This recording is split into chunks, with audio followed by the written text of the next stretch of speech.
Man disappeared from the seat the moment we live. He's gone. Matt disappeared. He started off like pre-show. He was like gonna be in here, and then he's like, you know what? I'm gonna dip. Matt received a trade call. So he's a busy guy. No worries. But anyways, welcome to the Draft Nerds live stream of the NFL Draft. No more mocks. No more rankings. And now we see what happens round 2 tonight. I mean, we're right now live streaming this, so this is, of course, right now a commercial break. We'll see what happens. But yeah, Jordan, as we're kind of starting this process, I want to get your thoughts on what do you think is going to be like the surprises of the draft? I mean, I think we're already starting with it with hearing the Jaguars.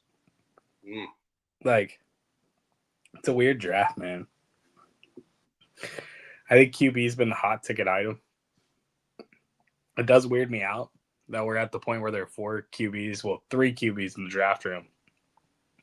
Well, 2 actually, but like 2 that should be there theoretically. Yeah. And we're in like a spot where it's like, what's gonna happen? And like, there's so many QB needy teams. Like, that's it. And then I'm still on the stance, and I refuse to believe it until I see it. I know people keep shouting the name Tom Brady from the heavens and his 10% of ownership stake. But like, the Raiders and Pete Carroll being aligned means something crazy is going to happen. Mm-hmm. He's been posting his draft day clues. I think we're on clue number 2 now. Everybody's saying it goes to Kelvin Banks. Not there. But I have no clue what any of his clues mean. So at the same time, I'm just as blind as the rest of y'all. I mean, he's trying to hint at what it is. We'll see. Has he posted draft clue 3 yet? Some people are saying he's hinting at Jonty. Others are saying Tetaroa. That seems like those are like the 2 theories right now.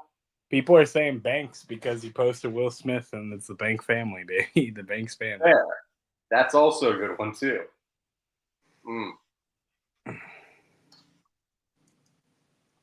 Or what if they're trading with Philadelphia? I'm not going to lie to you. I just Philadelphia. I went with the wrong name. I was like looking up to see if he made a 3rd one. I went with the wrong white old guy. I went with Skip Bayless for some reason, because I just thought white guy with haircut. But no, he posted his 3rd clue. It's so fresh and so clean from Outcast. Carol, I don't like the games you're playing here. I'm entertained by it, but I don't like it. Pete Carroll just out here doing his thing. What's up, Ann? Ann saying, what up, fellas? What up, Ann? Ann. Nice this is a new Ravens hat I just picked up. You guys like it? It's a new Ravens cap. Hey, I like it. Nice. Yes, I like it. Looks clean. Bobbing. It's probably better than the draft hats from the last 5 years. Yeah, I refuse to buy the draft hat. I couldn't buy the draft hat, bro. It's just I don't like it. I just don't like the way it looks. And it's so crazy because I buy every draft hat, but no, I can't do this one. It looks like hats are overrated, I swear. It's just them trying I like some of the other ones. Yeah, they used to be really good. That one this year is not that good. Yeah, that one from this year is not that good. I don't like it. Yeah, like they used to make really good draft hats for like until like 2017. Yeah. Now they're getting kind of starting to get crazy with the fonts and everything, and then it's like, yeah. All right, so Whitney says Josina just said Browns are taking calls. Yeah, so apparently Jacksonville is trying to get up to number 2 to take Travis Hunter. So that is a real thing. They are legit trying to get up to get Travis. So, stay locked in. It's going to get listen, as a Colts fan, I'm not thrilled about that because he's the number 1 player on my board. Though it's very contentious between him and Abdul Carter. They're kind of like 1A, 1B. But at the same time, I also do feel glad that I'm hopeful that they just trade up so much to just move up those 3 spots that it just like hurts their ability to build outside of Travis Hunter. But even then, he's the rare guy that hits 2 needs in one potentially. If he goes full-time wide receiver and corner in the NFL, and he plays at like what he was shown at Colorado, I won't be thrilled to be sure. But yeah, it'll be interesting. Browns certainly need more draft capital. They need to get a lot of young, fresh, and just cheap talent because that Deshaun Watson contract is not making them able to spend much money going forward for a year or 2, even 3, depending on how they maneuver it around. But Jay, they restructured. The restructure doesn't help unless they decide to like move off in like a post June 1st move next year. And even then, it's just like, they're still going to have some dead cap that they're going to have to work through. The fact is, it was one of the worst trades in NFL history and one of the worst signings in NFL history, all in one. I don't think you even had to say one of the. Honestly, yeah. Like there's been some really bad moves though in history, but combining those 2 factors on top of the off the field concerns and scandals there. Well, and your reasoning for saying the reason you traded Baker was because he's not a grown up, and then the guy you take is the farthest thing. So yeah. Hey, what's up, Gabby? Yeah, Gab, of course, you can say whatever you want. Gab, I'm on the stage, but I'm talking to you through the live stream. So for those who like playback, we are streaming live on playback as well. So we're streaming live right now on YouTube, Twitter, playback, and we're also on Spotify right now. If you want to go on playback, feel free to join the playback, join the stage. You guys can have conversations of your own while you watch us watch the draft, also talk about the draft. How we're going to do it is like this. We're going to be listening in as well to the broadcast. We're going to listen to it, not exclusively, but we will listen to the broadcast. But what we're going to do is we're going to break down each pick and analyze each pick ourselves as they come in. So we're going to give our analysis of each pick and give you our thoughts, man. This is why we are the Draft Nerds. This is why we go to the Senior Bowl every year. We go to the East-West Shrine Bowl every year. We go to the NFL Combine because we can actually sit here and give you real breakdowns of each prospect as they get drafted. And we deep in our bag. I mean, we go deep in round 3.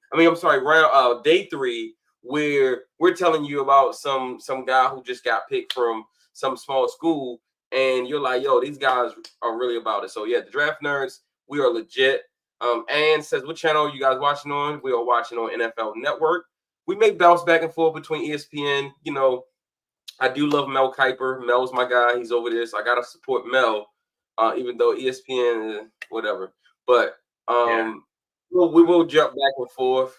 I do not like, and I hope they've gotten away from this, but I do not like the way ESPN does the sob stories. Like they do a kid got drafted and talking about how his mom used to smoke crack when he was 10 years old. Like, I mean, some things we don't really need to talk about at this moment, right? It's crazy how every single prospect's had a murder in their family. Yeah, man. Because to me, in my opinion, it's just like, okay,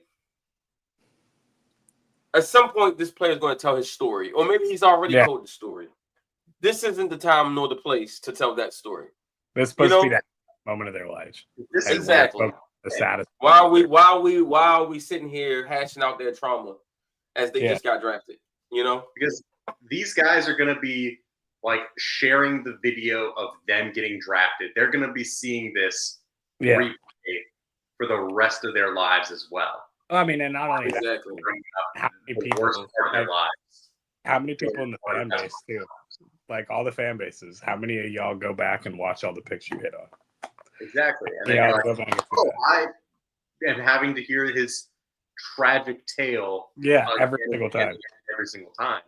And granted, those stories are important, but we don't want to hear them right now. The players don't want to hear them right now. It's one thing if you do it for like a couple players here or there, but to do it with every single player it seems possible, is just absolutely ridiculous in terms of coverage. So we'll see what happens with some of these analyses and like backstories that the actual like networks are going to be giving out. But fingers crossed they kind of tamped it down on that for this one. Let's turn the volume up on this. I'm curious as what they talking about with Vince.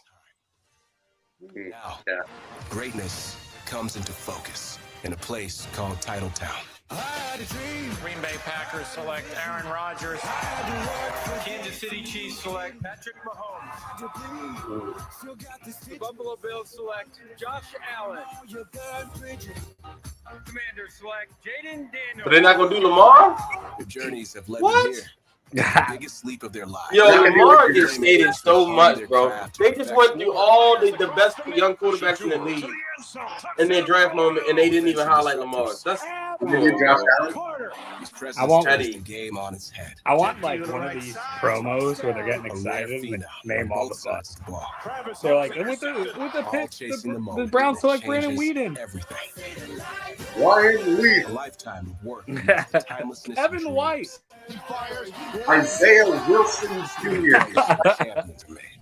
Winning isn't everything, but it's the only LJ Collier. It's petty. Welcome to the 2025. You know what it is. Y'all know it's petty, man. Come on, dog. They left Lamar out of that montage, And for the man. first time ever, the football hamlet of Green Bay, Wisconsin, is home to a National Football League draft. Titletown Wicked says they hate the Ravens. We all know this. And yes, it is. Those watching on playback, if you want to go on the stage with Gabby, Gabby's on the stage, so feel free to jump on the stage with Gabby. That way you guys can have your own discussion about what's happening. Also, utilize the chat as you guys do. Also, utilize the stream chat. If you're watching us on Twitter, or if you're watching us on YouTube, if you're watching us on Spotify, please utilize the chat. Let's go, baby. Let's go. We here, baby. That's why you left all them weights. That's why you left all them weights for this night right here, baby. This is hope season. Every team has a little bit of hope From the U, during this Opium. welcome to the NFL draft. Everyone's getting better. Everyone has a chance to improve. Except the Raiders. I mean, we saw some things with the Draftnerds mock draft with the Raiders. They'd had a good draft in that one. So even they could. I'm not gonna lie. Well, the I'm not Jets gonna have lie a to good you. one. The Browns have a good one. I don't know. When I was Typically, making, no. But there's at least a hope where fans can really buy in. So, best time of the year for the entire NFL is the draft. when the Raiders were picking at 6, I was so tempted on my mock draft just to throw a dart at a board, a random player generator, if you will, and I think it'd be more accurate. Yeah, they're going Bazalik, quarterback out of Bowling. Fair. Hey, we're finally seeing DJ go. The 5-star prospect lives on. That boy Shador looking clean. Bruh, Abdul Carter coming in here like an Undertaker druid.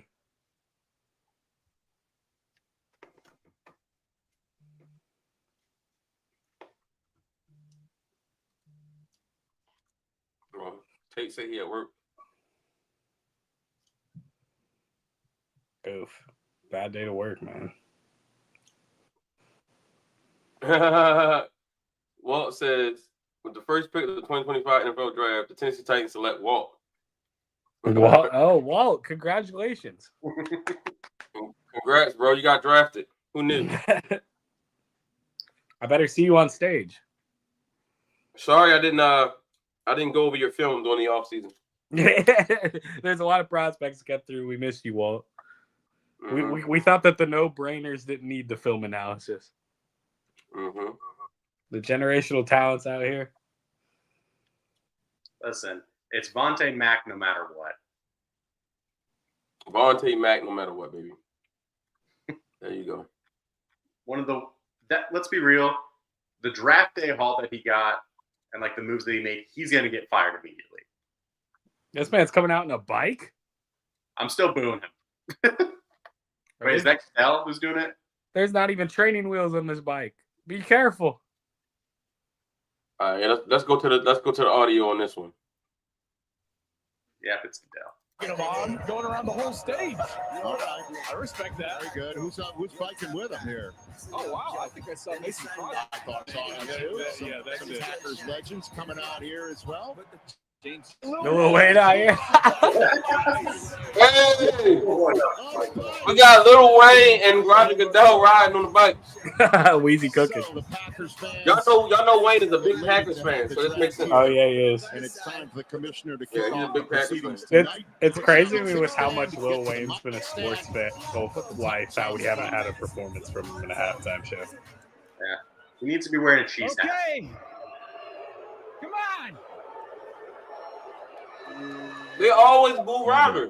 Now, what did Roger do to Green Bay? Okay, welcome. What did he do to Green Bay? 2025 NFL Draft in Green Bay, Wisconsin. There are more black people on the stage than in Green Bay, Wisconsin right now. People said that Green Bay was too small for this, with a population of 107,000. That's not bad. But we have over 125,000 people here and still counting. Yeah, Green Bay. That's the whole town of Green Bay right there. Obviously, They all Green lined Bay up. may be small, but it's mighty. That's the owner of the Green Bay Packers to you, Matt. Yeah. Thank Owner you is in the all crowd. for welcoming us Look at all here those tonight. owners. Look at all those I owners. hope you have a The great owners few have all days. showed up. Just Yeah. owning stuff. Imagine that, like, war room conference call. Just all 125,000 of them. Everyone's opinion matters. I want to hear what you guys vote for the pick is. One would loud not guy. Over the Turn next into 55. 3 days, we will welcome in the next generation of stars into the NFL and bring hope to every NFL team. And we may have a few surprises for you tonight. But first, let's hear from some of your Packer greats. Please welcome Clay Matthews, Jordy Nelson, Mason Crosby, I'm noticing a lack of Anthony Richardson Amon or Green, Aaron Rodgers. James Jones, and Packer superfan Lil Wayne. He got the loudest cheer. That's crazy.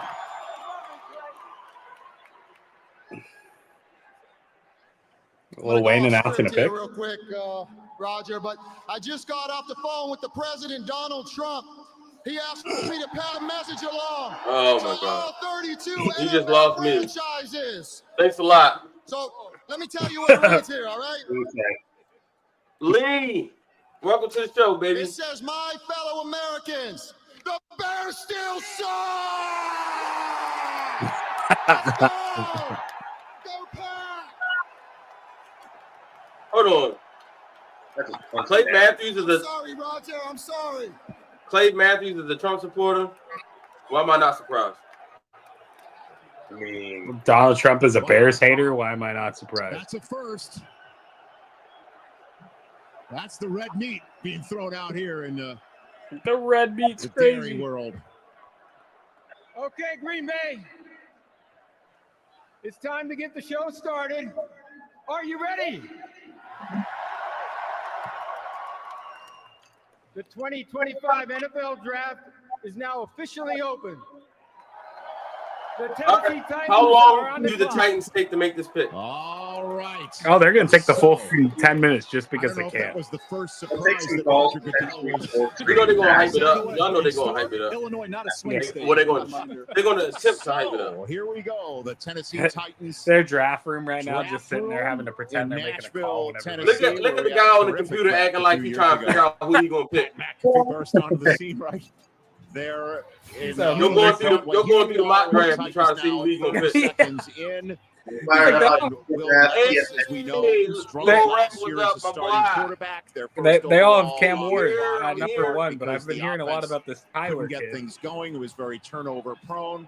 Don't be taking Tyler Warren. A lot of other reasons that's why our our show. team is first overall on the clock. Daniel Jeremiah, this should be Cam Ward from all intents and purposes. Yeah, they have a need. They earned that first overall pick with where they were. There was a lot of work needed to be done on this roster. You're right. They went out and free agency. They got a couple offensive linemen to come in. They've tried to make this young quarterback friendly for someone like Cam Ward. And Cam Ward, through the process, coming into the season, you're talking about Cam someone Ward looking who's viewed fresh. as maybe a day 2 pick. But, man, we have seen this pattern happen over they and beat the over Oilers, again. You man. guys stay in Because when college. the Oilers They play moved that to extra Tennessee, year, they and kept they all the vault records. themselves, in this case, all the way up That's to my the top pick in the 0-star draft. prospect, baby. He has the upside, the ceiling, when he So gets there to just compete add- with all the other top quarterbacks within the AFC. That's what type of ability he has. So Ann just asked, there were no Titans in 1978. Do they mean the Oilers? And yes, they do mean the Oilers. The Oilers, when they moved from Houston to Tennessee, they took all the records. Yeah. So yes, and those they jerseys. just like when the Ravens moved to Baltimore, all the records stayed in Cleveland. So none of those records. That's why when Baltimore started in 1996, they basically were an expansion team because their records, they didn't have any records moved from Cleveland, which I'm glad. Like we get to start our own. Now on the opposite side, when the Colts left Baltimore to go to Indianapolis, they took all the records with them to Indianapolis. Yeah. But we all know those records should have stayed in Baltimore. I'm not gonna lie to you though. Anything that gets us further away from the Browns' history is some good history. Fair. The Colts history, I think it's certainly a controversial topic. We both are on opposite sides on this a little bit. I agree though that there should have been a rebrand when that happened to go away from Baltimore Colts. But they still kept the rebrand. They still kept the same brand, the same franchise. Right. Kept the records. I think the name and the records should have stayed in Baltimore. That way, when Baltimore did get a new team eventually, we could have just stayed the Colts instead of having to get a new team. And I'm sure Indianapolis would have been happy to have just a new name. It would have been fun for the fans to be able to vote on the name for the team and really make it your own, right? It like when you get to pick a team name, it really feels like it's yours, right? It doesn't feel like this team just moved from there to there. It feels like, oh, this is a new thing. Like a lot of people forget that the Oklahoma City Thunder are the Seattle Supersonics. You know what I'm saying? But I don't, because the name changed, it doesn't feel like Seattle. It feels like Oklahoma. We'll get our Supersonics back, damn it. Yeah. For the Colts, if they did do a rebrand, I would have loved. I wasn't alive then, of course, but I would have loved if they went to like Indianapolis Racers. So then we have Indiana Pacers, Indianapolis Racers in the same city. Right. An homage to us. And Indianapolis 500. Yep. Yeah. I'm not gonna lie to y'all though. Still potentially keep like some horse like motifs at times because it's still both racing history, just very different between horses and cars. But like you could do a creative way of honoring both histories. I'm not gonna lie to y'all though. We weren't the Ravens. We're the Colts of the Browns. I would have never met any of you. I would not be a Colts or a Browns. No. The strength of the pocket. CD, you mentioned Steve McNair. This looks a little like when I was a child, what was important to me was having a cool animal name. Think about Caleb Williams last year. I was not worried about no He has Colts. some of those elements. And Brown sounded like the thing in the as we're toilet. talking about things that need to clean up, there's times he's just trying to do Would've a little never. extra, trying to make that special play. I'd be a which has Jaguars resulted in fan some today. mistakes, as you see here. Jaguars are cool. He's gifted. There's things The to Jaguars, clean up, the but I'm Jaguars are my excited about gambling him, team. guys. They've helped me out more than anyone else in the history of gambling. So my comp for Cam Ward is Steve McNair, and if you go look up the build, they're almost similar. They're the same height. I think Steve was a little heavier, but they're very similar, And I said this way before I even knew Tennessee had the first overall pick, and before I even knew that they would take him, and so pretty interesting. Let's see what Ian's talking about. No deal. The Titans had their guy, their leader guy. for the future. 30 seconds into the Browns being on the clock, second overall, and then presumably. Guys, I'm assuming we're all in officially in play. So is going to be second Cam Ward overall pick in this draft. The Giants waiting word of what the Browns are going to do. Then they choose third overall. In case you're wondering, the last time the Tennessee Titans chose a number 1 overall pick in a draft, stuck and picked at number 1 overall, they were the Houston Oilers back in 1978, and they chose Earl Campbell, who, as we all know, is in the Pro Football Hall of Fame. No pressure for whoever. All right, y'all. Breaking news. Breaking news. Now the Browns again are trading the pick to the Jaguars. Quite interesting. It is done. Jacksonville is moving up to 2, and the Browns are hoping to get Mason Graham at pick 5. Everybody from the top of the flow chart. Wow. Giving up Travis Hunter to get Mason Graham is certainly a bold move. And that's not to just. But they're gonna also get more picks though. So they're trading. So the full package, I just got released by Schefter. They're trading. Real quick. Let's hear the announcement first, and then absolutely. Let's do it. This is my boy. Come on. Still do. With the first pick in the 2025 NFL Draft, the Tennessee Titans select Cameron Ward, quarterback, Miami. There it is. Congratulations, Cam Ward. And Cam Ward. Now, how long do we have? Hey, I want to do this real quick. Cam. Whoa, Cam. And he is like Dion. Cam. 2025 NFL Whoa, becoming the third player from the University of Miami to be selected first overall in the common draft era. The last one was Russell Maryland. The one before that is Vinny Testaverde. Cam Ward always looks the same. As we are watching Cam Ward have his moment, I have to pass along that the Jacksonville Jaguars are now on the clock. Incredible. So the Browns took 2.5 minutes. That's crazy. The call from AFC South County, back to back. Hey, real quick. Up from 5 to 2. 7 minutes until we hear that pick at the very least. In the meantime, let's give Cam Ward his due, Daniel Jeremiah. Yeah, I'm Cam Ward at the next level. He's going to be able to do not like how I number 1 quarterback in this class clearly, and my number 1 prospect are both it's ironic, CD, that as he mentioned the other day, he gets not to a play with big his fan of favorite that, players. even if they are the right. Travis Hunter is going to the Jaguars. I repeat, Travis Hunter is going to the Jaguars. The first 2 picks will be made from teams from the AFC South. Got a story about when he first got to Miami. Here we go. Now we jump into our analysis. As a Colts fan who proudly represents the AFC South with a shoe, all that good stuff, Jay, knowing that Cam Ward and in a couple of minutes, Travis Hunter is both coming to your division. How do you feel? Not great. Not great at all. But at the same time, I am very curious to see how this works out with Travis Hunter, just because Travis Hunter, he is a one-of-one player that we really haven't seen anyone try and do what he's trying to do and play both sides like this, potentially full-time. And this, all right, there's the haul on the screen. So Jacksonville's receiving a 2nd overall pick, 4th round pick, and a 6th for a 5th, a 2nd round pick, a 4th round, and a 1st next year. Wow. Who do you think the Browns are going after now? You think the Browns are going to do? No. It says the Browns are taking Mason Graham. We're not there yet, though. We're not there yet. We'll see. Not there yet. But that's the plan. They want Mason Graham. I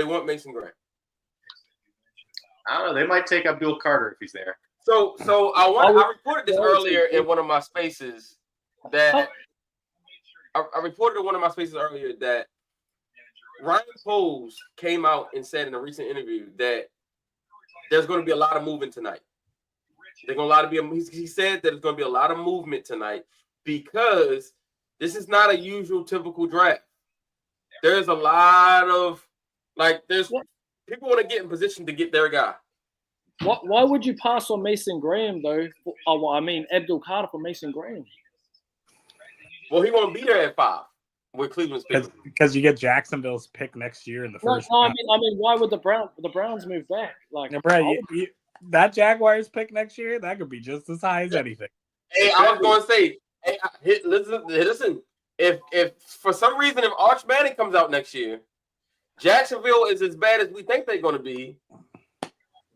Cleveland may be in prime position to get Arch Manning or another quarterback that they like better.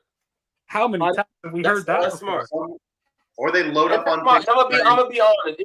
I love Travis Hunter, but I'm gonna be honest. Travis Hunter is not moving the needle in Cleveland. They have a lot of needs there, and while Travis Hunter is very intriguing, it's a sexy pick. Travis Hunter isn't really going to make the difference for Cleveland. That being said, on the opposite end, though, that's really fun for the Jaguars. That's excellent, bro. Brian Thomas Jr. and Travis Hunter. Yeah, we weren't even talking about it beforehand because nobody really thought, but that's fun. Wow, that's fun. All I gotta say is Duval. Come on, man, say Duval. Hey, the Jaguars are just out here having fun, and I could support it. It could be a lot improved with this pick. But at the same time, they do have a lot of questions on defense. Like they still have issues at times with protecting Trevor Lawrence. And it's a first year and first time ever head coach. Yeah, I like it. I like it. They're trying to not only sell Jacksonville to the Jaguars, not only to the Jacksonville fans, but also to those fans over in London. Yeah. Because Jacksonville has a huge following in London. They needed a star. They don't have a star. They got really good players. They really do. They don't have a superstar, and Hunter is a superstar. And this is also my definition of the Jaguars are telling you we're figuring out Trevor Lawrence now. Yeah. You can't succeed with Travis Hunter. You can't succeed with Brian Thomas. What are we doing? Exactly. And maybe he's the guy guarding Nico Collins, Houston's favorite target on defense. This is now the fun part is going to be how do they announce him? Are they going to say corner and wide? On your mock draft show. Trevor If Lawrence, you're a Browns fan, this is it, my man. And we're giving you every opportunity, and we're giving you every weapon we possibly can. That's exactly how this feels right now. This has got to be it. So Deep Fry says, shout out to my fellow Londoners. He says Travis would work in London as a star. Absolutely. He would work in the United States as a star. One of the best young players. I think he'd be a star absolutely across the pond. So it's all there. They got a great play caller with an offense that fits Trevor Lawrence, and now he's got two big time Brian Thomas. Trevor Lawrence. Just jumping in here. We've got about 15 seconds. And Travis Etienne in the backfield. Who do you think they moved down? Yeah. If they're comfortable. And that was nice. People kept talking about them. Just commit to trying to get assets for next year. We'll see. This I do. I love it for Travis too because I really don't want to if they don't drop down, Kurt Warner may have been on it about the run. Let's hear the position. Arik Armstead is the reigning Walter Payton Man of the Year from Jacksonville, and he's flanking the commissioner. Arik Armstead plays for the Jaguars. We're here tonight to celebrate the 32 young men entering the NFL. Now. I'm honored to take a moment to recognize a player who's made a profound impact. He left San Francisco with the Jacksonville? Oh, he did. The I forgot all about NFL Man of the Year award, presented by Nationwide, recognizes one player each year who best represents greatness and compassion both on and off the field and He's in the a great community. person. He deserves this. Somebody say he retired. He retired? We are proudly joined by the 2024 Walter Payton NFL Man of the Year, Arik Armstead. Hey, what do you mean he retired? How did he retire? Says he's still a Jaguar. Yeah, he's still in Jaguars, man. Arik Armstead? No, she's thinking about Teron Armstead, the Dolphins. Yeah, he retired. Teron Armstead retired. Hey, this is a good dude. He deserves this. It's a good dude. He deserves it. To the commissioner, thank you to the Payton family and the NFL and Nationwide. And also, too, tonight I want to encourage each player embarking on the NFL journey to identify a passion close to their heart and act upon it. Use your platform to make your community, the league, and this world a better place. As we remember Walter Payton, strive to leave a positive legacy of your own. Thank you.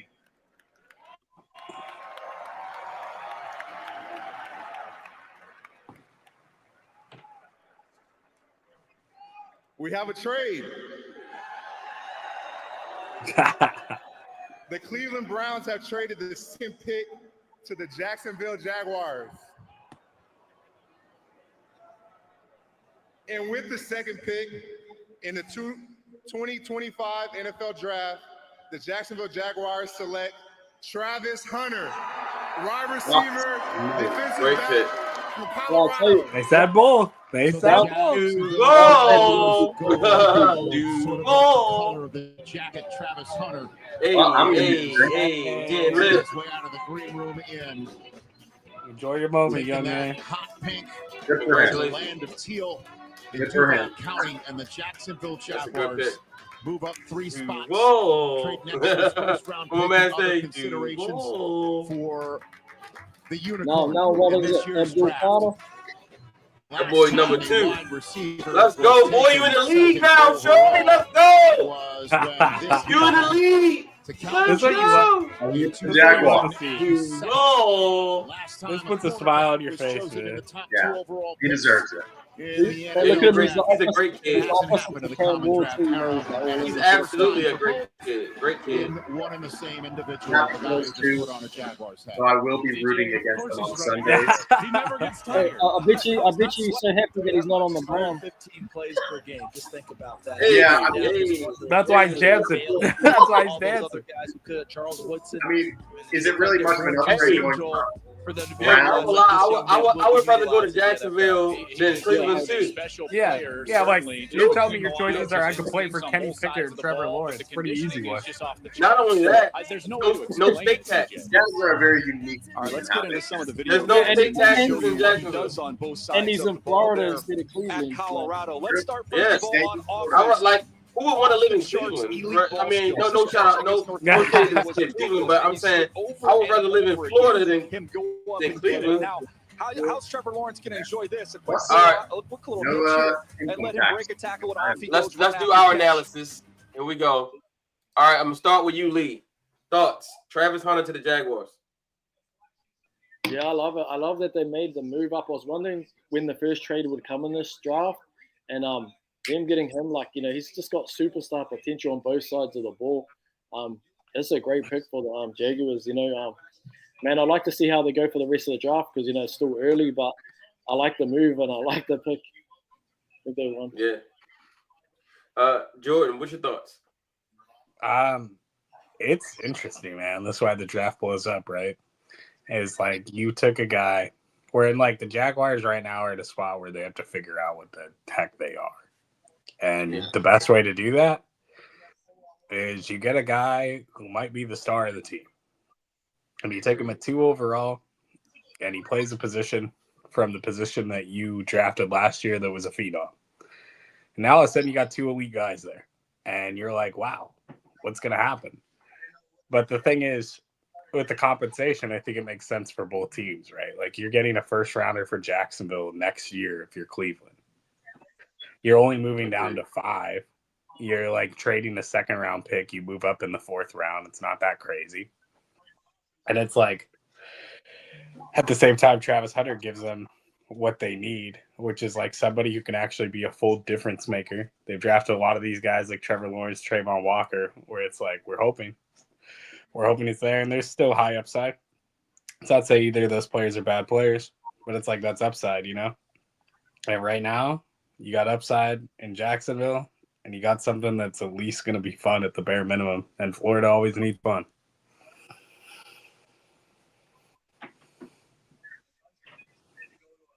And they said both. They said defensive back and wide receiver. Yeah, I like too how they, because where they were positioned in the draft. You're going to have Abdul and Travis off the board, so they put them in some position to go out and get one of those top guys. They didn't sit there and wait. Yeah, the Browns got a haul. The Browns got a really good. They got a haul for this. This is good for them. And one of the things that's like a downside of trading up typically is when you trade up, that decreases your resources to address multiple needs. The good news here, the pick addresses multiple needs anyways. So they said the trades are just starting. It's gonna get crazy tonight. I saw that. Yeah, that's a great. You practically got 2 players in one with that pick, right?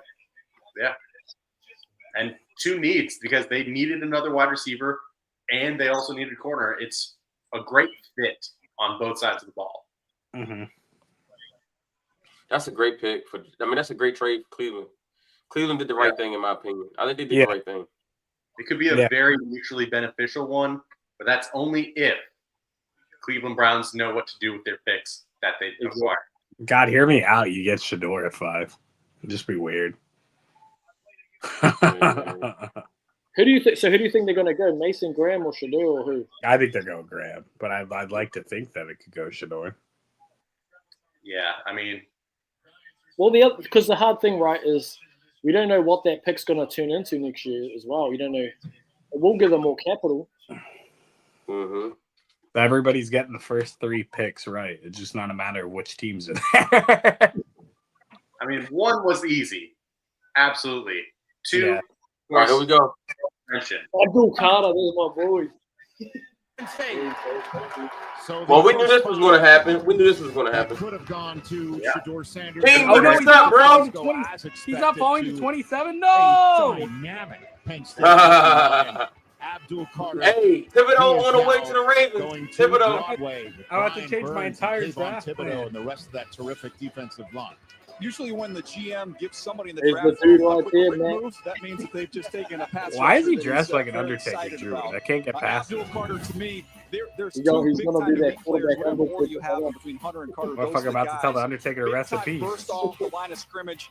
He just reminds me a little bit of Von Miller, the way he can bend and the speed that he has off the line. These are early wins where you see tackles like this one at USC not even get a hand on him, and then he's able to turn that short corner. That quick first step, again, these are early, quick wins for Abdul Carter. He used to be an off-the-ball linebacker. You want him to play off the ball, no problem. He can range laterally sideline to sideline. You see an athletic quarterback like, I don't know, maybe Jalen Hurts inside the division. We can have him near and spy and do that as well. Again, this is an elite player. He's an elite player in any draft. Let's face it, they have to get better in their own division. Who they're chasing down. They're chasing down Philadelphia, chasing down Washington with the dynamic young quarterback. Second part of all of this is don't forget Kayvon Thibodeau's status. Is the 5th-year option in play? If y'all can listen, if y'all hear, you can hear Right that now, music. there's 3 So great each pass draft rushers. pick has their own theme music for when they come out. This is a big-time move. That's for cool. them. And by the That was a way, cool addition. Rich, you're from New York. Yes, sir. Is it not And what baked would in? I be know your you're a song Jets that you guy. grow up to? It's not baked in the DNA. Cool of things Giants to bring fans from and baseball. defense. There's That's like a 2 big of them. deal for That's them. one of them. If you get back to playing defense the way the Giants have done it in the past, Abdul Carter helps get them there. Giants fans enjoying that pick. It's the 7th Penn State player selected in the top 3. The Giants have taken the last 2. Abdul Saquon Carter Barkley in 2018, and then Abdul and Carter Brian Burns joining are a now fellow East. Tech City guy in the NFC East. Hey, don't forget he had Sexy 11 Dexy from in day there. one at Penn State. James Franklin knew what he had when he came in as a true freshman. He gave him That's that the number, Lord. which means Yes, sir. everything on that side of the football That there defense at gonna be State nasty. College. And I will tell you, I think he's going to be a great Giant. He's going to be disruptive. He only played 1 year, guys, on the edge, and he You was think that they'll trade disruptive Thibodeau, or on do you the think line they'll of scrimmage. just He's only let going them to tell him develop along? in terms of his pass I mean, they rushing could moves use him and the way honestly. that he can get Never after the have too many quarterback. I edge think he's an elite player. He could have a Micah Parsons-like impact. I really do. I think he could have that in the NFL. I also want to go back to when the season ended and we saw the official draft order. We looked at those 2 teams at 2 and 3, Cleveland and the Giants, as quarterback-needy teams. Would they go quarterbacks? So far, we've seen 1 trade and we've seen 1 pass rusher. So we'll see as we get through the rest of these quarterback teams, something to follow as we go through. Are we going to see another one? Are we going to see 2? That's going to be something to keep an eye on. Do we think New England is disappointed that these 2 are off the board? Did they hope Patriots that gotta a go quarterback would somehow right go here, before right? them so they could select either Travis or Abdul? Probably. Well, they didn't trade out. The pick is in, and the Browns are on the clock for the 2nd time tonight. Ooh. We're barely a half an hour into this draft. Again, if you're just joining us, the Jacksonville Jaguars moved up from 5 Hey, to man, 2 to hey, take man, Travis I Hunter. think The I Browns think moved from Thibodeau's on 2 his to way 5, out, man. Got a 1 in next year's draft. They're There was a shopping swap Thibodeau of right now Brown as we picks. speak. They also Yeah, that's the what I was Cleveland just Browns saying. That I feel like wound up just after coughing that up pick. another selection in this draft to Jacksonville to Cleveland for the right to have Jacksonville move up and select Travis Hunter. Jamie Erdahl is on the stage with that blue card. Abdul, you are born and raised in Philadelphia. You are wearing a New York Giants hat now. What does that tell you about your football future and the commitment the New York City market has made to you? Brown. Yeah, I love it. I appreciate New York. Hey, Matt, would you trade us Thankful to have this opportunity. You said what? What ways are you going to make this Would you Giants trade us defense incredible? Just being myself. Oh, just trade A conditional. That's what I do. I would give him this year's first. With Thibodeau and 34. Got a great smile, Abdul. Thank you. Thank you. Congratulations. Pick 34 and Thibodeau for this year's first. Jacksonville Jaguars. This may be one of their best draft nights in recent memory. They make the big splash. That man said that draft nights in recent memory. 3 picks in. Yeah, I would give it. I'll probably give it 30 and 6 this year. It's not. We got a lot of picks. Is basically what we're saying. All right. So, guys, who do you think the pick is going to be for the Patriots? My vote, Our expert. Armand Membu, tackle, Mizzou. I think it's gonna be a tackle. Yeah, I think it's gonna be a tackle. I think it's gonna be Will. I do think that Jaguars are expected to play Hunter on offense and defense, so they will give him a heavy dose of both opportunities. So that's awesome. But I do think Patriots will take a tackle. And I think Camp will give you that fourth. I think Cleveland might do something crazy here, y'all. Never heard that one before. Oh my God, the Raiders and the Browns are making back-to-back picks. Oh no. What have we done to the draft? Hearing the Browns may take Shedeur Sanders. Yeah, that's how they can make it, to their fans. But I don't know. You heard it here from my conspiracy theories first. I mean, if they get Shedeur, trading back who's the conspiracy theories? No, I said it right when they made the trade. I'm like, what if they got Shedeur? Yeah, I mean. No. I just saw something that said that he could be. They could be going Shedeur. I don't think you trade back on Mason Graham. I don't think. I know. I agree, Lee. Like going back for Mason Graham doesn't make sense. If you going, what I would do is if I want Shedeur, I can still get Shedeur and still get a first for next year. That's beautiful. Why would I go back just to get a defensive tackle? That doesn't make sense. And a lot of people also I heard there was a lot of rumors about all the mock drafts had Mason Graham going in the top 5. From what I'm hearing is that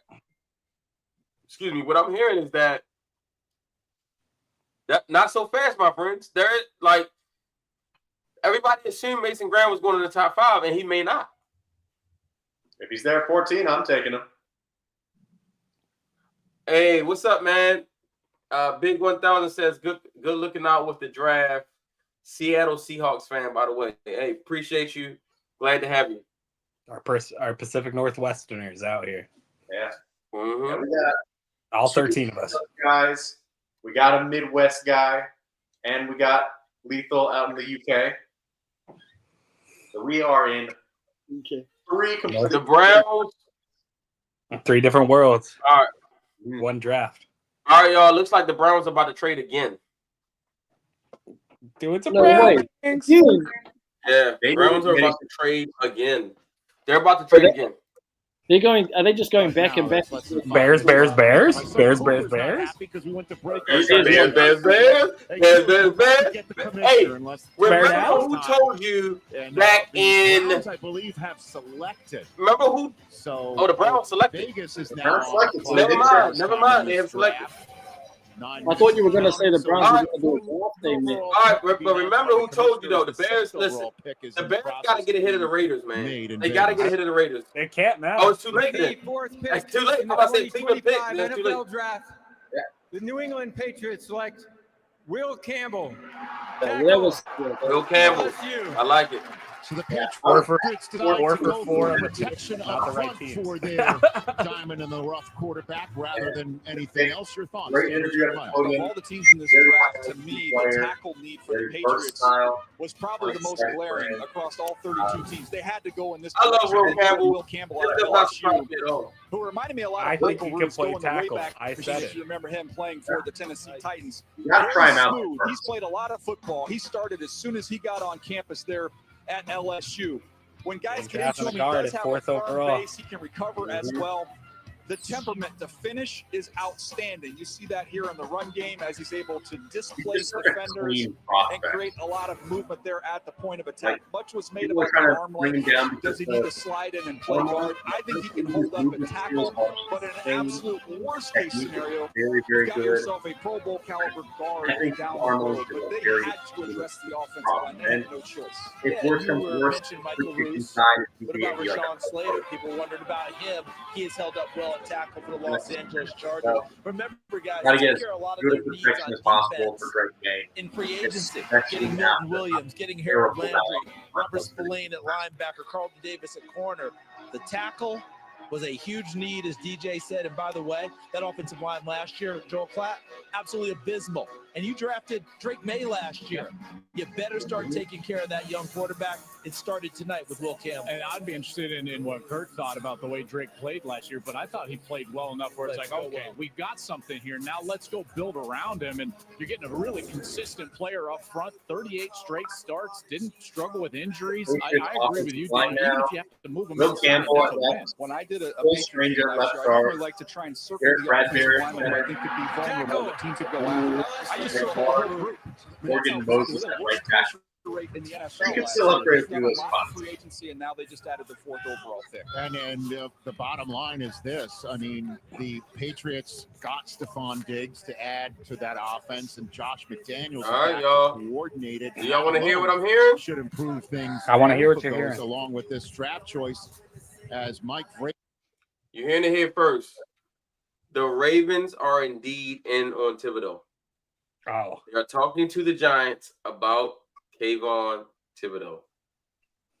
I thought you were gonna say trade up right now. I'm like, yo, what? I'm like, that'd be a The wild Genti thing. hype real? The Genti hype real? First of all, here's the thing.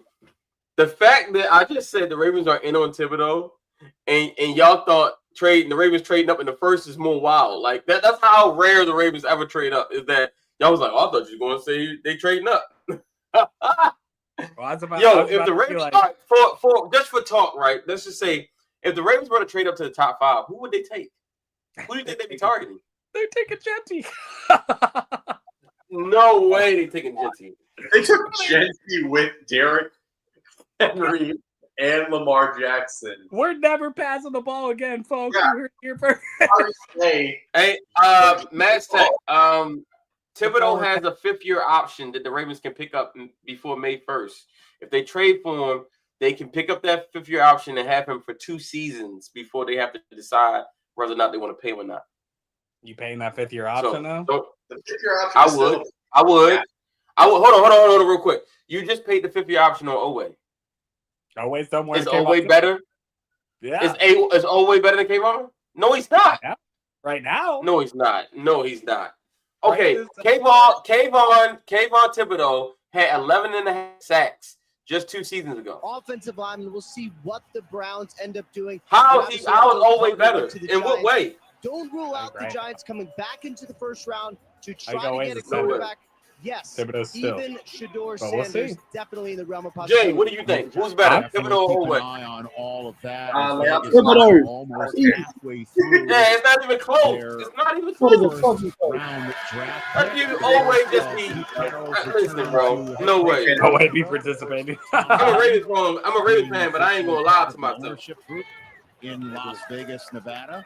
So, just an interesting. That's the first most Browns crowd I've ever 5 seen. minutes of of us waiting for Vegas to make a choice. Who do you think Cleveland's choosing here? Is it Ashton Genty? All those Browns fans would for the think football are you would getting look at traded. another trade. I'm just curious to see if they're going to pick. They didn't. Or if they're No, going they're picking. Oh, the pick is actually in. brother. Well, Ashton Genty's my We're highest trying to rated player, trade, but they have and a then glaring tackle it's that need. pick. And they have other options out there. Armand Membu is out there. Kelvin Banks from Texas is out there. So, all right, so that, to me, apparently is a position they have to address. Which I'm sure the is why Giants they were offered the Titans. They offered this year's first, next year's first, and multiple other picks to the Titans for number 1, and the Titans declined.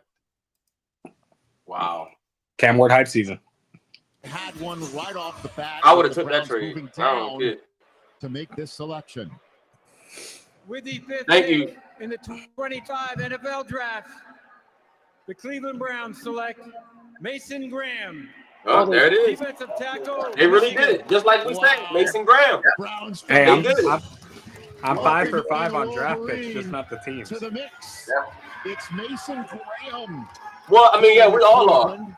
We all No said the picks would go Travis Cam Hunter, Ward, second Travis Hunter, overall. Duke Carter, Mason Graham. They have I just thought Mason Graham would be going to overall, Jacksonville and not it's Mason Cleveland. Graham, a terrific And no defensive surprises lineman except for the to trade. round out the That's top the thing. 5. Yo, Mason Graham and Myles Garrett. My 4th overall player. So Hey, I love the value of Ravens getting here. EDC. This is a guy with a Draft wrestling Donovan background Jackson who or is Joe Simmons. unbelievable against the We're run. gonna You need him. cannot move him at the point of attack. He plays with incredible Wow, leverage. that And then defense he is about to also be. flashes this ability as he showed against Alabama. Might not be to able to penetrate, score a lot, make his but way damn, they're to gonna the make it hard for backfield. us Just to a use. dominant player So against Chicago the run. too late. Pass rush wise, This one feels I think easy. there's more growth Number to come 6. there, but he shows Yeah. you in flashes when he can get on an edge and get to the half of a Mr. man. And Ashton. he's a load to block.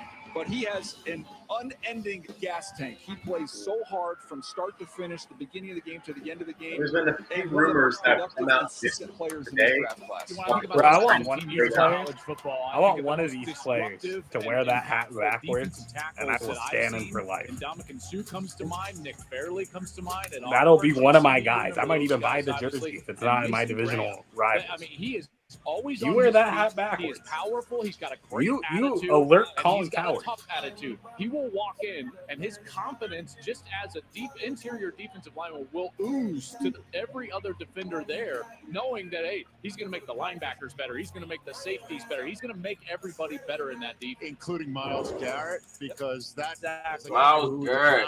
Wow. kept. Myles Garrett and Mason now Graham They is add gonna be Mason crazy Graham to together. that line. The Grim Reaper's got some extra help. And remember, Dalvin Tomlinson no longer there. They needed help in the This is where you interior. had the Bears Go trading to right the now. division they play in. Who's the most dominant team in the AFC North right now? It's the Baltimore Ravens. What do they do first, last, and always? Run the football with Hasn't big run people yet. coming at you all the time. You've got to Wow. in those circumstances. Mason Raiders. Graham. Got their line Saints. better. They want to get back to running the football with more consistency. This guy may show up and look like his shirt tails Harder out. to- He may not look like the perfect specimen. When he comes out of his stance, Raiders. DJ and Joel, and he shocks you with those hands. Guess All what? right, He's gonna go rolling and make a with play after that. Yeah, he's the incredible Bill in that regard. Okay, it You know, there's says, only a few times so that I where can remember being in a is booth and Shador calling going, a game guys? and What thinking what to our myself, thoughts? hey, the Where's defense- New Shador going? Orleans. Nolans. All right, Jordan says New Orleans Saints. Jay, what did you say? Where's Shador going? I think he will also be going to New Orleans, but honestly, I wouldn't be shocked if he goes to the Steelers. Agreed. Lee, what are your thoughts? Where does Shador end up? Yeah, I think the consensus is it will be the Steelers. I don't know if I can see any team trading up for him in front of the Steelers. So I'd say the Steelers would be my guess if I had to choose. Yeah, I'm gonna go and I'm gonna say Saints will not pass on Shador if he's there. I think somehow Pittsburgh gets up. Pittsburgh's going to trade up. I remember a couple years ago when Pittsburgh traded up to get Devin Bush, a linebacker. They need a quarterback way more than they need a linebacker. So I'm hearing that it would not surprise me if they got aggressive. Oh, it's King Me, man. Okay, all right. What up, King Me? Steelers love Jalen Milroe, or at least they've been doing a lot of due diligence on him. So yeah, I could see a scenario where they possibly take Milroe. Probably not, maybe not round one, but like if he slips there round 2, they'd definitely be interested there. I've been saying my headcanon all year is that, well, I mean, all day today as I woke up, was the Giants are going to trade into the first round and take the Steelers pick, and the Steelers are going to get Milroe in the second. Who said that? That's what I've been saying all day. Like, part of my mock. Well, I'm hoping that the Giants come up and trade for the Ravens pick. To be honest, come get that 27th overall pick so we can get Thibodeau and that 34 pick. Come get that. I'm down with it. Let's see what the Raiders are picking right here. Ashton Genty, there it is. There we go. Wow. Genty is a Raider. Man, Green Bay had to hit one more middle finger. Of the Pete Carroll administration, and I was talking to Ashton a couple of weeks ago. Interestingly enough, one of the running backs he's been talking to for advice is Marshawn Lynch. So why y'all ain't traded up? What's up? I would put him in that. How are you going to put his production production at a 98? Standing upright, he is very slippery and elusive. What does Ashton need to do to get 99 on production? When you're watching that Boise State tape, but this is the calling card. Again, you've got an unblocked defender. They get free cracks at him. You cook my foods like this because of that contact balance. He is just a piece of muscle. There's not a lot of surface to hit on him. You see again the contact balance here, always finding a way to get forward. Right foot, right shoulder, able to power through as it's time for next gen. The Raiders didn't make a dumb pick. What a crazy thought. You look at these top NGS overall scores. We're 1 for 1 in the Tom Brady era. Those are some and Brock Bowers are now on the same team. That have entered into the that's a very dangerous yes, it is. Just watch the Oregon game. Genty and Brock Bowers are on the same team. That was pretty early in the season too. Kind of announced his presence with authority, didn't he? Here's the other thing to think about: Pete Carroll as a head coach. We always talk about past successes, how you did it. Is that predictive? Well, you mentioned Marshawn Lynch already, Rich, and how they built that team in Seattle. Pete's going to probably want to build this team similarly. Remember, hi there, Chicago. How are you doing? They went ahead and added to their roster anyway. Added to the offensive line a little bit. They got to figure out Colton Miller, left tackle. Wow, Ashton Genty is a Raider. That's the Pete Carroll way. That's his bell cow running back to do that as they try and chase down Kansas City. And remember, Chip Kelly goes down with the Vegas Raiders, and you talk about creative run game, in terms of where are you entering the now the question is, do the Jets break my bracket? Get that run game going, there's no doubt. Here's what I love about Ashton Genty is it's, again, kind of like Cam Ward, a bit of a long road. Rich, his military family was in Italy, so then he moves to Texas, doesn't get a starting role on his high school team, so he has to play slot receiver. He's got that. He might, bro. He might. Finally gets to Boise State. Ray said, bro, because Sanders be late in the Las first. Vegas Raider hanging out with Jamie Erdahl. He might. Ashton, you are going to the entertainment capital of the world. This draft is moving pretty fast, what though. makes you a headliner for the fast. Las Vegas Raiders? Yeah, it's moving really fast. You seen the dance moves. I'm ready to go entertain each and every week on Sunday. The commissioner of the NFL just picked you up in that hug. Is that the last man that's going to try to tackle you in the NFL? Nah, I don't think so. Congratulations, Ashton. Thank you. So there goes Ashton Genty. The Jets pick is in, and we're going to get that when we come back from break. Don't stop believing. We'll not be doing break with you. Now at the Browns. We're doing our own thoughts and analysis. Ashton Genty, y'all. Ladies and gentlemen, Ashton Genty to the Raiders. We're going home. Huh? All the Brown fans. Looks like a lot of the Brown fans going home now. They're not happy. Oh yeah, and they got Mason Graham.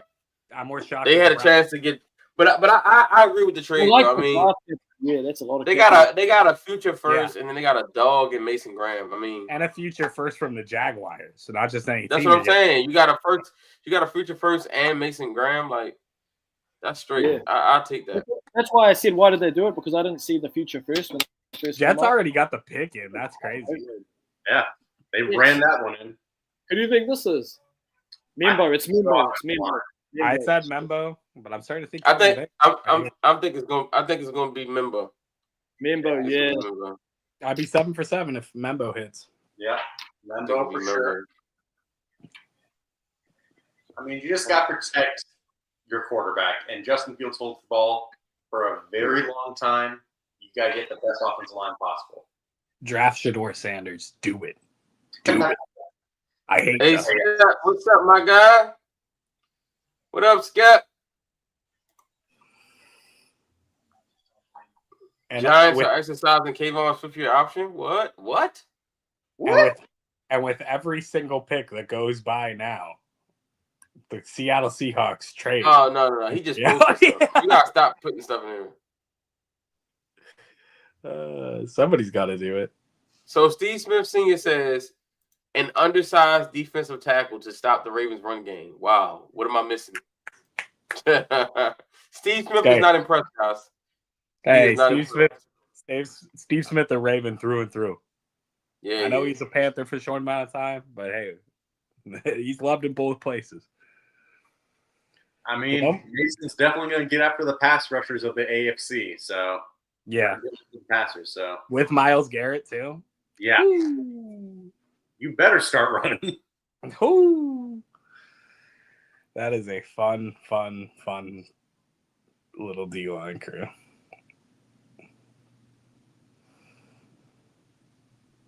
Look at them advertising flag football. Look at them go. All right, now the real draft starts, y'all. Yeah, because right now, the Panthers are taking calls to trade away the 8th overall pick. Trades, you say? It's going to be a lot of trades tonight, yo. Buckle up. Mm-hmm. All right, well, I got the Jets pick. You guys want it? Y'all let me know. I'm assuming it's Membo. Yeah. Do you want the pick or not? I'm not against hearing it. Y'all in the chat, tell me, do you want the pick now or do you want to wait?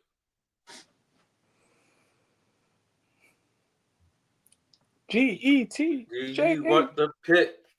Tell me, do you want the pick? Are they going to read in my cup? I sip, feeling too legit. Genty is a Raider. Y'all is some haters.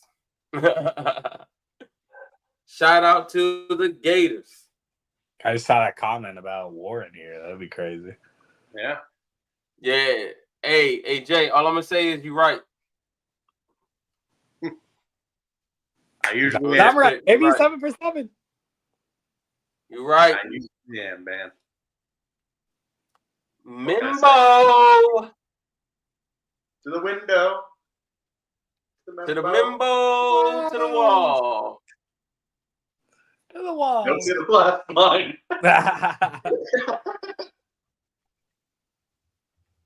Tell the sweat trip down footballs. Good. So 100 IQ play right there.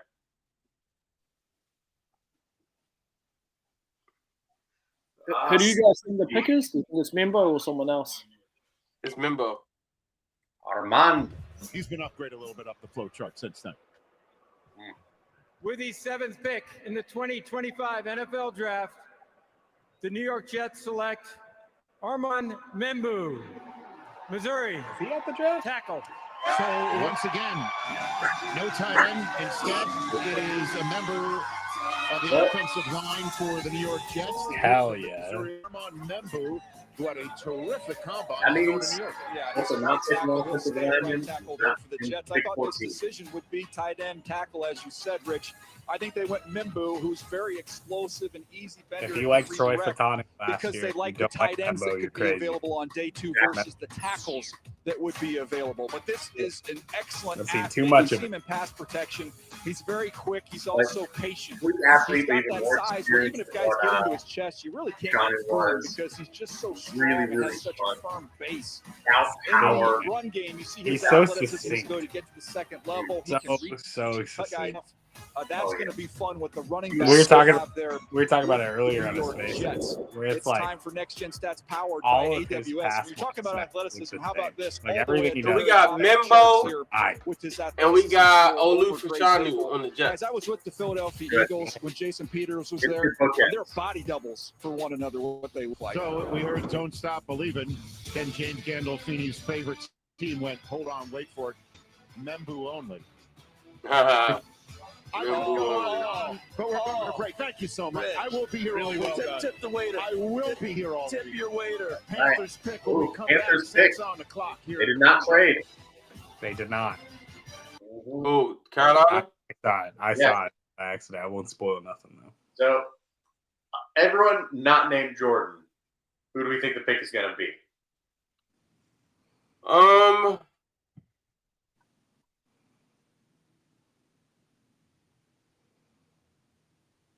gonna say it should be Jalen Walker because this board has fallen the exact same way that I thought it would fall. Like no one has gotten taken out of place. Maybe the teams are different, but no one's gotten taken out of place.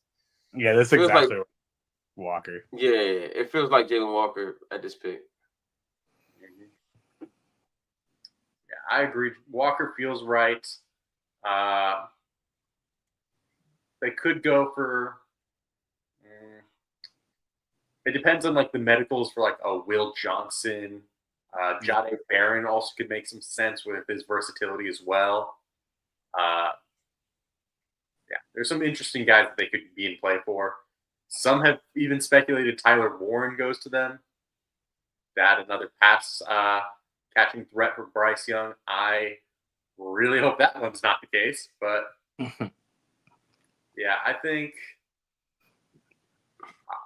if it's not Walker, just for argument's sake, then it would probably be, I say, Will Johnson. Oh, I just saw the pick. You saw it too? Yeah. I'm not. Also, Brandon just pulled it. Brandon just said the Panthers are taking a wide receiver. Ooh. Yeah. I was hinting that they could go for an offensive weapon. I was not expecting wide receiver, but let's talk about it. Ted McMillan, Carolina. What are our thoughts?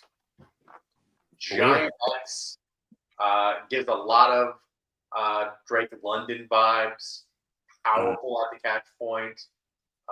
Xavier Legette and Tet now on the same. Woo-wee. And dealing in the slot. Hey, as much as I've been the hater on the wide receiver class, don't believe the smoke you hear. He was supposed to fall to like what, 25? Yeah, right. I know. Well, I think it was a little up and down. So in the beginning, he was like top 5, top 10. Then in the middle, he's falling out, and then he ends up going right where he was supposed to go all along. Ted McMillan is my number 1 receiver in this draft. I mean, well, I have Travis Hunter as number 1, and then I have him number 2. But again, that checks out, right? Because Lord, that checks out because Travis went number 1, and now Ted goes number 2. That's how I had him ranked in my top 15 wide receivers. So everything is going the way I want it. I think after McMillan, that's where everybody's board changes on wide receivers. Yeah. Then there's the big debate like Buka, their burden is like the 2 consensus guys after that. Or Matthew Golden too. Why would random question? Why would you show up to Lambeau Field when the draft's outside? Like where you're at. Cathedral. Why are you chilling in Lambeau? The owner of the Carolina Panthers yucking it up with the newest member of the team. We're about to hear that. Did you see who the pick is? New Orleans is halfway through. Yes, sir. We did, but we won't allotted for the 9th overall pick in this draft. Is this a Jalen Walker spot, you think? Well, this defense was terrible last year, so then that's you could really look at a lot of different areas. The pass rush, just finding playmakers on the defensive side of the ball is something that's much needed in Carolina. You also have Bryce Young, who, man, what a kick save. After he got a chance to catch his breath, came back and played better. You could also try and give him a little sugar and give him somebody that can make some plays for him as well. This is a team that's still in the development process here with Dan Morgan as the general manager, Dave Canales as the head coach. There's needs kind of littered all over this roster. Yeah, he really can't go wrong on it, is what you're saying, right? Either way, you got to take care of it. Our crew last year surprisingly ended up doing 4 Carolina Panthers games, many of them near the end of the year, and Bryce Young got better and better and better. The numbers weren't eye-popping, they weren't staggering, but you saw him improve and grow throughout that process. So if they go in that direction, you're saying, hey, we're going to give you one more. We'll give you another opportunity. Maybe they gives him someone on offense, but I really thought it would be a defensive pick. Mason Graham, he's off the board. Jalen Walker was the one I had in mind. Well, the mystery's about to end. Here's the commissioner with the 8th overall pick. First one for the Panthers tonight. With the 8th pick in the 2025 NFL Draft, the Carolina Panthers select Teteroa McMillan. Oh. Wide receiver, Arizona. So they go offense, and they go Tet McMillan, who is technically the second wide receiver chosen tonight. And it's the that neck piece goes hard, can't lie. Coming out, and he's going to join this. It's fine. Dallas got this job based off what he did in Tampa Bay with a big receiver like Mike Evans and that explosive offense they had there. So he goes out and gets one. Hey, head coach. It's so funny because I comp that to Mike Evans, and who's the Panthers head coach? That length. Dave Canales, right? What did Dave Canales coach at? Throw it up with tremendous Tampa Bay. He can do. He can go get it. How about he just went and got his own Mike Evans. Here against Hey, not to forget Seattle the body DK. Control, balls underthrown, no problem for a bigger receiver. He can really adjust down the field and play like a smaller guy. He's slippery with the ball in his hands after the catch. My thing, he's got a little consistent urgency. There's times when you see him ease on the backside of routes. That's something that's coachable. You got to get that. That boy looking fresh. But the raw ability, his basketball, That is a his clean volleyball suit. background, it shows up on the football field. Huge production. I mean, huge production. He had 174 catches, Third per. 2,700 yards, and everybody in the Man's building bargain knew at he third was getting per. the ball. I mean, that's just the flat out facts of it. And this is not an excuse, DJ, but I would just say there are some colleges and college offenses that will teach I like in us their because coaching pushing a lot room, of in their defensive talent on the individual board. rooms, the backside receiver, hey, take this play Man, off. how could he not be You know, and so romantic about football? I don't like Look it how either happy when I this see kid it is. on film, but I'm telling you, these guys, some of them are coached to do that in these offenses, and it's Yeah, you tough gotta to love it, scout man. when you're Shout out seeing to that him, on man. film. But this guy in a 50-50 situation, Will Goodell CD, wear I this don't know for if the there's next anybody pick? better. Shorter quarterback, bigger targets. Last year it was Xavier Leggett. They need him to come along and play better. McMillan, another big, wide-ranging target for the shorter quarterback, Bryce Young, a little more forgiving as they throw it downfield. So Bryce Young now has a 10 to go with his league at. Kurt Warner, take it away. I'll tell you what I love about this, guys, is I believe he could be a true X receiver. And what we mean by that is that solo guy on the backside. And nothing makes football easier for a young quarterback than to look out there and go, oh, I got one-on-one.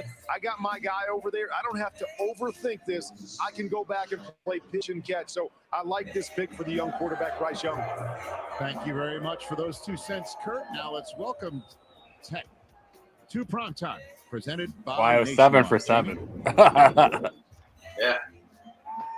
Draftbuster. We know who you are on the football field, but you are letting everybody know who you are with an homage to your heritage tonight. Why was this important to you?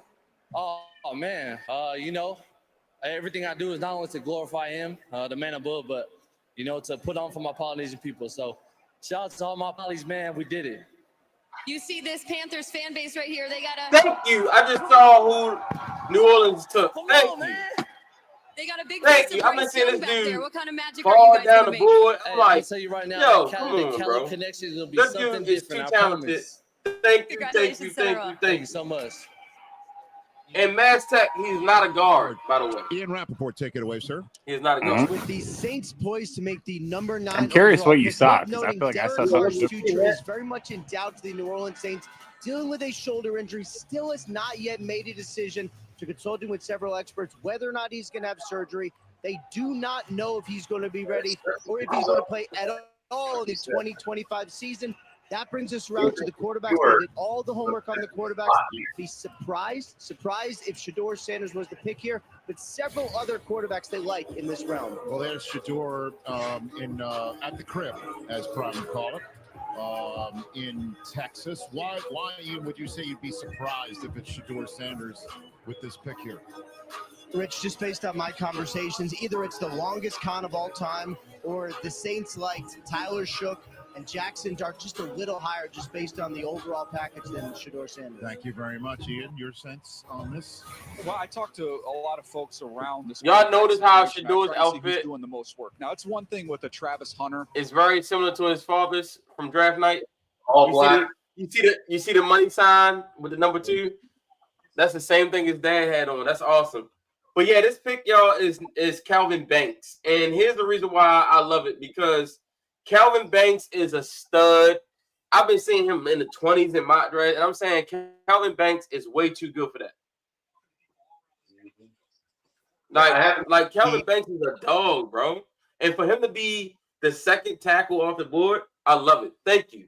I had Miami taking him, but New Orleans, they needed it. Their guy just retired. Mm-hmm. Hey, third tackle, depending on how you see Campbell. Fair. Oh, yeah, Campbell as well. So he's third tackle. Yeah, Banks. But still, you know, it's like I love the pick. I love the pick. Yeah. Like, it's a little bit higher than what I was expecting for Banks, just because I had him in, like, the mid-teens. I actually had Banks ranked higher, but, I mean, this is where he was top on my board. Kelvin Banks Jr. Love it, man. Love it, man. Tackle, Like, Texas. this is a great freaking pick. Great pick. So to the offensive line, DJ, your thoughts? Well, I thought these tackles would come off the board quick. I like the because message there's not a lot of them. You can count on to come in and start and play right away. Last year, the Saints got Talisi Fuaga to handle one tackle spot. Now they get the other one taken care of. Think about Kellen Moore just winning the Super Bowl with a team that's all about the line of scrimmage with the Philadelphia Eagles. So now we're at all the to there. see them go with tackle. We'll see which quarterback they're protecting down the road here and see what that looks like. Tyler Warren is not Investing getting in the past trenches. 50. Not surprised to be that's the direction they went. And Chargers notice are gonna have to they move said up. tackle, They're gonna get right? Tyler Not Warren. guard, because there's talk about it kick inside the guard. DJ, take it away from here. Yeah, very balanced in pass protection. Really, just the Georgia games were the ones where he struggled. The rest of the tape is pretty consistent. He's a fluid mover. Here he is in that Georgia game showing you some of those redirection skills that he possesses. Here comes your fear. Here He's comes your big. fear, He's Jay. got those All broad comes down to shoulders this in the pick. run game. He can get that initial movement. Tyler See him Warren. stay connected and stay attached a little bit more. But the athleticism getting up to the second level takes those good angles to get up to those linebackers. Here's the pop of some of that physicality that he's got inside. I want to see more of that continue to develop in his game, guys. But the tackles, the run was early. That was expected, and that was chalk. Fuaga last year. Now he goes in. He'll probably play right tackle instead of Trevor Penning. And Joel, in that division, the Tampa Bay Buccaneers are pressure off the edges. That meets a need right there. Listen, Kelvin Banks Jr., he's a guy, Sark raves about this guy. When I would talk to Steve Sarkisian, the head coach at Texas, about Kelvin Banks, he would say if everybody on our team took care of their business like Kelvin did, we would be good to go. So he's a great locker room guy. And now the weight is on for Shedeur, who we just saw on our screens. You know, That's the third quarterback spot. Yes, seen punt on quarterback. This is big in that regard. The next one appears to be 21. For everything we're talking about with New Orleans and everything, that's a bit. The story of this pick is, where does Shedeur go to? Where does he fall to? Meanwhile, the Bears pick is in, and they do have every tight end available for them to choose. We'll find out who that pick is. The Niners are on the clock right now. I know we're not talking about 9 right now. seconds in. And Hey, there's our colleague Colleen NFL Wolf. fans everywhere. Laura Hold Rutledge on with an to your announcement. hats, because boy, do we have an announcement for you. Live from the heart of the NFL draft right here in Green Bay, Wisconsin. That's right, Colleen. The schedule release marks a pivotal moment in the NFL calendar. It sets the stage for a thrilling season. Yeah, this is where we get to geek out over every single game and bye week, the primetime revenge and rematches, just doing an those advertisement. late season divisional dates that end up deciding playoff spots. And who's playing at Lambeau in December? Ooh, we're gonna have to find out. Wait, We'll find out sorry. soon, okay? These How people about are these loud. rookies, the players who are drafted here tonight? When and where do they make their NFL debuts? Can I throw We're gonna something find out that there? out as well. Let's not forget the expanding lineup of international games. Is as anybody well going as to count Christmas, the Browns trading Thanksgiving back Day. in to get There's to the so door? many captivating matchups. It's the best. Especially with the Nothing capital they says literally holiday just cheer got. like watching your team destroy another. So, I mean- without further ado, Everybody, get it together. Mark your calendars. Set your alarms. The schedule will be dropped on May 14th. There we go. That's Lock the it one. in. That's the one We can't NFL wait. thing. You I can tweet don't it out, tell everybody, and don't miss it. Be sure to check out all the great content from the NFL team sites, the club social channels around the schedule. You can tune into NFL Network as well as ESPN. So much full coverage of the thrilling 2025 matchups. May 14th just around the corner. I know. It's basically here at this point. Guys, get ready and buckle up for the You know what else? greatest Here, the season of Bears your pick. lives. That is quite the hype. I know what I'm doing on May 14th. Gentlemen, I'll be working. what's your prediction? Yes, you hear the Bears. booze. That's what happens when the Bears are about to make their pick. Didn't even need to match. Really hope we don't take Tyler at the first ever draft. That's where I had Warren in the in my home of the mock, Packers. so I'm sticking true to it. So that would break Colts fans' hearts. There is the fallback option of Loveland. We'll have them really close. Didn't work out. Pretty far. Do you think the Bears pick's gonna get booed? Right? Well, the tackles are gone, so this is the tight end or this. Hey, Lee.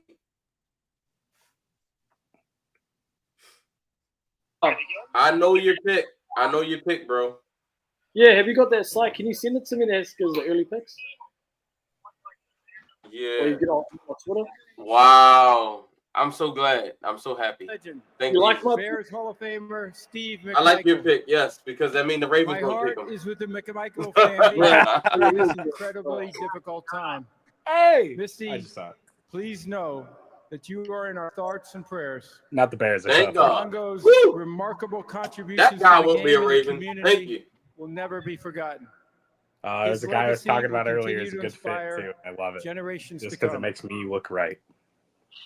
50 years ago, with the fourth pick in the 1975 NFL Draft, the Chicago Bears selected one of Steve McMichael's teammates and closest friends, Walter Payton, running back, Jackson State.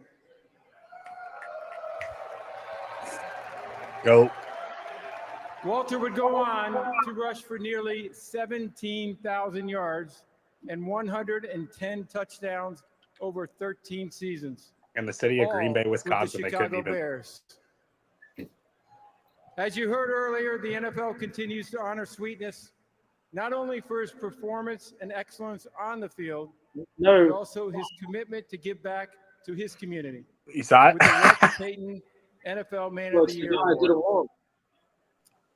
So with the 10th pick in the 2025 NFL Draft, We're 10 deep. Now they do it. the Chicago Bears select Colston Loveland, tight end, Michigan. Wow. In twisting, in twisting, in twisting. Tyler Warren. That's Colston a Loveland's bit of a off the board. surprise. Loveland is Right the next first to each tight end other off the on board, my list, guys. So they're both excellent players, different styles. And He's a twisting, smooth and mover. twisting, Kinda and remind me a little bit of Mark He Andrews. has Quite a honestly, lot of you could put Sam Laporta on that list, who Ben Johnson had coached. A real makes sense sudden when mover. you He put creates that Caleb separation Williams. down the field with his routes. Yo, Receiving Loveland skills again. with Just look at Caleb some easy Williams, windows that he creates. Odunze, and DJ Moore. I like it. I like it a Yeah. lot. That's a receiving quartet that is tough to stop right there. Cole Kmet, double tight end sets. Yeah. A lot of people thought it would be Tyler Warren, but no. Yeah. I would have expected Warren, but the fit with Loveland does make sense with what the Bears are trying to do, Mm. especially with Ben Johnson. Because Ben Johnson loves his tight ends. My man Lee saw the pick, had to leave. Mm-hmm. Put the Lee and leave. No, he's here. No, he's here. No. I'm just. He just messaged me. I had to break him the bad news. It's the guy that I didn't want, so I hate No, to pick. I think It's they the same wanna old help story, Caleb. bro. Like the Niners are the one team in the league. They're always the consensus like rankings. They always reach. They always reach for guys, and I feel like it's a reach. I'd like to say in my mock today, I had them trading up back into the first to get this guy. So it makes me feel really happy. Yeah. So I will want to say this, Yo. guys. Heading into my pick, Do not spoil it live. Yeah, we won't. We won't. React to it live. No, we won't. We won't do that. Yeah, we won't do that. Yeah. I'm only doing this because the San Fran fan heard it. Well, I expected my pick though, because I said it the other day. I was watching. Usually in presses they don't give away much, but there was one thing I took out of John Lynch's presser that he did, and he said the one thing that stuck out to me was we need someone that can come out and set the edge, and it's this guy that like this. To me, this was the guy they'll be looking at to set the edge. There's not many edge setters that can come out around this pick, on the first round of the draft and really set the edge in our wide 9 system. So I felt like that's why this guy was going to be picked for us. Like I've been saying it for a week. And it's the type of guy that. So you like the pick? Nah, I hate the pick. This is the guy I don't want to draft because this is what we do, right? I'll tell you what the Niners do. They'll look for a guy that can do a certain thing, and then they'll look and they'll think, okay, he's got the size, he's got the measurables, right? And then they hope that he can develop the other part of his game. So for me, this guy, right, one part of his game, he's pretty solid, but the other part of his game, he's not. And they always bank that these guys will improve on the other side that they're not so good at, right? So they did it with McGlinchey in 2018. He was a good run blocker. They felt like, he's got good size. He's going to develop and be a good pass blocker. He never did. And I said from day one, it was a bad pick. And I broke it all down. We did it again the following year. I go, hate the pick, Javon Kinlaw. They drafted him because he was big, looked like a monster, was good in the run game. They thought he could develop into a good pass rusher like DeForest Buckner. Thank you. Like another guy coming up too. And Niner fans like me were so angry when we traded DeForest Buckner and we kept Arik Armstead, right? DeForest was a better player. If you're going to sign one, sign the better player and let Armstead go. Where's Armstead now? They're both gone. Yeah, Armstead, they didn't even sign him for that much cheaper than what DeForest Buckner got. Exactly. I would rather spend like $2, $3, $4 million more per year on a guy who's clearly better and is at the level of like a damn near all-pro level almost every single year. Exactly. So, you keep those guys. You keep them. He is a phenomenal leader, player in both against the run and against the pass. Very disruptive, like a very strong all-around threat for you to build your defense around. Instead, you go for another guy who had like a breakout, but did not have the same level of consistency, and even then was still not the better player. And he was the perfect type player on and off the field. Like you said, there's a perfect type of player you build your team, you build your defense around. Those are your pillars, right? You don't let those guys go, especially when they're so consistent and good every year, year in, year out. I'm thankful you did because he's been an amazing member of the Colts defense for now like half a decade. And hoping that we can continue to keep him going for another couple of years and potentially retire as a Colt. It's so funny, Lee, that you brought up like that whole analysis because literally everything you were saying was the exact reason. Like as he was falling down my board, I'm like, they got 11 picks. They would do it. They would do it because they do not let D-line ever like sit through something. Like they don't ever simmer. They don't ever let that stuff sit. Yeah. Which is crazy because like I had them trading back into the first for it, but the guy I originally had them taking in the first wasn't here. So it's interesting. Yeah. Well, because a lot of Niner fans felt like it was either I felt like it was either going to be Michael Williams or Walter Nolan. It just depends whether they go DT or edge. But when John Lynch was saying that presser and he kept saying set the edge, to me there was only one guy that they were going to, to me they weren't going to get Mike Green. It was Michael Williams, the bigger guy. They could do that. And I just knew it was Michael Williams there. And it's funny because I've been posting about it too. It's funny. But no, yeah. Literally like a last second thought today, and it fit. And now the Cowboys get a chance to make me look like an idiot. The Cowboys do to me every year. John Lynch with the guy that I want pick up, and exactly the pick after us again. CeeDee Lamb, Micah Parsons. I have not changed my pick since the start of this draft season for the Dallas Cowboys.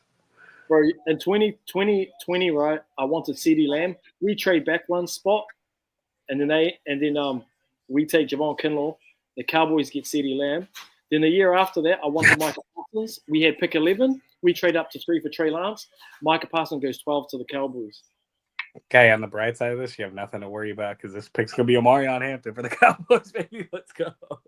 Yep.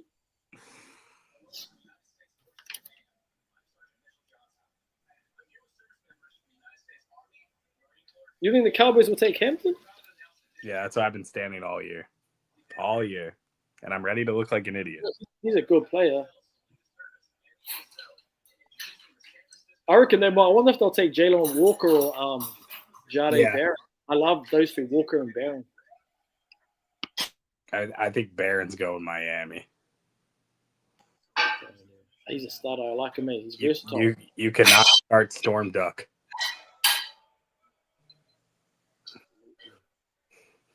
Man, this is gonna mute my mic.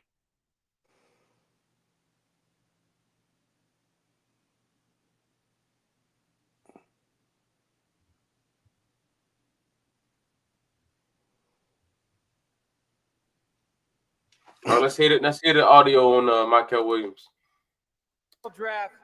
The San Francisco 49ers select Michael Williams, defensive end, Georgia. Daniel? Yeah, Nick Bosa gets a running mate on the opposite side there. Leonard Floyd is gone. He departed in free agency. They also lost Hargrave, the defensive tackle. So they needed to invest, I thought, either in the offensive line or the defensive line. And in Michael Williams, they get someone who, if he'd been healthy through the entire year and through the process, I don't know that he would have even got to them here with the 11th overall pick. He got a little nicked up and hurt in that opening game against Clemson and wasn't quite right, although you saw the flashes as the year went along. Big-time upside. I mean, he is going to be the first one off the bus. And you've got Nick Bosa on your team. He is a big-time, great-looking dude. He's got Texas flashes. Yes, he did. There was those flashes. They just weren't consistent. I think was health related. But he's very long. He's got long arms, and he uses that length. Here he is as a rusher. You see that long inside arm, able to get through and get to the quarterback. I like the idea of widening him out more. He had a lot of tight alignments in that Georgia defense. San Francisco, with their scheme, they will loosen him up. They'll let him rush a little bit from a wide 9, and he'll have a runway where all that explosive power will show really well. He was versatile for Kirby Smart, but again, I think that worked against him because he was better when he was wide in that wide 9. That ankle injury definitely slowed him down. But if you talk to the people around Georgia, they will say he was a great locker room guy. And you know that John Lynch loves those type of guys. And listen, can you go wrong with Georgia defenders in the recent vintage? Yes, you can. Think you can And you could see, having lost Greenlaw and Hufanga to the Broncos in free agency, they add a piece up front, an edge rusher for Robert Saleh, who's the defensive coordinator again. So the Dallas Cowboys, tell me if you've heard this before, Jerry Jones took his time. They were the first team to take it under a minute tonight in the first round, and they're celebrating and high-fiving. Listen, I think the Cowboys would have been ecstatic if you told them coming into the draft, Matthew Golden, Tyler Lockett, and Jalen Walker would all be on the board for them to choose, and they might be going somewhere else than all of those three as well. So we'll find out who the Cowboys are celebrating. The new head coach, Brian Schottenheimer, just had the phone and handed to him at the Star. So we'll find out who the newest Dallas Cowboy is, and here come the Packers fans to greet him.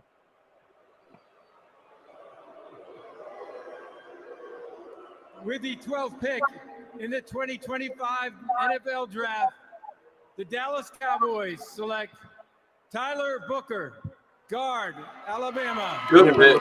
So different little Tyler, Booker, they go offensive line. Can I jump in real quick, Charles? What's his name? Just retired, right? Our colleague, Zach Martin just retired. Yes, great Cowboys pick. being intriguing. What's going to happen with their draft? This is an actual fit for him. Like people wanted him on the Ravens, it doesn't fit us. This fits though. Your card to work in the phone when he says, "Hey Tyler," and to and be Tyler Booker and Tyler Smith. as well as You have to be a more great specific than the 3 Tylers on that offensive line. Mm-hmm. But he was described to me might by not the be the guys most at exciting Alabama guy. as I the think Will he gets out Smith finding the white stone guns well or like just an gold. unbelievable In that bone leader. trick, Zach what Martin he goes did, out, dominated. he goes in. That man running to the podium like he John Cena on an entrance. He's a big man. He's I ready. was asking, what would you tell the teams if they asked you about Tyler Like, Booker? he They said is if he gets on the airplane after he gets picked, probably one of the and best. they were to tell him, hey, He was they like changed the the best schedule. pure We have a guard game tomorrow. of We just the emailed you the class. playbook. Other guys, Yeah. When the guard plane landed, he'd have the entire playbook memorized, and he'd be able to Hey, start the next day. look at that, y'all. We're on the board. You Love can this finally kid. see our name. New Canaan, Connecticut, to IMG Academy. We are. Academics a big part of what he does. He's a cerebral player All right. as well as a physical. You said what? Prize. Joel, he talks about what he We'll wants get our to guy. I like it. It was so funny because all the latest mock drafts had Tyler Booker falling out of the first. I'm like, come on, dog. Yeah, I didn't see that happen. He wasn't a fit for the Colts, and I was heavily saying he's not going to us at 14, but he would be going in like the first round. Absolutely.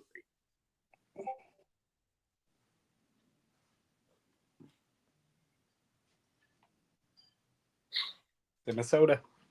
Yeah. Miami, you are now on the clock. Yeah. This could be the one that breaks some Ravens fans' hearts right here. Mm. They're breaking hearts. I like it. Tyler Booker. I'm so happy Michael Williams went to the 49ers, dog. Yeah. He was not a guy I was interested in at all as well for the Colts. Neither of them are the Ravens. Thank you for doing the Lord's work, San Francisco. Mm-hmm. Thank you.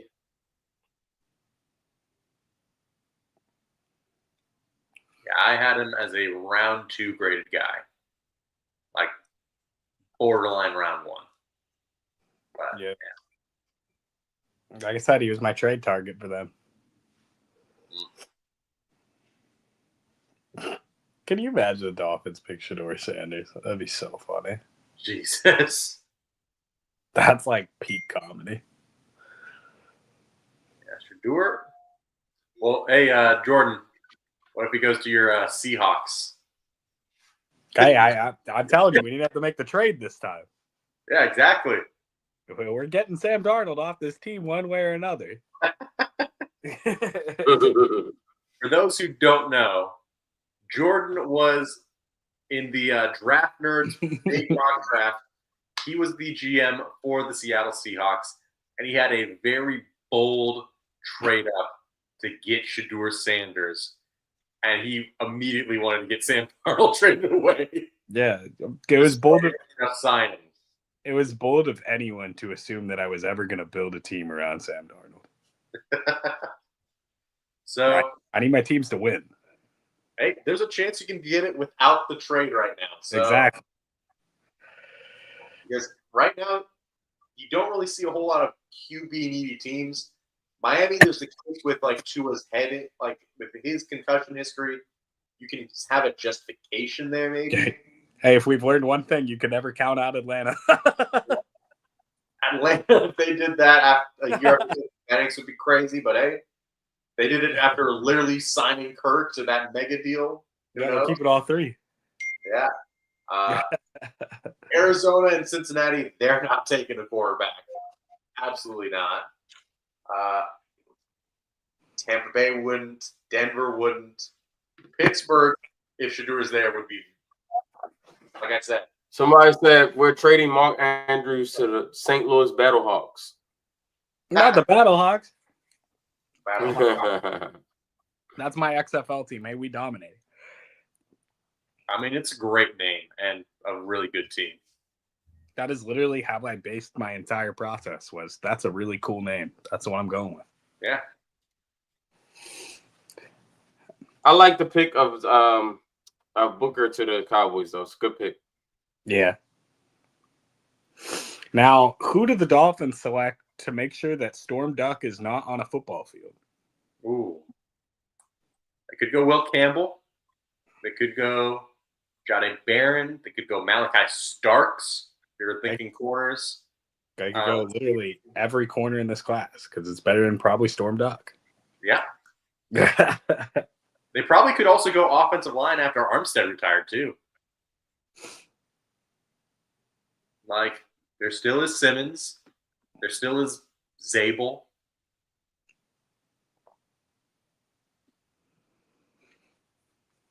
Yeah, man.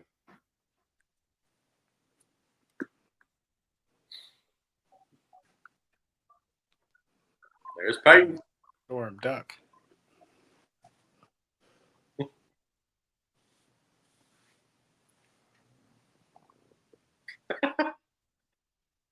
I said, nah.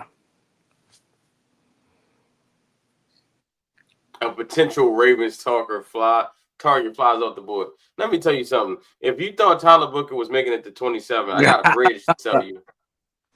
I got a bridge to tell you. Hey, I'll purchase it for you. You are gonna love the view of the beach. Hey, what's a bridge look like? Hold on, I'm interested. Golden and gated. Back in the San Fran. And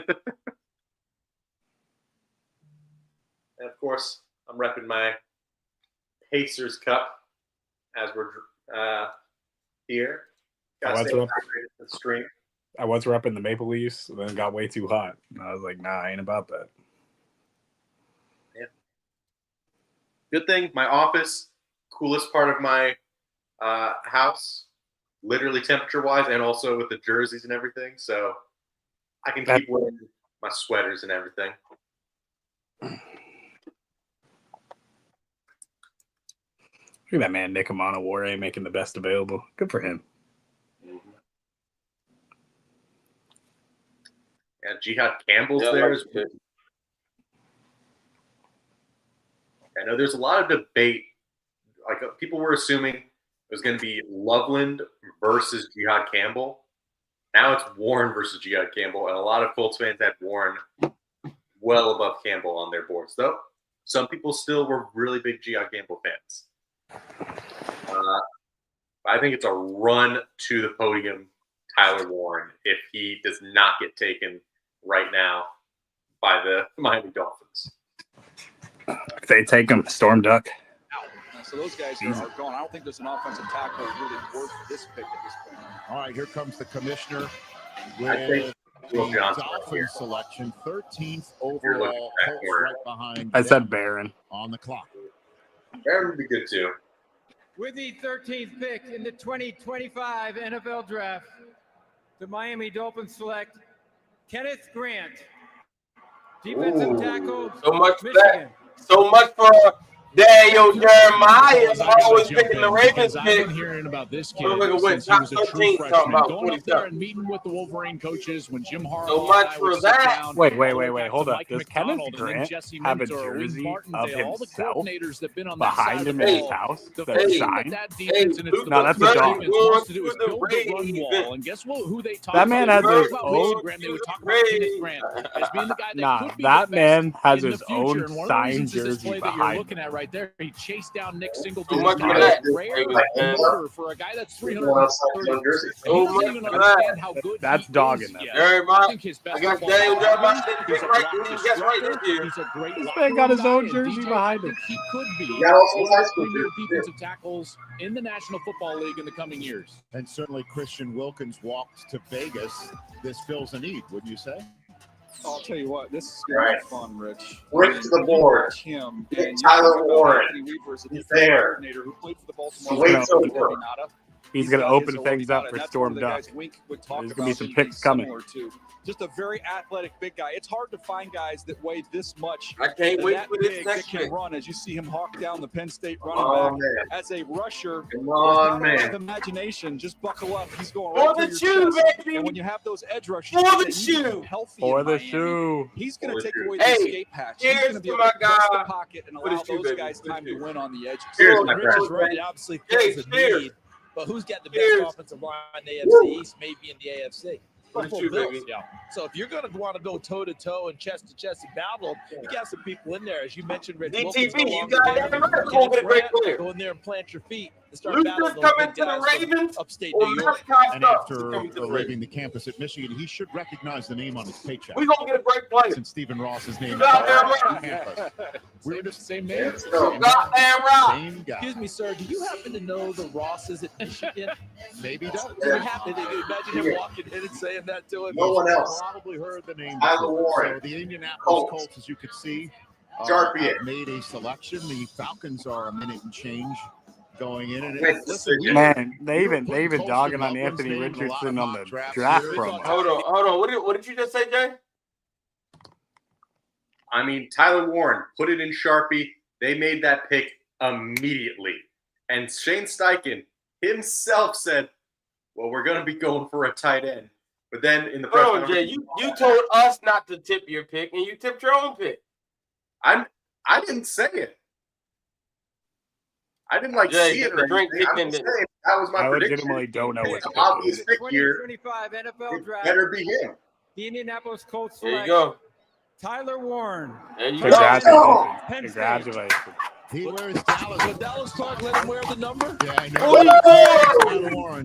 It's back in the Colts This uniform. is a fun Number player 44 is to watch. back, You watch baby. college football, and Joel, you jump in here pretty early because the way they use this guy, I mean, he was the offense. You put him back in the Wildcat. Here he's snapping the ball and going out down the field against USC on a trick play. Watch the catch as he goes up and makes Look at that pass by the wide receiver. You can't do that in turkey ball. Unbelievable. How about the one-handed catch on an underthrown ball and then absorb the contact? Here he is again. Watch him with the ball in his hands. He can run over you. He can jump over the top of you. The quarterbacks are going to love him. And I'll tell you who else is going to love him in the running backs with what he does in the run game. That dude reminds me so much of Gronk, bro. He's like Gronk. That 44. He reminds me so much of Gronk. Told him about a guy named John Riggins. Yep. And this is how you're going to play. My man looked like a Baltimore Oriole right now. 100%. And here's what I loved about him is He's that, ready. well, not to disparage their wide receiver core, but their wide receiver core was non-existent. And so the focal point of the pass defense was always on Warren, which means that they needed to be creative. And they were able to do that. thrilled. And they snapped it to him, passed it to him, pitched it to him, screened this it is to my him, sent him down the unexcited seam. face. In every different way you could possibly get the ball to 44, they were getting the ball to 44. And yet he was 44, always natural and tight end comfortable for the Colts. in those situations. And that's rare. That's work why out he pretty reminds well. me a little bit of Travis Kelce. You know what? Because he's just comfortable no matter what on the football field. And Travis Kelce was a high school quarterback as well. Look at those kids at the Tyler Warren draft party. And speaking of kids, this is him in the Little League World Series. I'm going to need And a he's birth a baller. certificate. You know, his birth certificate. That makes so much sense, bro. He looks like a Baltimore Oriole. He looks like a Baltimore Oriole. Let's go. Looks more like Blonde kid with long hair. I love this. Baltimore No, I love this for the Ravens because now we know you're the going two top tight ends are gone. Mark Andrews stock just went up. Take it away. Yeah, I know we always Yes, want to sir. label these guys. We're talking about Travis Hunter. Is he Thank you, Coach. DB? Is he a wide receiver? Some of these guys Thank are just you, what we call football everyone, players, and that's what I letting look at when Tyler I Warren watch Tyler Warren play. He is just a football player. He's smooth. Whatever you ask him to do, he's got the ability. This gotta be to do Jalen that. Walker, a yeah? big guy, but his soft hands, his ability to run after the catch. I think this is a home run for the Indianapolis Colts. So we go to break. A lot of Big Ten players here in Wisconsin that we've seen tonight. I love it, man. Love it. Yeah. They sprinted that pick to the podium, no hesitation.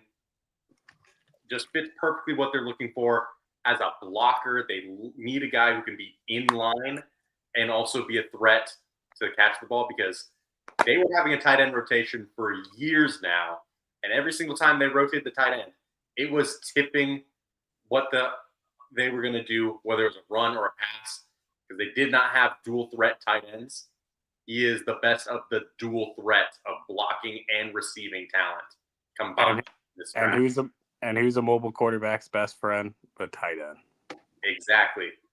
Giant frame, great hands, goes up and snags some tough catches. Good yards after the catch. Could get even better as well with even better quarterback play. We'll see if he gets that in Indy. But, man, he is a very big mismatch. Line him up in line, out to the slot. That is going to be a very fun wide receiver core plus Warren with Pittman Jr., Josh Downs in the slot, Alec Pierce going deep. Got A.D. Mitchell as your fourth wide receiver. If he hits, we'll see. He has some development that he needs to do. And then you have Warren right in the middle, plus Jonathan Taylor in the backfield. Like, I love it. RPOs with JT and AR were already stressful enough for linebackers. And now these linebackers also have to worry about Tyler Warren. James Steichen. Great pick. Hey, I know you're jacked. Right now, and you should be. That's a great pick. Like my comp for him is Rob Gronkowski, bro. Like he's literally that type of impact player. Great hands, really good awareness in the blocking game, the run game. Can catch the ball in the middle of the field, intermediate parts of the field, and also he can even run deep seam routes. Like he's a matchup nightmare. He's too big for safeties and corners, and he's too fast for linebackers. Like the guy is legit. He's legit. He was my tight end 1 in this draft, and so congrats, man. You get him, and thanks to the Bears for actually picking tight end 2 before tight end 1. So 100%. Yeah, I love it. I like those, but yeah, I was going to be taking Warren over him all day, every day, especially for what the Colts were looking for. So, I mean, we'll happily accept how the board fell for us. Like, even with, I was a little nervous because Shedeur hasn't gone, and the more quarterbacks that went in the draft, the better the chances talented guys were going to be falling to us. But yeah, once Dallas for sure did not pick tight end, yeah, Miami was not taking him. It was a wrap. Warren. The Falcons have the opportunity to do the funniest thing ever right now. Do it. Shedeur Sanders with Michael Penix Jr. Do it. Nah, that being said, though, I'd like to think that this has to be Jalen Walker. Keep him home. Yeah. They don't like drafting Georgia boys in Atlanta, though. I know. That's weird, isn't it? Yeah, it's a really weird thing. And they all work, so it's like an odd double entendre. Like, who do you guys think this pick is? Jalen Walker. Yeah, I feel like Jalen Walker should be the pick. Mike Green, man. I'm hearing Mike Green is. Some teams took Mike Green completely off the board because of the issues. Yep. It's multiple allegations in different places. Yeah, so, it's not a good look. Yeah, Falcons are taking so long. They want to trade down. Well, there's a lot of options that they could go even beyond those, like Walker or Mike Green. Like, I'm a big Donovan Araku fan. I could see the justification for that as well. I know there's the controversy of James Pierce Jr., but less allegations and more so just like work ethic and like maturity kind of standpoint, and like, is he ready to be a pro? But also a very young player as well, so maybe he changes that over time. Who knows? But yeah, there is a lot of edge rusher talent. Hell, they could even go Jihad Campbell as well, former edge rusher turned linebacker. The Jeff Albert from the Jets who had worked under Robert Saleh. What do they like to have? Pass rushers. Here comes Brick now to coordinate this defense. The pass rushers staring at him. We just did it with Tyler Warren, meeting the needs with Indianapolis. Can we do it again with that need being met for Atlanta? It's right there. Here's the opportunity. Exactly. The two best players available fit the specific need of those teams. This is you don't have to outguess yourself, right? It's right there. If that's who you have rated, this is a chance to go get them. Pick us in, coach to owner. Conversation happening right now. Terry Fontenot hugging it out. Hugs all around. Arizona is close to 90 ticks into making their selection. 16th overall. Once that's made, we'll be halfway through the first round. Still haven't gotten another quarterback selection. Y'all see what Brandon put? He said, fuck it. Like Ravens need to get Mike Green. We can fix those issues. We can fix it. A need that they have. You're fixing sexual assault. One draft. They got C.J. Stroud. They got Will Anderson.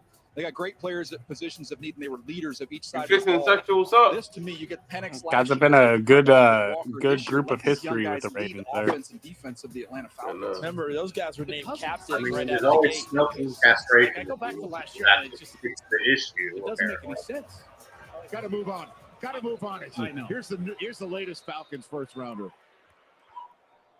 With the 15th pick in the 2025 NFL Draft, the Atlanta Falcons select Jalen Walker, There it is. defensive end, Georgia. Sometimes you just don't overthink it. Right? That boy stay home. That boy stay home. So I mean, I thought. Well, that's a good pick. A little bit.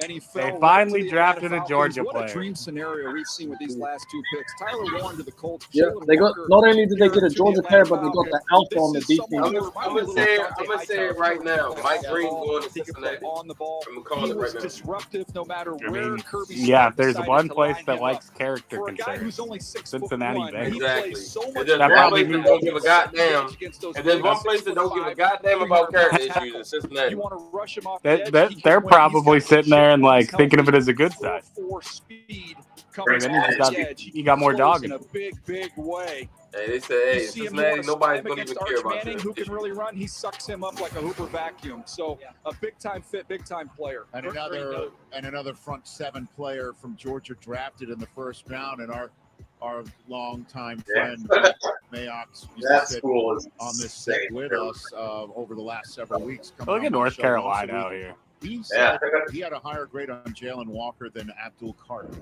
So there is a lot of excitement in that room for a guy that fits a major need from right there in their hometown. And we have another guy who's still on the board, Jahad Campbell out of Alabama. That's very similar to what we're talking about with Jalen Walker, where they're off-the-ball linebackers who can move to the edge and rush, a la Dante Hightower, who changed the fortunes of the Super Bowl with a rush and knocked it free from Matt Ryan and started that comeback for the New England Patriots when you have that type of a player. What are you doing, man? They're all excited about their pick. Why are you bringing up that Super Bowl? But it doesn't matter. This is a guy that's on the reverse side of it. I see what you're saying. And maybe he can do it for them.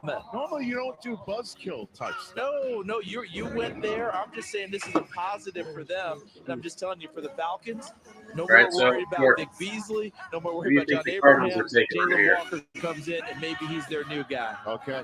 There's a member of the Ball Brotherhood. We welcome Monty Ossenfort to the scene.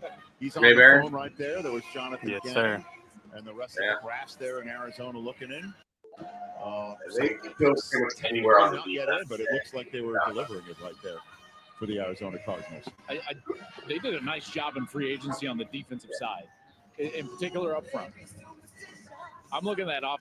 I think they need offensive line, but I don't love my offensive line selections right now. I think wide receiver is interesting, and you've got Golden sitting there. You've got Abuka, and I think teams are again, there's not a consensus about who's. I haven't seen any tips or anything, so I'm gonna say Arizona is gonna take Matthew Golden. I'm just gonna go with it. Okay. I'm not gonna cheat. I'm not gonna look at my phone or anything like that. I'm gonna say they got a chance to take elite deep vertical threat. Marvin Harrison is a great young prospect, but he needs someone to take the pressure off of him. It felt like teams just rolled the safety to him, and it was a hard time as a rookie. So getting a vertical threat would be a great pick here. They closed off the entrance. I don't know anything about this pick either. I'm not from the next. I'm just going to sit here. I'm not going to look at my phone. I'm just going to go with it. I'm going to go for it. Marvin Harrison on the back. Give me my analysis of what I think. It is very tempting to just look at the board. I mean, look at Twitter and see what they're doing, but let's just go for it, man. Let's use our own analysis and thoughts about the way this board has fallen and what's available and where we think teams could go based on personality. I think Arizona feels like wide receiver. Jordan, what are your thoughts? You think wide receiver or you think something else?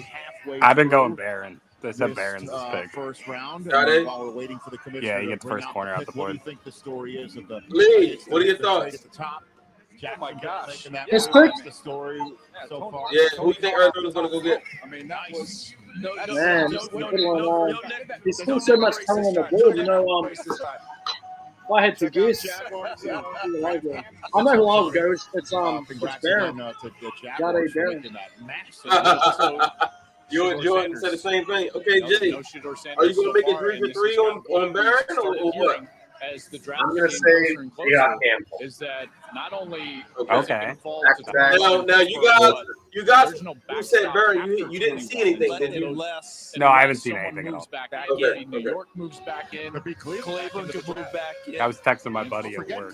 I know Skrill, they took a wide receiver last year, but I'm thinking, bro, they really need like Marvin. Look, Marvin needs some help, dog. Listen, I don't think there's a bad choice between either three of those guys. Yeah. Somebody said Walter Nolan here. Walter Nolan. Takes off the top. Well, as for the Somebody in the chat said Walter Nolan. Maserati Mars. I don't want to tip picks. I want to see. Let's see. Yeah, let's go for it. That way it makes for more conversation, right? If we already know, then it's like yeah. With the 16th pick in the 2025 NFL Draft, the Arizona Cardinals select Walter Nolan. Defensive the Wicked tipped it. All right. Wicked, don't be tipping picks, bro. Defensive line here, No. He saw it, bro. He didn't. He wasn't right, Dre. He saw it on Twitter. They say he wasn't right. Well, he wasn't right. The Wicked he been tipping picks all night. It's all good though. The Wicked been tipping. That boy been tipping on Fofos, wrapped in Fofos. Look at that. That nigga ain't get it right. He been that nigga looking at Twitter.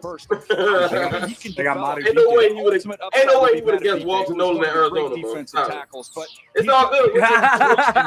When you see him get off the ball, you'll Yeah, see my him bad. knock guys back. No, you want it's all good, bro. It's all good. At the Reese's Senior Bowl It's as all well. good, Again, bro. someone who likes. Man, I know, Sean. Hey, Sean, I know you wanted Walter Nolan, bro. I know you did. Go to is to get on an edge and get. That's why I said, yo, Luther Burton really might be the play for the Ravens because Walter Nolan's now gone. I can see Derek Harmon being taken in the next couple of picks. After that, man, like, what are you going to do? The other D tackle's already gone, right? And Grant. So what you going to do? Guy, there's a safety. Hello. So this pick meant like I had 5 guys that I like BPA at our pick, and then the pick that I think this was gonna be Mike Green. I'm just gonna say it. I don't know. I ain't looking. I'm just gonna say it feels. I think with the Trey Hendrickson stuff being up in the air, yeah, and them needing to be better on defense, Mike Green feels like the pick, man. Feels like that needs to be the pick. Say it with me. Draft Shamar. Draft Shamar. Yeah. No, I'm with you. I need Shamar's story to come out this board soon, so the Ravens aren't tempted. Because if not, yo, we gonna walk away with Shamar's story tonight, and I'm gonna have to play with that. Shamar's I'm gonna story have to do that. I'm gonna have to do damage control because it's gonna be nasty. You know how John Lynch can win this draft? Now, Bengals, me personally, I would say Mike Green, he's my edge 2 in this class if we're looking just on tape. Phenomenal profile, great production, like amazing, like kind of variety of moves. Like he has mastered the chop, the spin, speed to power. Like he has some really interesting, like even the swim move as well. A lot of bend there, good amount of power as well with his hands. You're talking about a guy with a trillion sacks. Oh, man. And a good run stopper too. Like yeah. Green is a really good player who, on the board wise, this is a value pick if they go him. But of course, he's going to be off of teams' boards potentially because of the off-field concerns. Like you said, Bengals historically have not really cared too much about off-field concerns. Like they do not. Green's going to end up on the spot. They should put the Bengals pick on. I think Green goes right now to the Bengals. The Bengals are smart.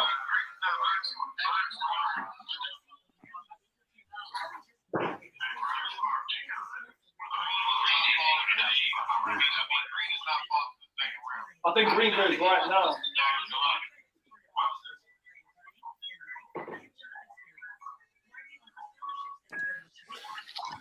So Ann wants to know, guys. She says the Saints Twitter thinking that there's a 54% likely that the Saints will trade up. What do we think? I don't think so, man. I think anyone. I think the price up is going to be too rich. Go ahead, Ray. I know Ray. You're going all the way up from like the top of the second, like the beginning of the back half of round one. It would be a costly maneuver.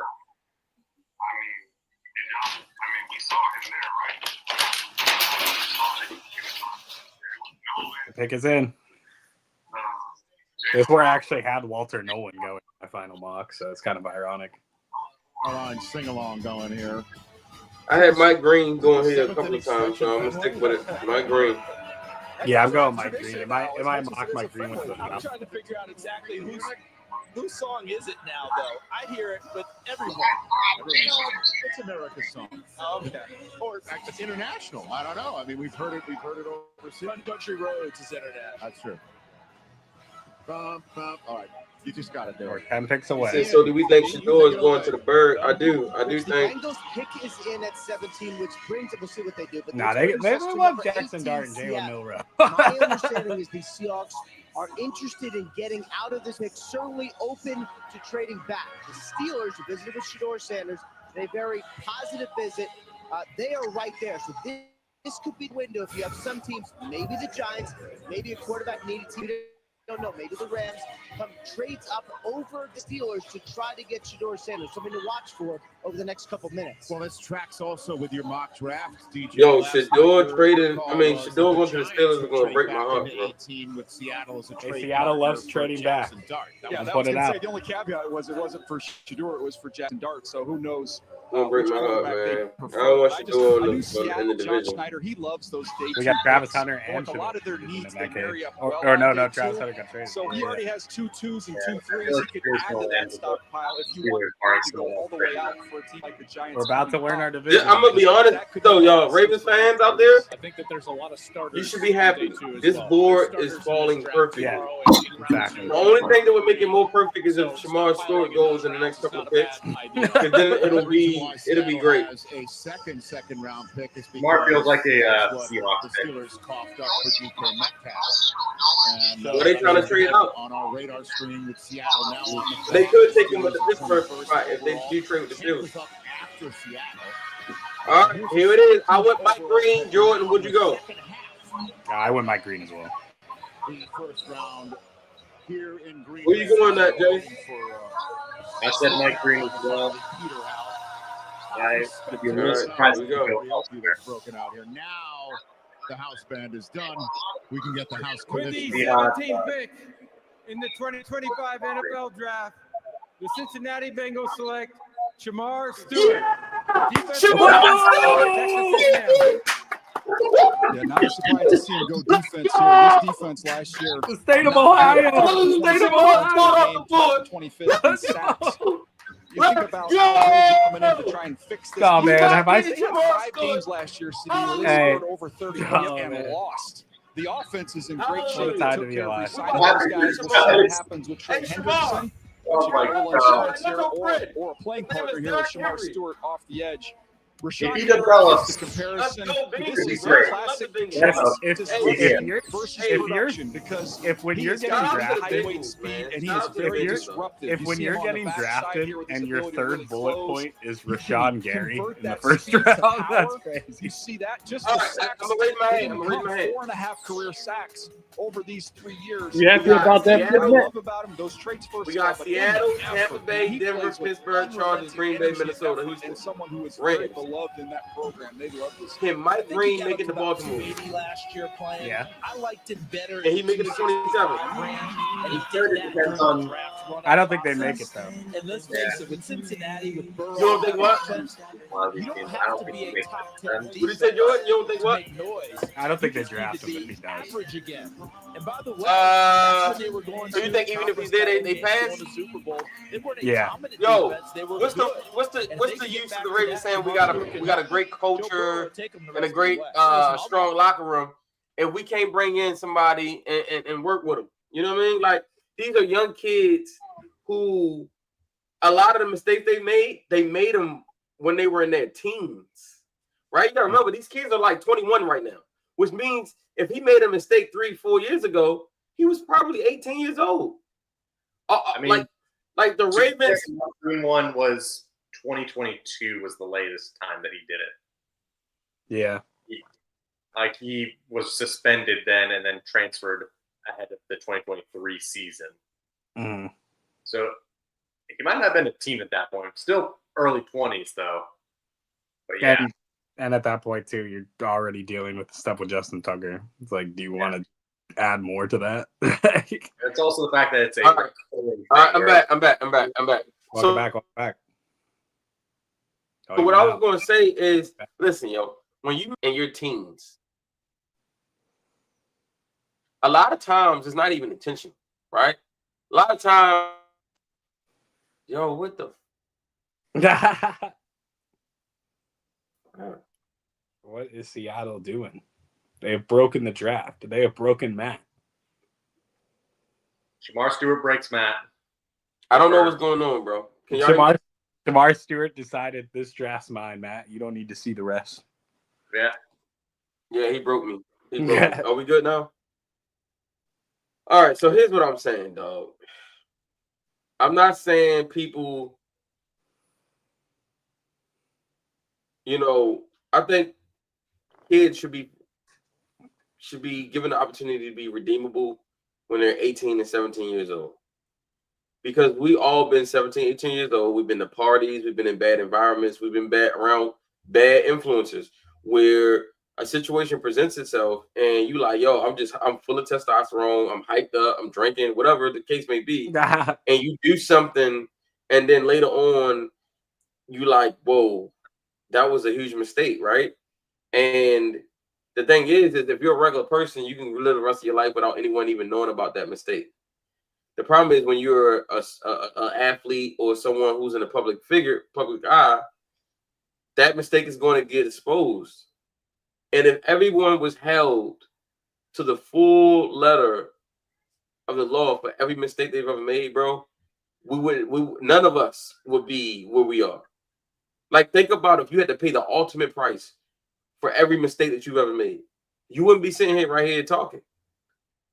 It's the truth, bro. Like, I've seen young kids get caught up in the moment, get caught up in situations, get caught up in where you're 19 years old, 18 years old, and you got to make a split decision. And there's alcohol involved, there's marijuana involved. And so, when you're young, you also think you're untouchable. You also think you're invincible. You also think that, oh, I'm young. Nothing's going to happen. I don't think everything is done intentionally, right? I do think some stuff and some things that people do is intentional. Some people are bad, but I also think that some things are just not intentional. Some things just happen from a split decision, which comes out to be a bad decision, which then does have ramifications for later in your life. But if everyone had to be held to the full letter of the law for every mistake that they made, none of us would be here. Like, imagine that. Like, what I'll say is that Ray Zabel to the Seahawks. Good pick for the Seahawks. Yes, very good. Zabel. What I'll say on like Mike Green stuff and with being held accountable to those kind of stuff. Again, we don't know everything about these allegations. Right, and that's another thing. They're just allegations because he has not been found guilty of anything. He has not been prosecuted about anything. He's never served prison time. So these are just allegations. At the same time, it could mean that there has been something, especially since it was multiple instances. It could be like, who knows, of like miscommunications, like you said, substances involved, split decisions, maybe being surrounded by the wrong people. Who knows what could happen? There's also the scenario of he could have done some of these things. And the question is, do these teams want to take a risk on a player who has done some of those things potentially, has these allegations already out there, and now he's going to be handed multi-millions of dollars? And I'm just going to say that. On top of that, there's a question of some teams want to take some teams don't. I remember when Ray Lewis was at the wrong place at the wrong time, and he was accused of murder, even though the charges weren't murder. The charges were obstruction of justice, right? Those were the charges, obstruction of justice, right? But yet there's people even to this day. Now, mind you, this happened when Ray Lewis was in like the third or fourth year of his career. Even to this day, there's people still calling him a murderer, even though he was never even charged with murder. He was charged with obstruction of justice because he was at a place where a crime took place and he left the scene. Right? Now, again, some people, once they make up in their mind who you are, there's nothing you can do to change it. Even if all the facts tell them otherwise, they're gonna stick to their opinion because they want to judge you anyway. They want a reason not to like you, right? What I'm saying is everything that you are accused of doesn't necessarily mean you're guilty of it.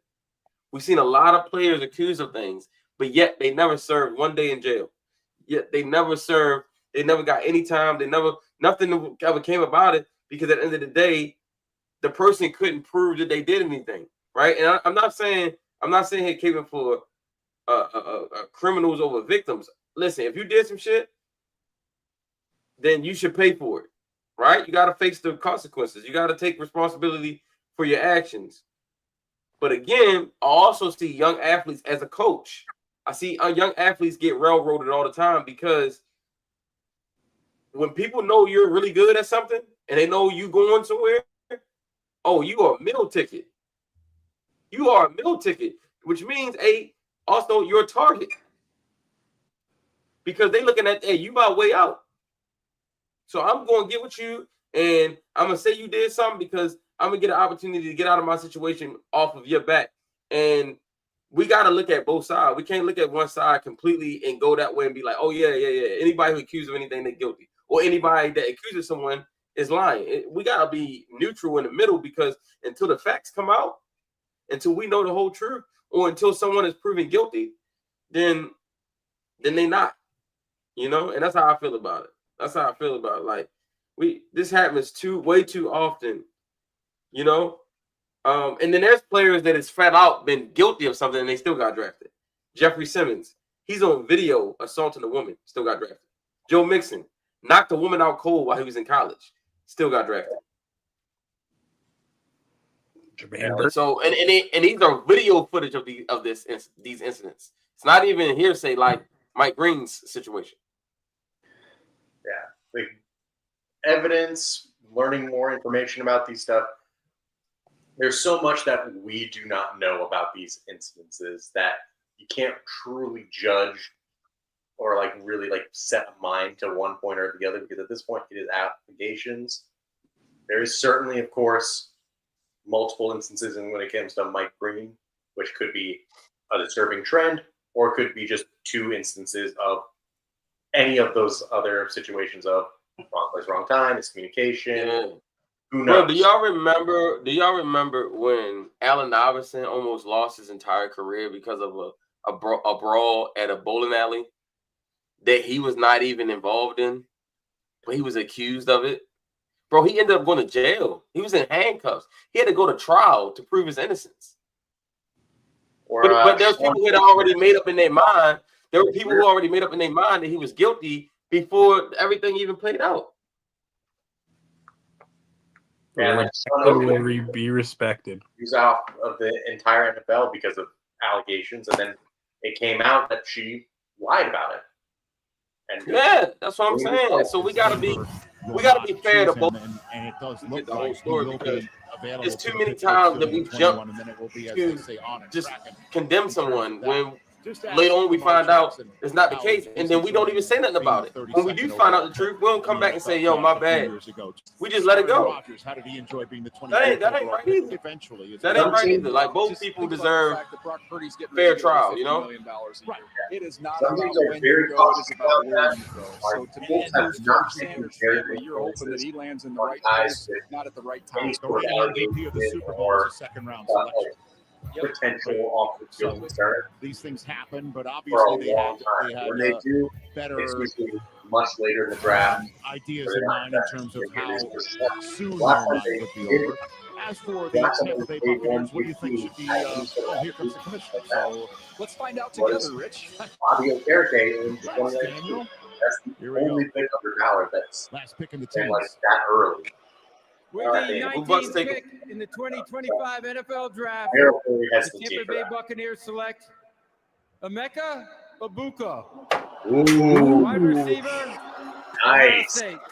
Wide receiver too. Ohio State has entered Yo, the I'm chat. telling y'all, The 2024 Malachi champs see Starks, their first player selected tonight. Luther And Burton, it's Emeka Egbuka going or to Mike Green are Tampa. going to be a Yeah, Raider. Jason Light's been there for a long time. His first pick Hey, at don't you Tampa take Tampa was If Mike the Ravens Evans. take This is Mike the Green, that next means wide they are receiver very that is taken in the comfortable with first whatever round. the It's been a situation minute. is. Big time Hey, If Matt, they don't, I'm then not, they not. time hands. Matt, He I'm is not eliminating ultra, Barron ultra from there either. instinctive and Yeah, that's who I tough. like. He has Yeah. the ball in his hands Yes. at every miss. Yo, He has I played almost with forgot so about many Jade great Barron. That's players at crazy. Ohio Yeah, State. yeah. He's not afraid He to out do That's the crazy. I dirty almost work. forgot I about think Jade Barron Barron. will be You see him perfect to as a lead solidify blocker. your Just look at how dictionary, man. physical and tough Oh he my is. gosh, I the saw Bucks versatility to live be as able to you move guys Barron did as well. inside and Marlon That's outside, one and of then the more Marlon physical teams inside, in and the Barron NFL. He's going to outside fit right with in. Nate Wiggins. So Like, see bro, this that'll give lineage us right so here: much Olave, flexibility Wilson, Smith and on Jigba, Harrison defense. Jr., Abuka. You know why it was I'm important so for happy him with Donovan that. Jackson for available. senior year?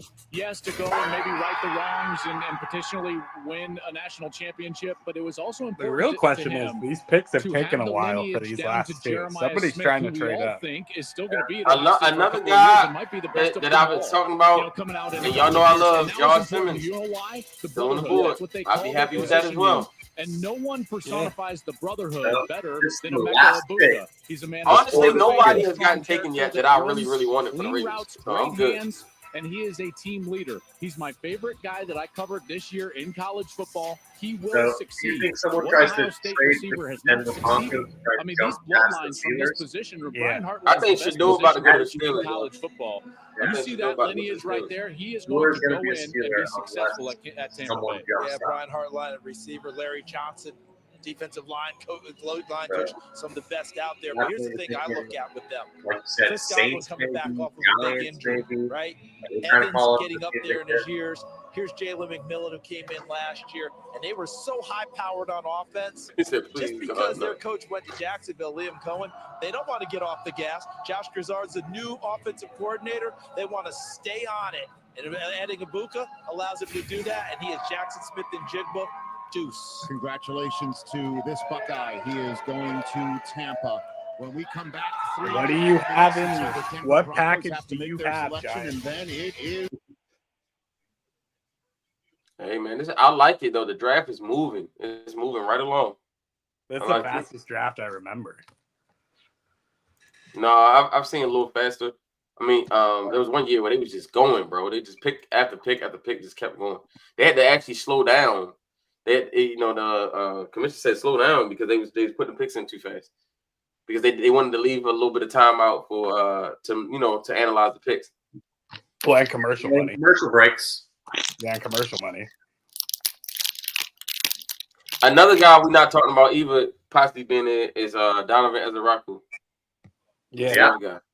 He's one of my favorites. He'd be a great fit for you guys. The league definitely sleeping on Luther Burden though. Luther is a beast, bro. Like, oh yeah, he's a beast, bro. Like, it really bothers me that like people actually act like this dude, not him. Like last year, even if he would have came out last year, this dude would have been a top 10 pick. Like that's how good he is. You know what's funny too is like you can make the same argument with them with Abuka. They both fell for no reason. I'm gonna be honest. I like Abuka, but I don't see special with Abuka. I'm being honest. I really don't. I see route running. I see route running. I see a consistent guy. But I don't see special. I don't. I really don't. Especially for a guy this high, I don't see special. I see Mr. Consistent. I see. You know what I see? I see Tyler Boyd. I think it was I see a very similar career to Tyler Boyd. I think it was a bad pick by the Bucs, to be honest. Not because he's a bad player. I think he's a solid player. But I'm looking what's still on the board. Like, you got so many corners sitting there, so many defensive linemen, edge rushers. There's so much talent still on the board. I would not have taken a Booker there if I was the Bucs. My boy Derek Harmon's still on the board too. But yeah, I don't know, bro. I like Ibuka, right? I don't dislike him. What I'm saying is I see more of a Tyler Boyd type career arc for him and not a superstar Chris Olave like some of his teammates. Garrett Wilson, he's not that guy. He's really not. See, and maybe that's the reason I'm higher on him than everybody, because like I'm low on this wide receiver class, but I don't think anyone's that crazy special. Have you got a number 2, Drew? Nah. I think it's so crazy how 24, 12 months makes a difference, because last year that statement would have been not the same. Yeah. Luther Burton, that like just 12 months ago, you'd have been like, Luther Burton is the absolute ridiculous superstar type wide receiver, and he still is. You know why he didn't have a great year? Because freaking Brady Cook sucked. He sucked so bad. I was watching film. Listen, I was breaking down film. Like I'm telling you, I sat and watched film for about 3.5 hours watching Luther Burton. Bro, Brady Cook was making my brain hurt with the way he was underthrowing passes, leading guys too far, making the wrong decisions when Burton was open. It was just awful to watch a receiver of that caliber have to play with that quarterback. Quinn Ewers syndrome, man. Matt, that was the epitome of that, like, very amazing, like, supercar in the terrible, like, garage house kind of setup. That was just spoke to as the pick is in. We are 40 seconds and change into the Steelers pick with the Chargers. Yeah, I agree. Denver should take Burton. That should be if they smart, they would take Burton, but who knows? I wouldn't call them unsmart though if they took Amarion Hampton. Rich, all eyes are now. I know they need a running back, and I know they would have loved to have still out there. We know he had a good visit. We know he is now available. I know they're also really know if he's going to pick him. My understanding is, as of yesterday, they were going back and forth. Is the value worth it? Split in the room. We will see what decision they make. Split in the room. Well, the draft room is about to get the 20th overall selection. The Steelers are 90 ticks in now into their clock time for the 21st overall pick. Again, they don't have a second round selection. That went to Seattle for DK Metcalf. They're waiting on Aaron Rodgers. But in the meantime, here comes the commissioner with a special guest to announce the Broncos selection. Who do you think the Broncos are taking? April is World Wish Month, and the NFL is proud to support the life-changing wishes that Make-A-Wish grants. I mean, either way, they got to support Bo Nix. One of those wishes will be coming true right now. Sam is a 17-year-old Broncos fan who has bravely battled cancer. There you go, Sam. Raise that fist up, baby. Sam. For Sam. His wish is to announce the first-round draft pick for his favorite team. Please join me in cheering on Sam as his wish comes true. Take it away, Sam. Awesome. Yeah. Let's go, Broncos. Thank you. All right. With the 20th pick in the 2025 NFL Draft, the Denver Broncos select Jahdae Barron. Yeah, good. Whoa, Jahdae Barron. Wow, there he is. On your on the board. Jahdae Barron. Quality value for yeah, he was my highest rated player. Yo, Jahdae and PS2 together?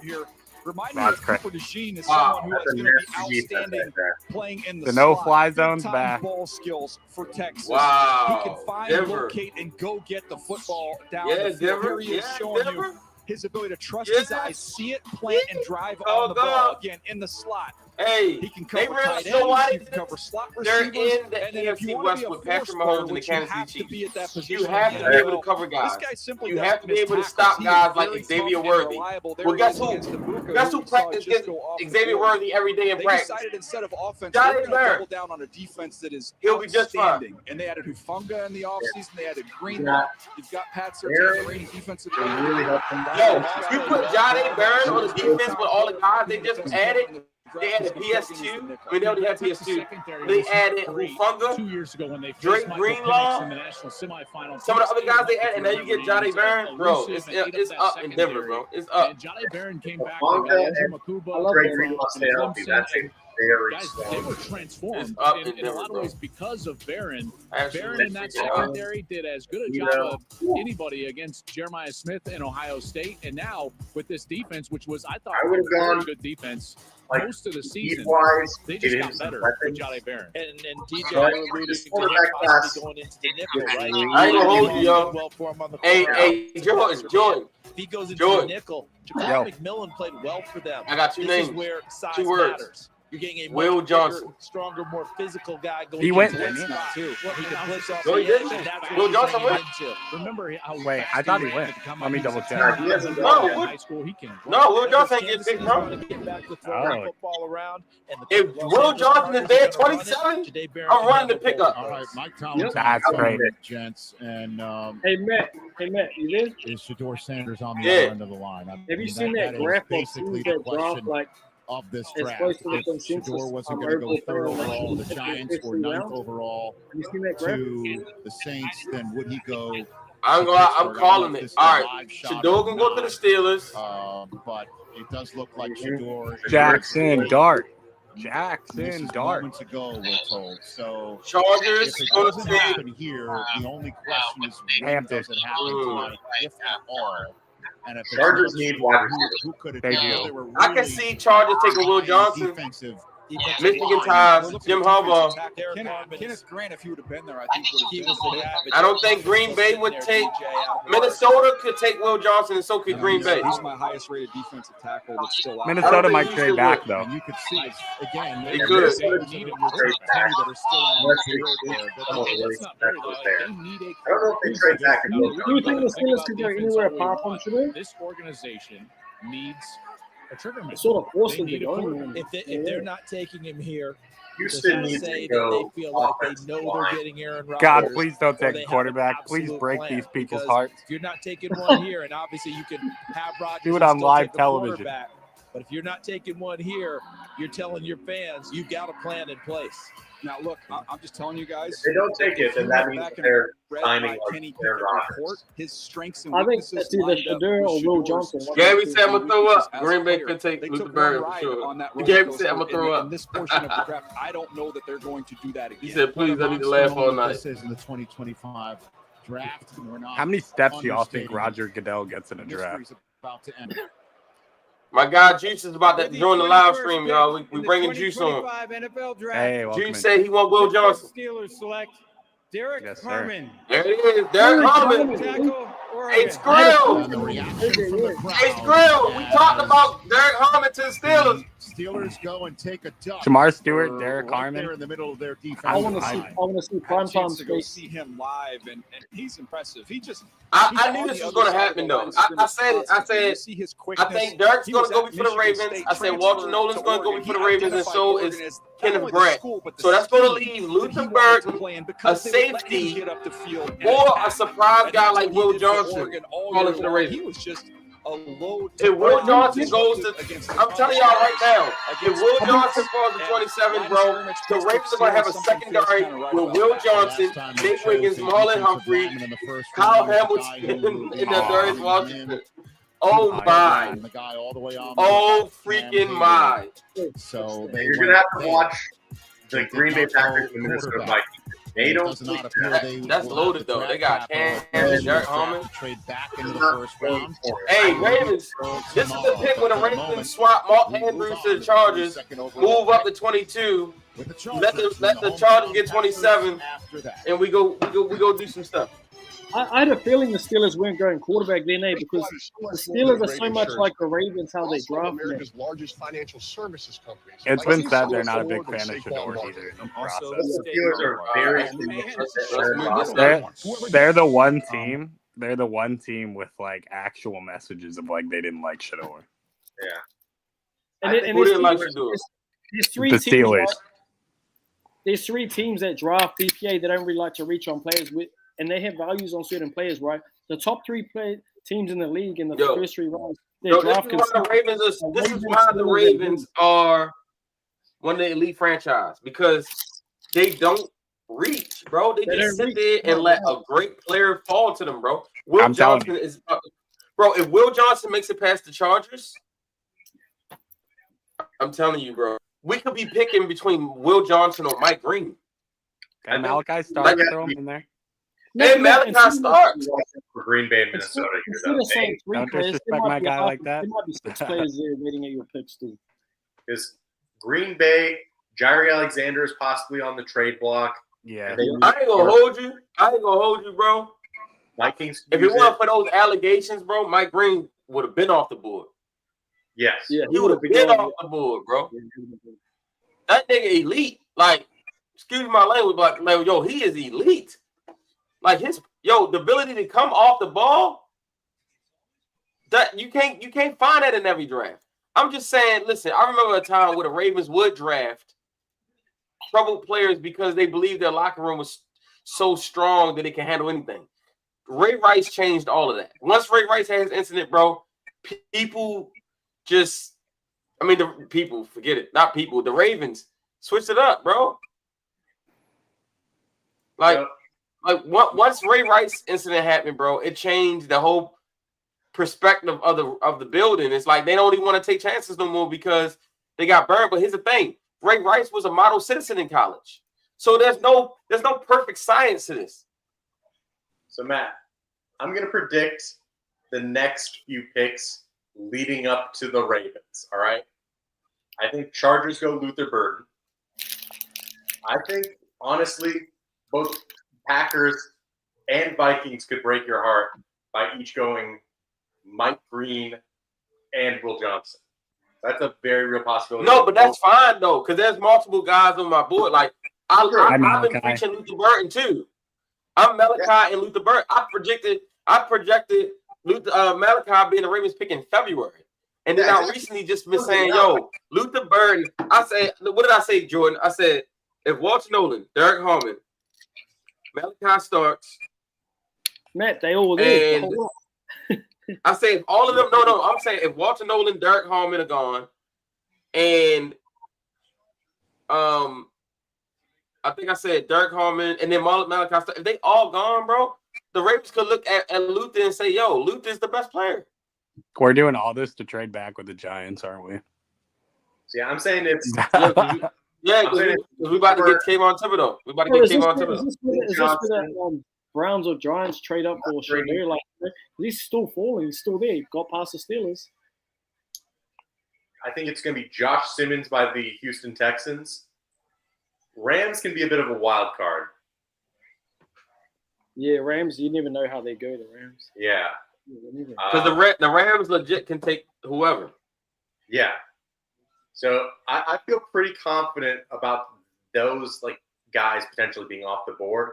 But even then, you got Izaraku, you got Malachi Starks, you got quite a few other guys. Josh Simmons. Well, actually, no, I have him to go. But even then, you got Donovan Jackson. Mm-hmm. There's still plenty of options, even if those guys go off the board, for the Ravens to be very confident in their pick at 27 being at a value.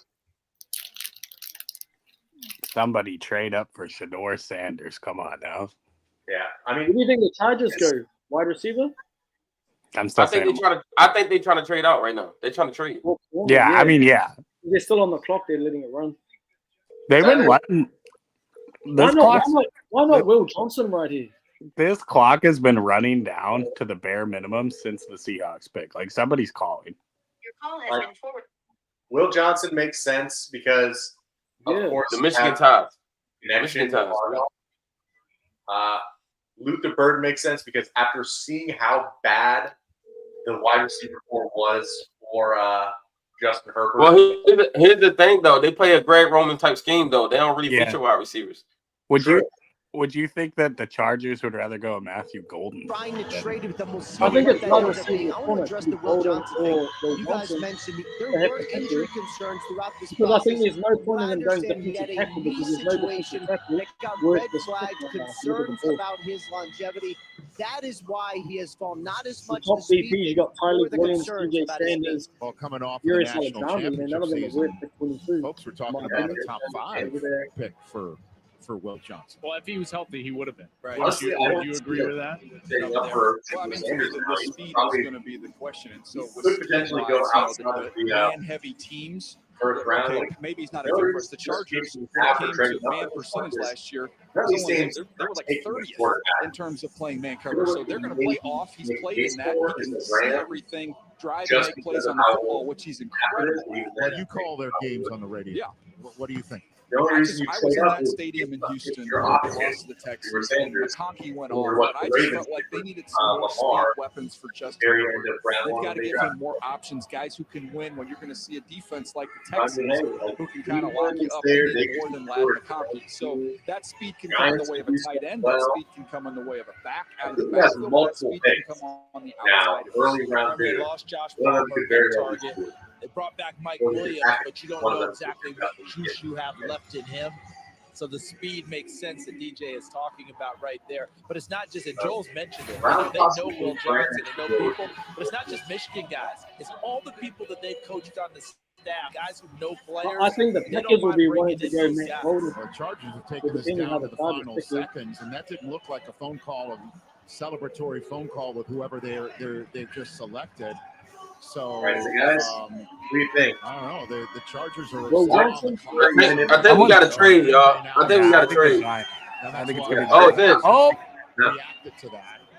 I mean, Matthew Golden is still in that. I think it's Golden or Johnson. I mean, that 40 was incredible. Golden or Johnson. Top offensive players. Well, I know the Packers will probably want Golden too. Ryan Hampton, the running back, has got Matthew Golden, the wide receiver, and then you look at the tight end is Mason Taylor from LSU. So he could go Jason Taylor's son. He can go. Well, the Packers might go corner as well, so they're probably going to get He does want to go dip back into Michigan, and will. Yeah, Giod Campbell slipped a little bit with that labrum injury. I thought he was going to go to the Bucs. I think some of your guys are going to go this pick and the next pick next. Yeah, he's an off the ball. Some believe he could rush off. This could be. They've got stud young off the ball linebackers that they really like there. So that one, he's a great player. I love him. I just don't know for them exactly how he fit their value. And similar to Will Johnson, there was a few flags thrown up about the injury situation. There's a knee situation with Campbell, some shoulder situations there. So I think that's why he's falling. Hey, yo, Quan said, hey, yo, Matt, sim the draft. He told me simulated. Hey, yo, sim the draft, bro. Hey, you get ashy, bro. You trying to get to the end? My man saying sim the user pick. With all those needs, all those options, sim the user does it pick. not come back to Hey, yo, man. on our board? Does it not come down to best player available? Jim Harbaugh. That's what it feels like. That's how Joe was training. That's what it feels like here. We got a lot of places to go. Who do we have top of our board? That's who they go get. Here comes the commissioner with the pick, and after this, there's only 10 more picks. Well, they got to go. Don't you think they got to go corner here? 10 more draft picks with a 5th year of contractual control that goes along with it. Something to keep in mind with only one quarterback off the draft board prior to this pick. With the 22nd pick in the 2025 NFL Draft, the Los Angeles Hampton, running back, North Carolina. Hey, I got one. Running back. So the Tar Heels. I know if I said Amarion Hampton's name enough, he'd eventually. Great get pick. it. That's a great pick. That they got Amarion Hampton and Najee Harris. Look, he reminded me of Jonathan Taylor. That's a great running word right there. He can absolutely go. Najee's going to be RB2. He is a big, physical, punishing runner. He sure is. A lot of times you have to sacrifice with that. You get Hey, real quick. Someone who lacks Fantasy alert. Fantasy alert. Amarion Greg Roman offense. What? Yeah. Involved Roman offense. in He the pass fantasy. game. 2 backs now. Fantasy Him and Najee alert. Harris catch the ball. He's just got a lot more. Dynasty draft just changed. Jim Harbaugh's always going to want to pound the If rock. you're in the draft there in guys, and now he's got fantasy a league, this stable is of big backs, and They news. are big punishing runners. And Joel, you know him very, very well. You know Harbaugh and what he likes to do. Fantasy alert. That line has been built up all last year. Mekhi Becton in free agency this 1, year. 2, 3, 4 more. Now you had this runner. It is the blueprint he used in San Diego.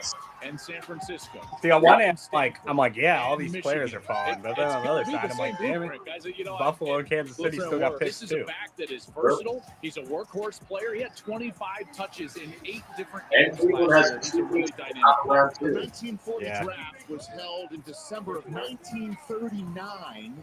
Who's the number 1 pick in Milwaukee? Do you know who the number 1 pick was? Who was that? One George Bad News Cafago, University of Tennessee, Final selected by the Chicago Cardinals. round one. Hey, Jordan, and said, "Are you Cafago was on dancing?" the staff at Tennessee Am when I? I played there. I bet. The reason why I mentioned all this was not. I'm dancing once I see this pick. Tennessee, although I'm You know, we got to get them when we can. Them and the Rams scare me too Go, much. Pat, go. Last time there was We know the Packers are not taking wide receiver. It is a law reached the moment. that the Packers never take a wide receiver. Yeah, it's law. Green Bay Packers pick to be made in Green Bay. Johnson, I mean, there's been a lot of talk of Jaire Alexander And what do leaving you the think Packers. is happening Plus somewhere the injury technically concerns. within earshot of They us need right some now? depth and some I had them trades going there. when you fill out the mock draft. Going I had them going corner makes first a and lot of second. sense for them. But oh, how could also ironic go edge it would rush. be, when Mike Matthew Green's Golden, there. who's my top receiver, underneath gets left on the Baku. board after all these years. We're where going to Packers trade. teams I'm travel convinced refused that none of these to do teams it. do. What? Maybe they just didn't want to play a road game. Maybe they wanted to bring the draft to them and make it a little bit bigger moment. Who was it? Who was it from Florida State that they took? Javon Walker. There you go. I'm gonna need one of these teams to 2002? trade their picks, so we're not the one who does. Famously basically told him to stop holding out. Remember that? That was a Yo, big with moment. Jaire Alexander Javon being on the Walker men, did though, hold I don't out. know. They might take Will, but It was then the last do they time really want to took trade a one wide injured corner for receiver another in one? the first round. They have taken pass Fair. catchers.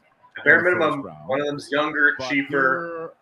you're in the home of the Green Bay Packers. We're less We'll than have to 5 line up. minutes Bro, away DMV says, I see someone on the from this, board. I know who awesome he's talking draft about. moment. And the German Packer is here. I know you were asking, will the German Packer be here? And by the way, we have heard Home country team roads tickets. already. What a scene. My goodness gracious. By the way, I was asked before this draft, how many people are going to show up to this thing? The answer, all of them. Yeah, that's Wow. a lot of cheese curds in that crowd. That's more people that actually live in Green Bay. 107,000 people. There's more people there than a Cleveland Well, they Browns each brought a stadium. buddy. Everyone Brought a friend, and they're all here. you show and bring one with you. Listen to this. If they go wide receiver, this place is going to explode. Somebody, yo, the Packers literally have not drafted a receiver Go. in years. Walking in here, everyone, all of it. They better not trade. We I think want they're wide trading. receiver. I mean, you just hear it out there. If they go wide receiver here, this place will explode. Could you imagine that they do finally, for the first time in 20 awesome. years, choose a wide receiver for, and then Matthew Golden would come out. Hero. He'd have his moment, right? Right there. Kind of like last year, was it Terry on Arnold? Yeah, the Terry on Arnold moment with Detroit going nuts. So we're waiting to hear on all this. And just one more reminder again, there are 10 more first-round picks, which means there are 10 more picks that have a 5th year of contractual control associated with it. And that's important to know because that's usually why a team trades back into the first round to get that 5th year of contractual control. And that's why they usually do it for a quarterback. The night began a few hours ago with Cam Ward being named the first overall pick in the draft, and we have not heard a quarterback named since then. The Giants went. Yo, what are they going to do? Apple Carter instead I of think a they're quarterback. trading. Another quarterback needy. I'm gonna go team. Giants. Did they trade him? Kelvin Banks Yeah. Jr. instead of a quarterback. They're not going Somebody to has trade. Texas tackle. somebody and then has to moments trade ago, him. the Steelers went They're not going to trade, bro. defensive They tackle hosting the draft. Derek They're not Harmon trading. out of Oregon instead of a quarterback as I don't well. think Packers give a damn This about team that. with young quarterbacks in the league. They got that all their they believe owners in. there. They're supporting them in this draft. That's a theme. They got all their owners there. You got Jacksonville gets Travis Hunter, a weapon out on the outside. You've got Drake May. What do the Patriots do? Let's protect him. You go Will Campbell. This is an opportunity to tell Jordan Love, hey, we think you can go beat Minnesota. We think you can go beat Detroit. And again, I love the idea of them going offense right now. They've tied for the 3rd most drops in the National Football League. I know it's not what they've done historically. I understand that. Maybe I'm just biased for the moment right here with these, multiple 100,000 people behind me. But Jordan Love in this division is going to need to score points. But as of right now, so they're playing against. We did see Detroit, the celebration. Minnesota. We did see the celebration in the draft room, but they have not put the words "the pick is in" up yet. And we imagine when that happens, there will be a massive ovation. But the pick is in fact been made. And Mark Murphy, the longtime now outgoing president of the Packers, that's his big fat head. And I'm saying that, not in a derogatory manner. And this draft is essentially here in many reasons because of his arm twisting and lobbying. And so he will be out on the stage for this moment. And the Vikings are now. Our boy Lee making the calls right now. And as you can see, the fans have just learned the pick is in fact in. So here we go. No way Brian Gutekunst was traded. Yo. I'm just looking Yo, man. Jude, what it up, boy? What's up, man? Hey, he's still on the board. Reggie White jersey, so he can see over Hey, this I ain't crowd gonna lie. to find out who the Packers When you say that, I've been stopping like, bro, don't gas me up. Don't gas Because I thought it, Matt, but I'm like, nah, I ain't gonna believe it. Don't gas me up. Man, this was a conversation we started today. I'm taking Will Johnson over Malachi Starr. those kids will be racing for their Oh, for sure. in line for the summer. Tell you what, I got And a lot of Malachi, take respect as long for as the, you need to get healthy, kid. Brian Branch I mean, not jersey Malachi, Will. Will Johnson, yeah. Give her some credit there. That's courage. Hey, rep your team, man. The Lions Steadfast in her belief. And the Lions will be on the clock shortly. The Vikings are a minute in, and what a career for Mark Murphy, huh? The party's about to break out, guys, because it's time to throw things to the draft stage for the first draft in Green Bay and the first-round pick. If he makes it past this, then we might got him. Let's send things to the stage. But Green Bay could take him. I don't know. The Rams scared me.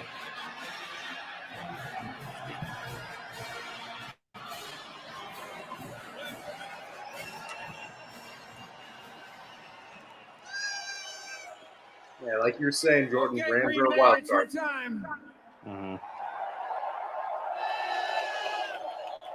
to make this historic pick. Please give it up for first-team All-Pro, Pro Bowler, two-time Super Bowl champion, and Packers president and CEO, Mark Murphy. Wow, they didn't even let the owners make the pick. Exactly. Hey, Roger. The CEO. How about this atmosphere? Isn't it unbelievable?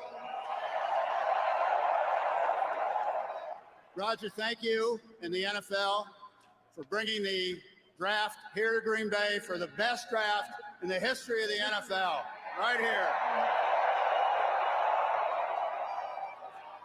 On behalf of the Packers, Packer fans here in Green Bay, Wisconsin, and everywhere, because our fans are everywhere, it is my pleasure to welcome you all to the NFL Draft at Lambeau Field.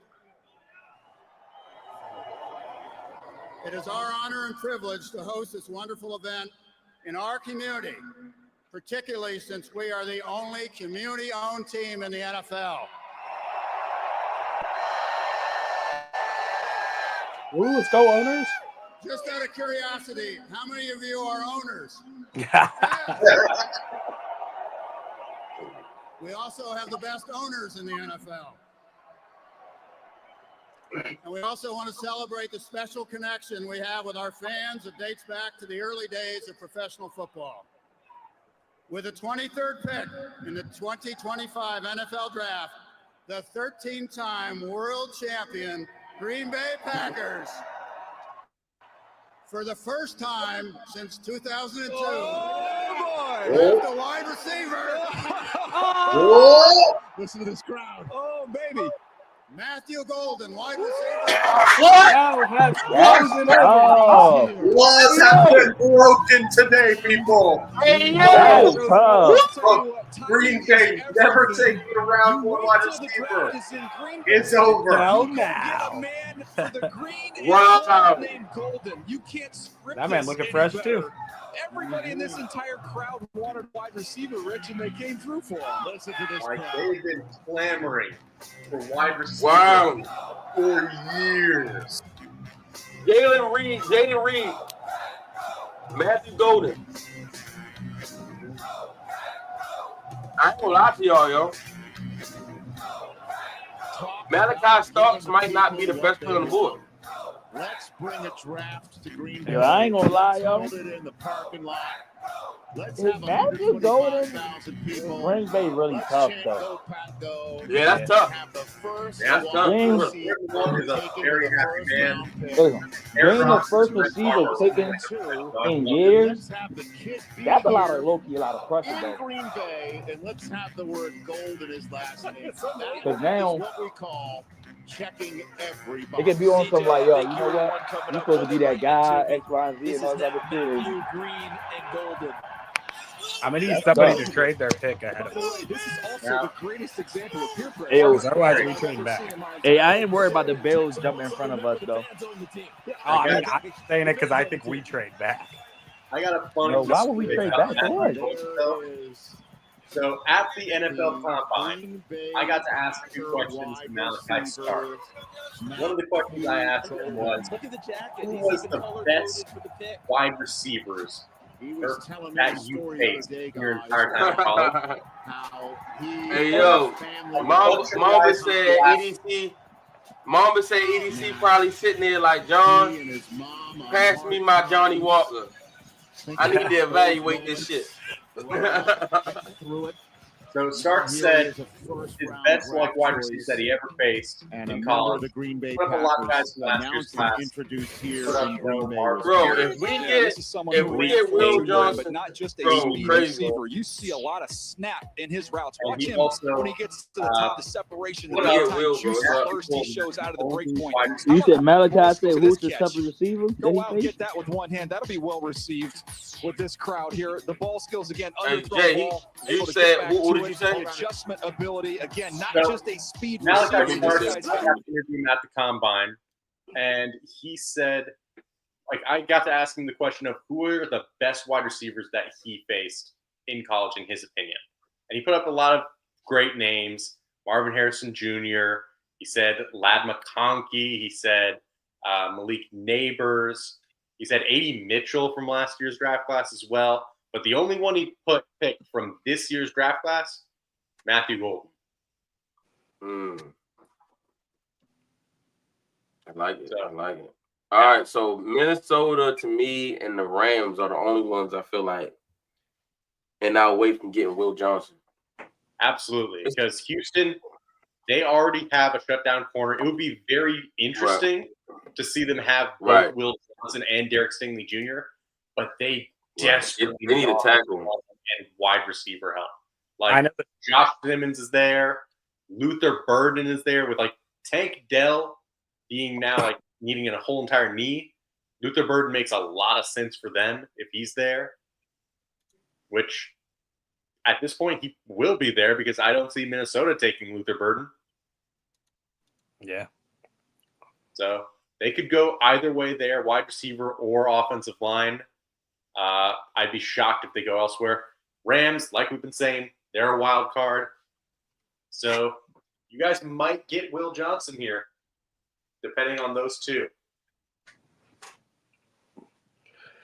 Bring me him, bring me Malachi. Either one, I'm vibing. And bring me Will Johnson, Malachi Starks, or Luther Burden. And I'm good. And here's the thing.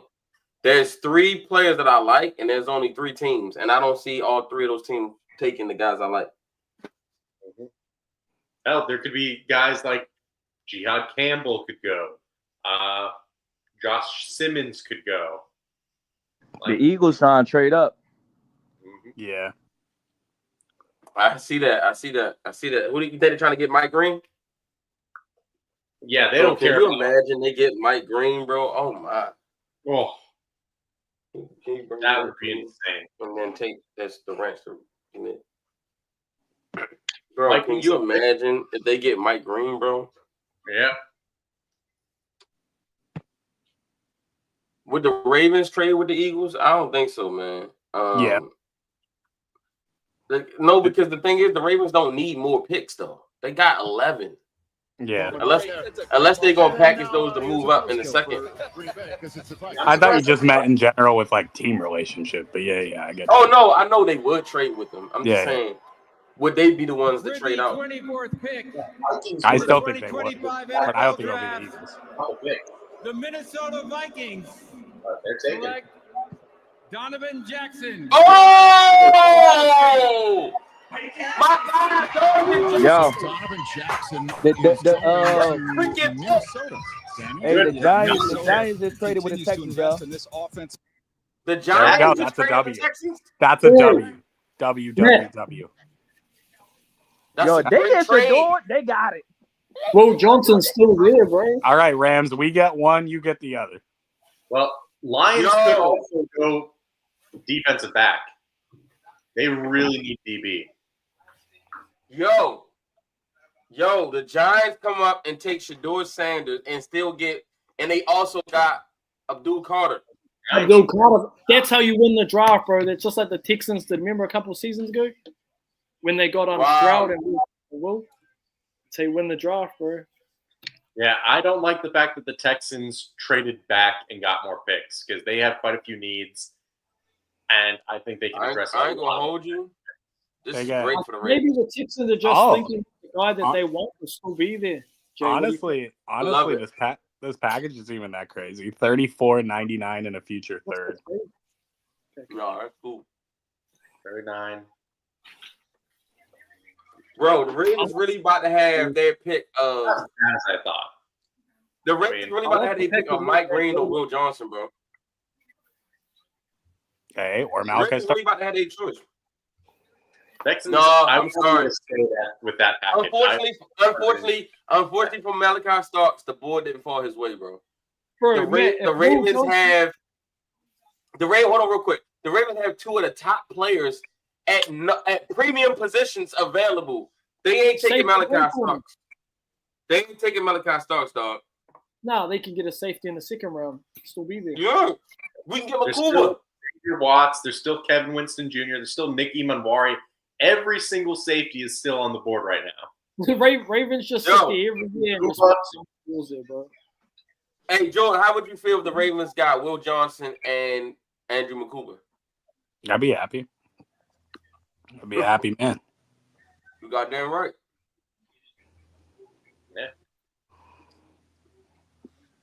Yeah, Texans, I would not have traded back Our spot with only that haul. I think that was a little bit of a lower haul than I would have expected. Now here comes the other question. Is this the quarterback we're guaranteeing of Shador, or is it a different one? Yeah, I feel like it's got to be Shador. Is the dark? They've loved. No, it's not. The Giants have loved Shador from the beginning.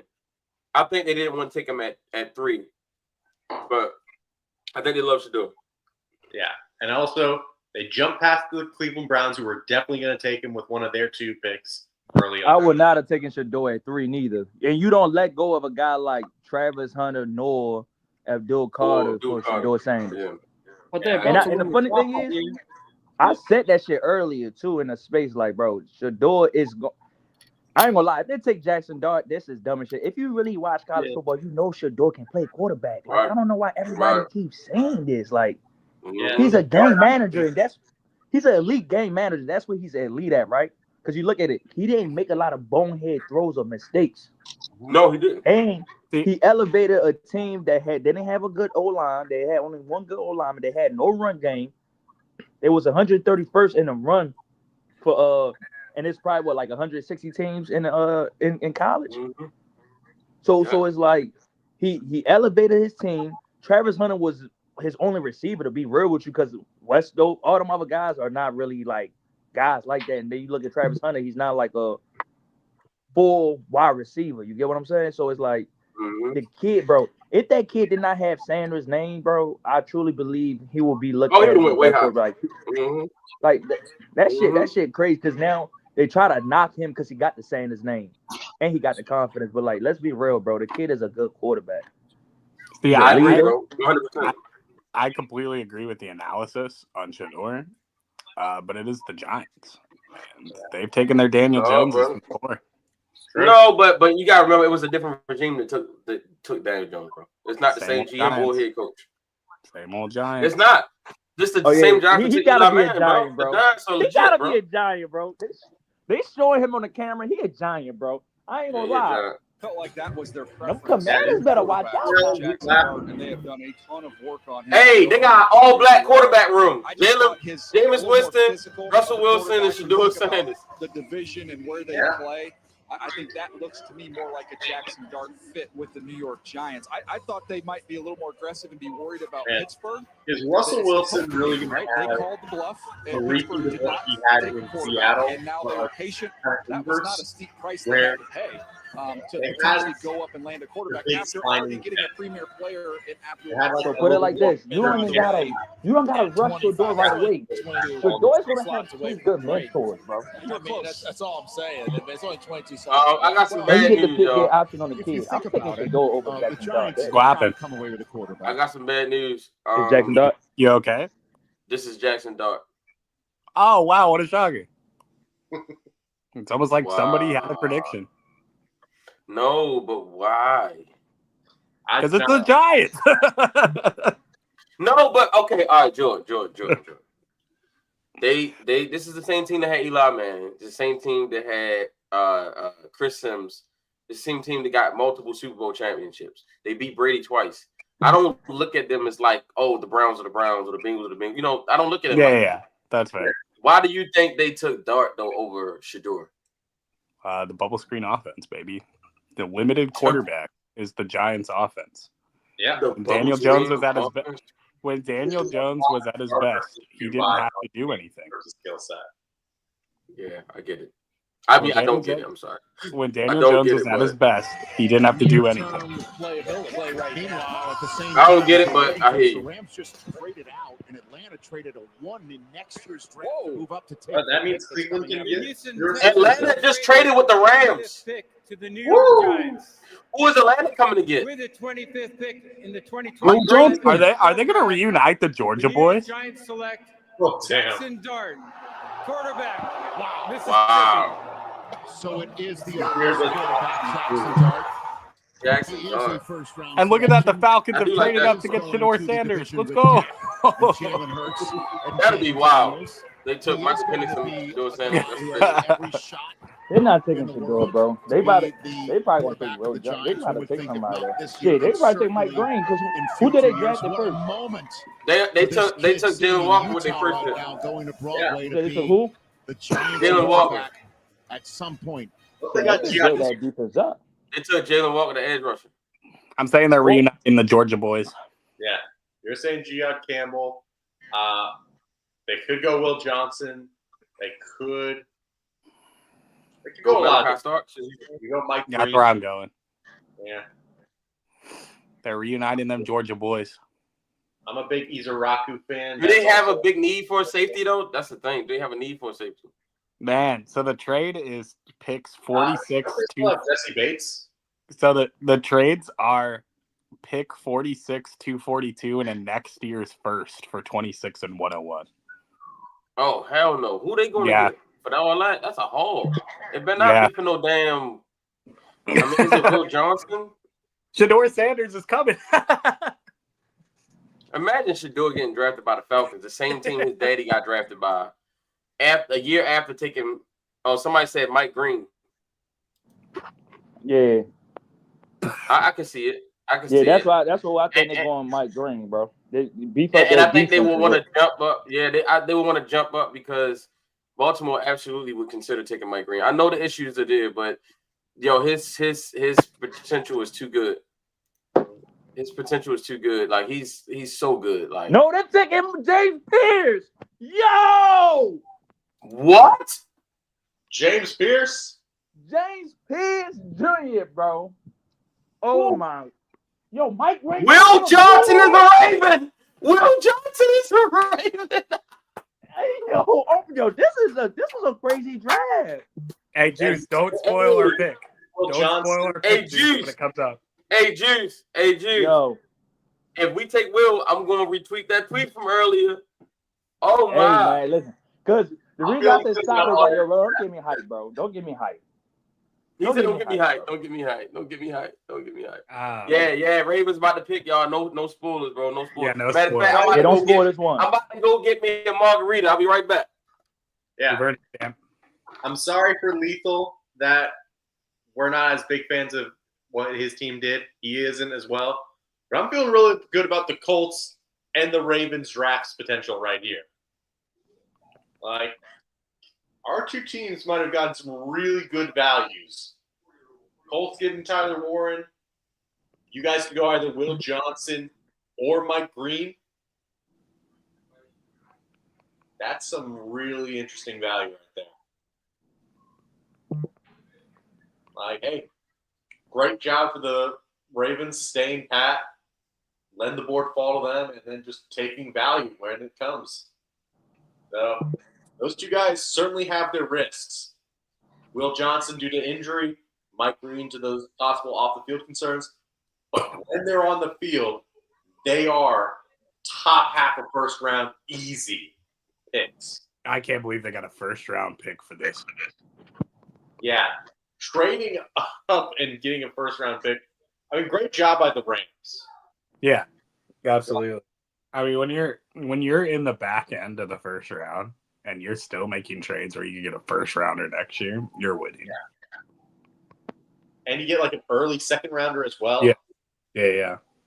In the same draft, like, yeah, good stuff. And that's why Texans, like, that was not a good haul. They could have gotten so much more. Yeah. But biting the bullet too fast. Yeah, exactly. Oh, they could have either gotten more for the trade, or they could have stayed and gotten one of these offensive linemen. They could have gone for Luther Burden, or they could have had surprised ball and gone for a Will. But there's at least value on the board. Welcome back, Margarita Man. Yeah, Texans, they sold way too low. But, hey, at least Texans have a very early round 2 pick. That's going to be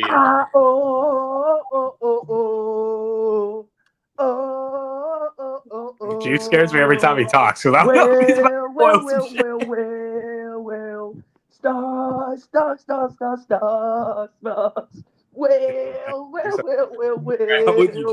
guys, we're not going to spoil the pick. We're going to predict it. We're not going to be looking online. No one in the chat. All right. I ain't gonna lie, I was about to cheat. Yeah, no tipping picks. No tipping picks. Hands are up. Hands are up. We're either getting Will Johnson to me, or we getting Mike Green. See, the reason why I don't know if you'll get Mike Green, because why a team skipping on Mike Green is because I know he beat the case, but what else is it? Yeah, he got 2 separate incidents, bro. I know. Yeah. He got 2 separate incidents. So, I know Ravens don't do that, but the problem is the Ravens desperately need edge rush, bro. Yeah, desperate. And so when desperate times calls for desperate measures, bro. Bro, I ain't gonna lie. I'm taking Mike Green. Guess what I'm gonna do, right? I will trade back up. I will trade up in there. If Malachi Starks is still available early on, I'm trading back and getting Malachi Starks in the second round. If he don't, if not, here's what I would do. Or Xavier Watts. I would take Luther Burton. I would take Luther Burton right here, or I would take Will Johnson, and then I would call the Giants, and I would trade one of those 11 picks for Kayvon Thibodeau. Well, the Giants just traded out. No, the Giants, they keeping. They pick up his 5th-year option already. Oh, they picked up the 5th-year option. Okay. Yeah, as soon as they drafted, what's his name? Think about it. They look at the quarterback that they got in there. They got Jaden. Somebody said Shedeur Sanders to the Ravens. ain't no somebody. Skep said it. Y'all know Skep. Oh, here we go. Baltimore, we're on the clock. My bad, y'all. I'm gonna be hyped. Oh my god. No, you should be hyped. You should be hyped. I cannot believe this board felt like this for the Ravens. Bro, if I would have told y'all this morning, then we was gonna get to 27 and Mike Green, Malachi Starks, Will Johnson, and Luther Burton will all still be on the board, y'all would have said, Matt, you are high. And we're high on these prospects, baby. We're high on these prospects. Are we trading back, though? The question is, are we trading back, though? That I can see. You could. I mean, if you get a minor trade back, there's still a chance that you could get one of these guys early round 2, end of round 1, and still just like get a few picks. They could also take Josh Simmons here too. That's crazy. There's Josh Simmons as well. Mike Green is the best player on the board by far, bro. So you're picking Mike Green here? No, I because of the character concerns, I would take Will Johnson. Yeah, I'd take Will Johnson, but Mike Green would be tempting. But the thing about the Ravens is they can afford to take Will Johnson, even though with the injury, because they have a lot. They got a good, they can wait for him. Like they don't have to worry about him playing immediately, even though he is good though. He just performed at his pro day. The pick is in you, y'all. So we did make the pick. We did not trade. I'm saying it's Malachi. Keep the volume up, man. Put the volume up, man. Uh-oh. Let's do it. It's a commercial one. It's a commercial one. Matt, cheers to the board for you. Yes, sir. Yes, sir. I did it. Did I do it, Juice? Did I do it? Juice, did I do it? Don't tell me. But I think I did it, Juice. I think I did it again. Let's see. I did. If you pull a me, I think I might have been me. I'm like, yo, I ain't gonna lie. I didn't see Will falling this far though. Will Jones. Oh my God. Lethal, no spoilers. Oh, this happens every year, bro, Ravens. Oh my God. I ain't gonna lie, bro. If this pick is good, I'm going out and I'm getting a drink. Hey, yo, grab a drink, bro. I'm already drinking. You said Matt, who would be Malachi Starks? I'm telling you, if it ain't Malachi Starks, Matt. Hey, I'm with you, on, man. Come on, man. I'm with you, bro. If it ain't Malachi Starks. Bro, man. Hey, why are they taking us to commercial break now, bro? Hey, Matt. Because they want you to be. Hey, Matt, is neither me and you gonna be goated at this? What did I say? Right. We finna be goated. It's me and you gonna be goated. And Matt, you gotta prove it. Bro, if this would mean we almost 4 years in a row, I'm right, my nigga. Same thing with me. You know, I picked Zay Flowers. And I picked Nick Wiggins last year. And I said I want Zay. What's the name? Pick is in. The Or JSN. Yeah, you said Zay or on the JSN. clock. 2 minutes and change into that. There you go, y'all. Moment of truth, y'all. Moment of truth. We getting Starks. We getting Will Johnson, or we're getting Luke Burton. Or Mike Green. Look at EDC. EDC looked like he was sweating. EDC looked like he was sweating. He just had 2 teams straight ahead of him. He got a little nervous. Oh, what you do, E? What you do? Steve He look like he just did something crazy. Look at him, y'all. He look like he just did something crazy, don't he? He look like he just did something crazy. He look like he can't believe he did it. He look like he just got away with a robbery. And he look like he robbed the bank in broad daylight, and the judge said not guilty. He look like he just did something. He just did something. Malachi Starks. I'm not going to put this cop on him as a player. It's Nicky Lamar. Come on, man. Stop talking. I'm not Get to the saying he looks like him, and I'm saying the things he does well. Lock out. Lock up that podium. Hands I'm so up. glad We are you not said looking. that because high safety is how I thought that he played best. Let's not have a long. What you do? Give me my boy. What you do? Good. Do what you do. Let's see what you did. Let's go. Here we go. Go, Matt.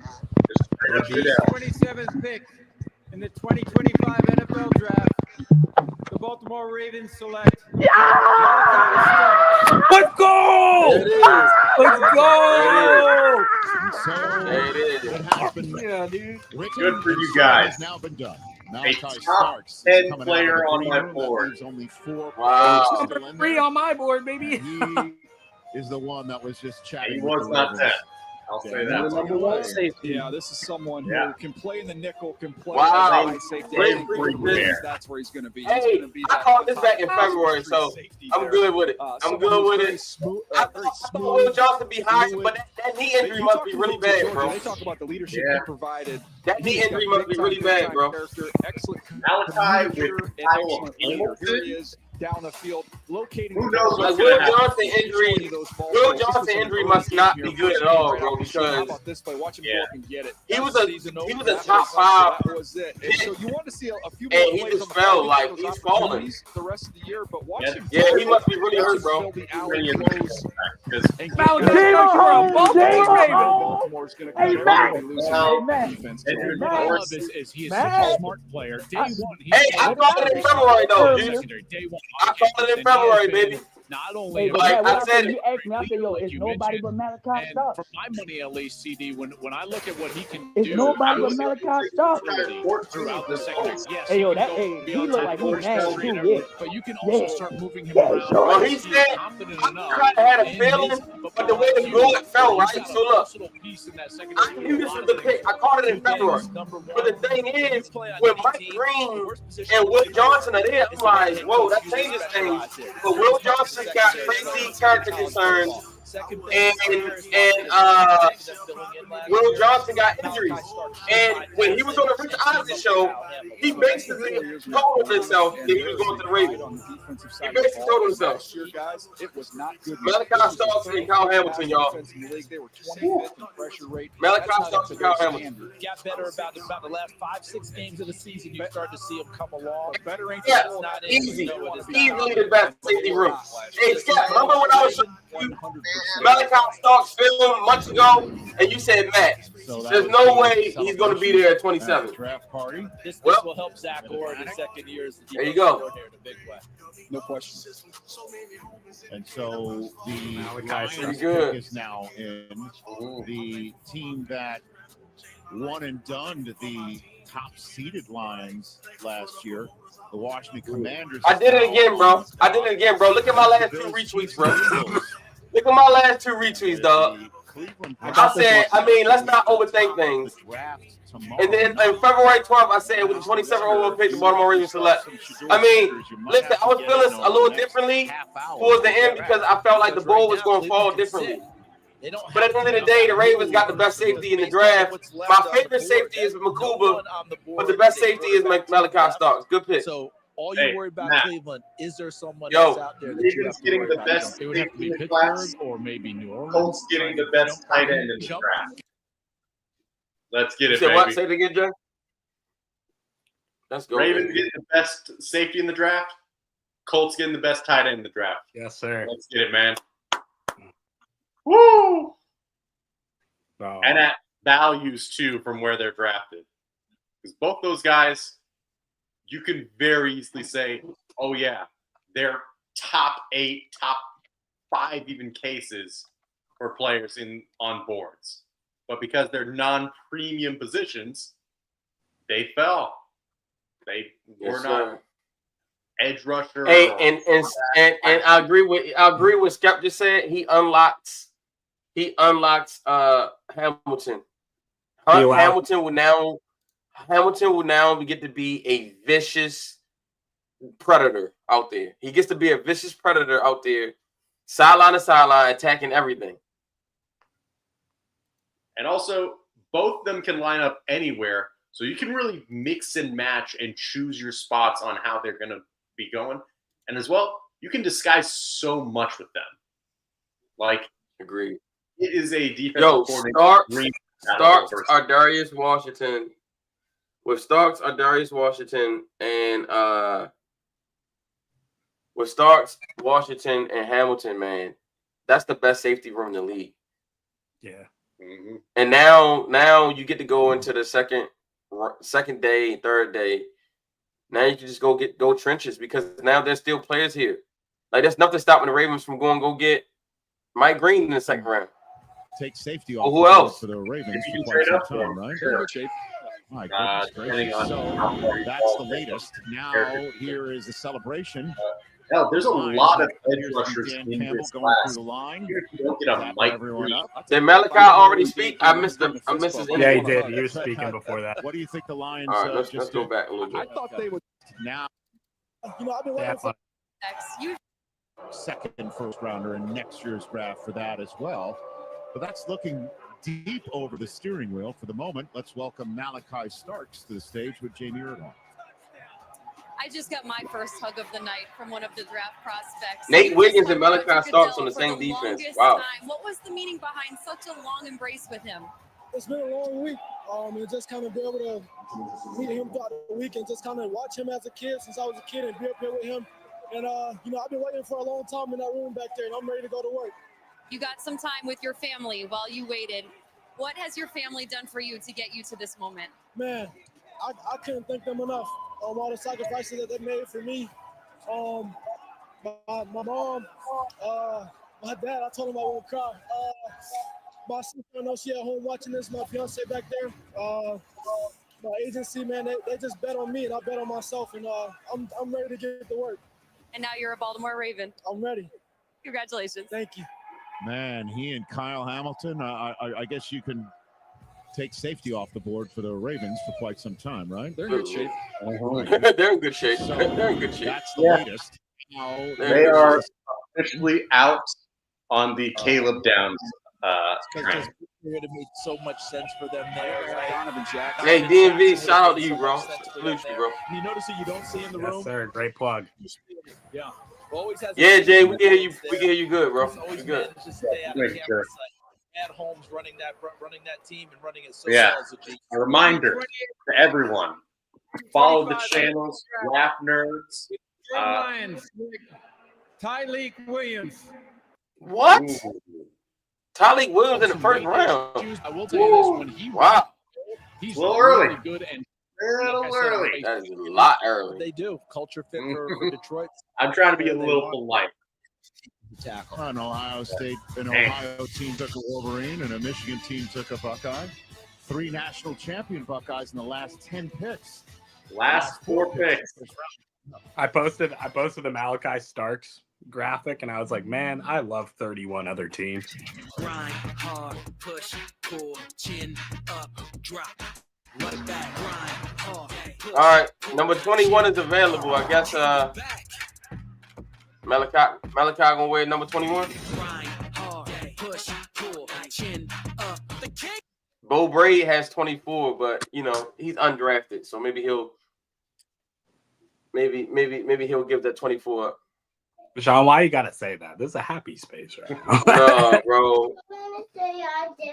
Yo, oh no. Wait.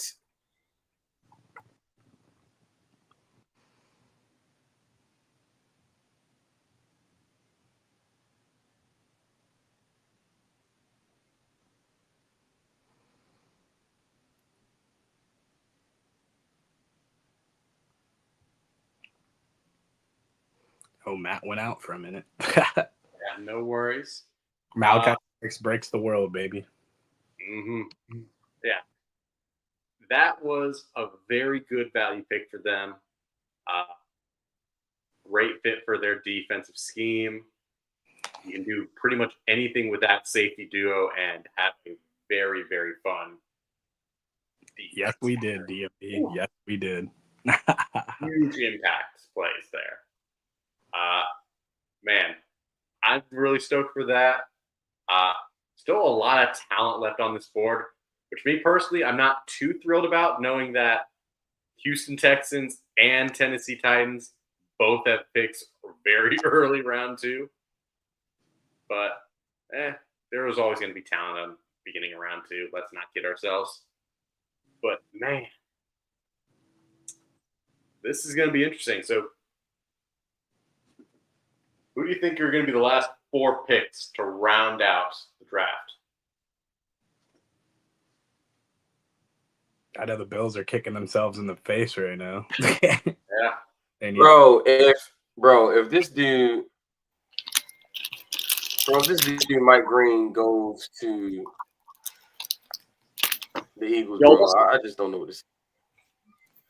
Yeah. When you guys started going, this is our old our assistant GMA, Adam Peters.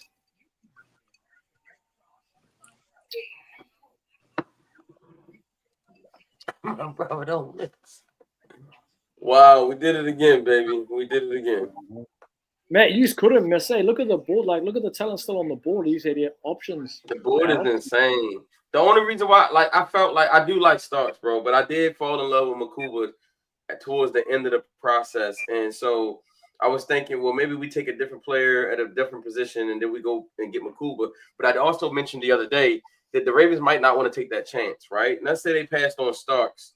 There's no guarantee you can get Makuba in second, third round because you pick towards the bottom. You don't want to run the risk of passing on Starks and then you miss on Makuba and you miss on Winston Jr. or somebody like that, or Imaware, and you end up with no safety. I think they legit wanted a safety, and so it's legit, man. It's legit, man. It happened to me in the draft. I feel so bad for Shador, dog. Like, this kid's a good kid, man, and he don't deserve this. This is all because of the hate towards his father, and it just doesn't make sense. Just doesn't make sense, man. He's a good kid. You know, he has the outward personality, but so what? Like, when did we start condemning kids for having confidence? Well, you know one thing I like about him is I actually like confidence, because I'd rather have a quarterback that's confident than someone that's not. Because I seen a quarterback the other day, I was evaluating him, and I seen like his physicals looked all good, and then I seen his mental, and then he wasn't confident. And I don't want my quarterback of my team that's not confident. You know what I mean? Yeah. I want a guy that's going to be able to uplift our offense and uplift our team. I don't want a guy that's not confident. Like, that's a big thing. That's an interesting point there, Lethal, about like lifting the team up. Could teams have maybe been scared off a little bit, not because of his confidence, but because of how really outspoken he was against his own offensive line, kind of throwing them across, which we all can agree it was Josh a Connor. terrible offensive line. Josh Connor, Adam Simmons makes up. Could that have been possibly an influence as well? Like, maybe, like I like the confidence in himself. Yeah. You have to have that to play quarterback. Yeah. Maybe that was a possible concern for some of these teams here or there. I still don't think you take Jackson Dart over Shador Sanders. Hell no. But like, I ain't gonna hold you. If I'm the Ravens, you got 10 picks left. You got a guy. Man, I'm not gonna lie. If you're the Ravens, you got 10 picks left. Let's package those picks and let's get higher in the second round. You know, to me, this is always the money round, right? Like, between picks like 30 and 50 is where there's so many first round talents still sitting on the board. That slipped out of the first round, right, and it's sitting there in the second, especially the 10, 15 picks. But to me, this draft's a little weird, right? Because I feel like that margin's a bit bigger. You know, instead of being at 30 to 50, it's like 30 to 70 this year because there's so much talent in the second and third rounds of this draft. Do you think there'll be a lot more trades, like in the next, say, 15, 20 picks? Yeah, I agree. Yeah, I think absolutely.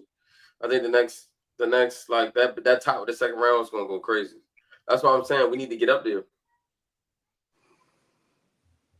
Yeah, you're gonna have to jump the to really get into some of the meat of this draft. Right at like the beginning of round 2. Yeah, Jihad Campbell's still on the board. His labrum tear. Maybe that's been a concern for a bit. Will Johnson, of course, his injury. Mike Green off the field concerns. Donovan Zaraku, I'm very high on.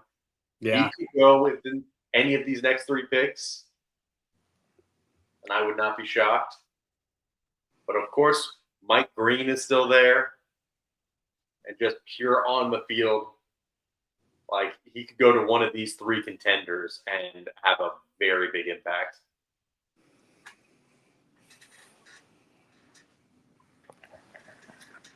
How did you guys feel about that Falcons trade? That was crazy. For James Pierce, that's insane, bro. But we said it, though. Remember we said that, like, every year, bro, it's always something. It's always some team, that values a player that the consensus wasn't high on. And like the rest of the league, is, that particular team is just super over the moon for him. You know what I mean? Like, it just be like that sometimes. And Pierce is just such a weird evaluation to make because he won so consistently in his snaps, but they had a very heavy rotation, so it wasn't as much snaps. Yeah. So he was able to keep his legs a lot fresher as well. Bill was about to get Mike Green, isn't he? Yeah. He also did not have a whole lot of polish. Like, he was not like a master of many moves. But Joey Bosa hasn't played. Does not have bend. Right? How many He had a years now? terrible So you gotta make sure vertical you're jump. He had an backstopping insane that. broad and I'm not late saying that's the 40. pick. What? Undersized, Mike Green still sitting out there in the pass rush. like But how I know he this. won so Here, they want to do a consistently. little He more was just man going coverage. straight And if they speed want to do off more the man edge. coverage, and it's in the The secondary. Ravens got the number one Matt safety in the sitting out draft. there I'm right cool with it. now. Benjamin One of my buddies Morrison from from work, Notre You're Dame like, is sitting out there right he's a now. Ravens fan. He So we'll said see if they Marcus decide to go Williams in up that to you in direction. hell. Yes, here's what I would say. If I'm just like, college guy coming in What looking a at well, if you look at it right, There's two Matt, ways you that and you Jay beat both Patrick got the Mahomes in number the one playoffs. tied positions. And they're the same way. Heaven, What Tampa did in the Super Bowl and what Philadelphia did in the Super Bowl. And both Put him of on those his teams back. put Patrick Mahomes on his back. So to me, I don't know if there's enough edge. Gotta remind you guys, There's there's not more than enough one defensive round. linemen that you I can know take. The problem is we Yes, get sir. a little bent out of shape and we think it's just one round and that's it. those top end guys. There's more than one round. Maybe like a And the Ravens have the most There's picks in the value draft. everywhere in the draft. As a rock Usually the fish one is my favorite, but I feel like this be year interesting to me. Just to put a number on it, they were 21st in the league. Yeah, round 2 and 3 is really where it's going to get If they want to play, interesting. they Want to play more? I ain't gonna hold you from the They gotta Ravens. that up. I know they Remember wouldn't do swung it. and missed on Kyrie Elam a few years ago at corner.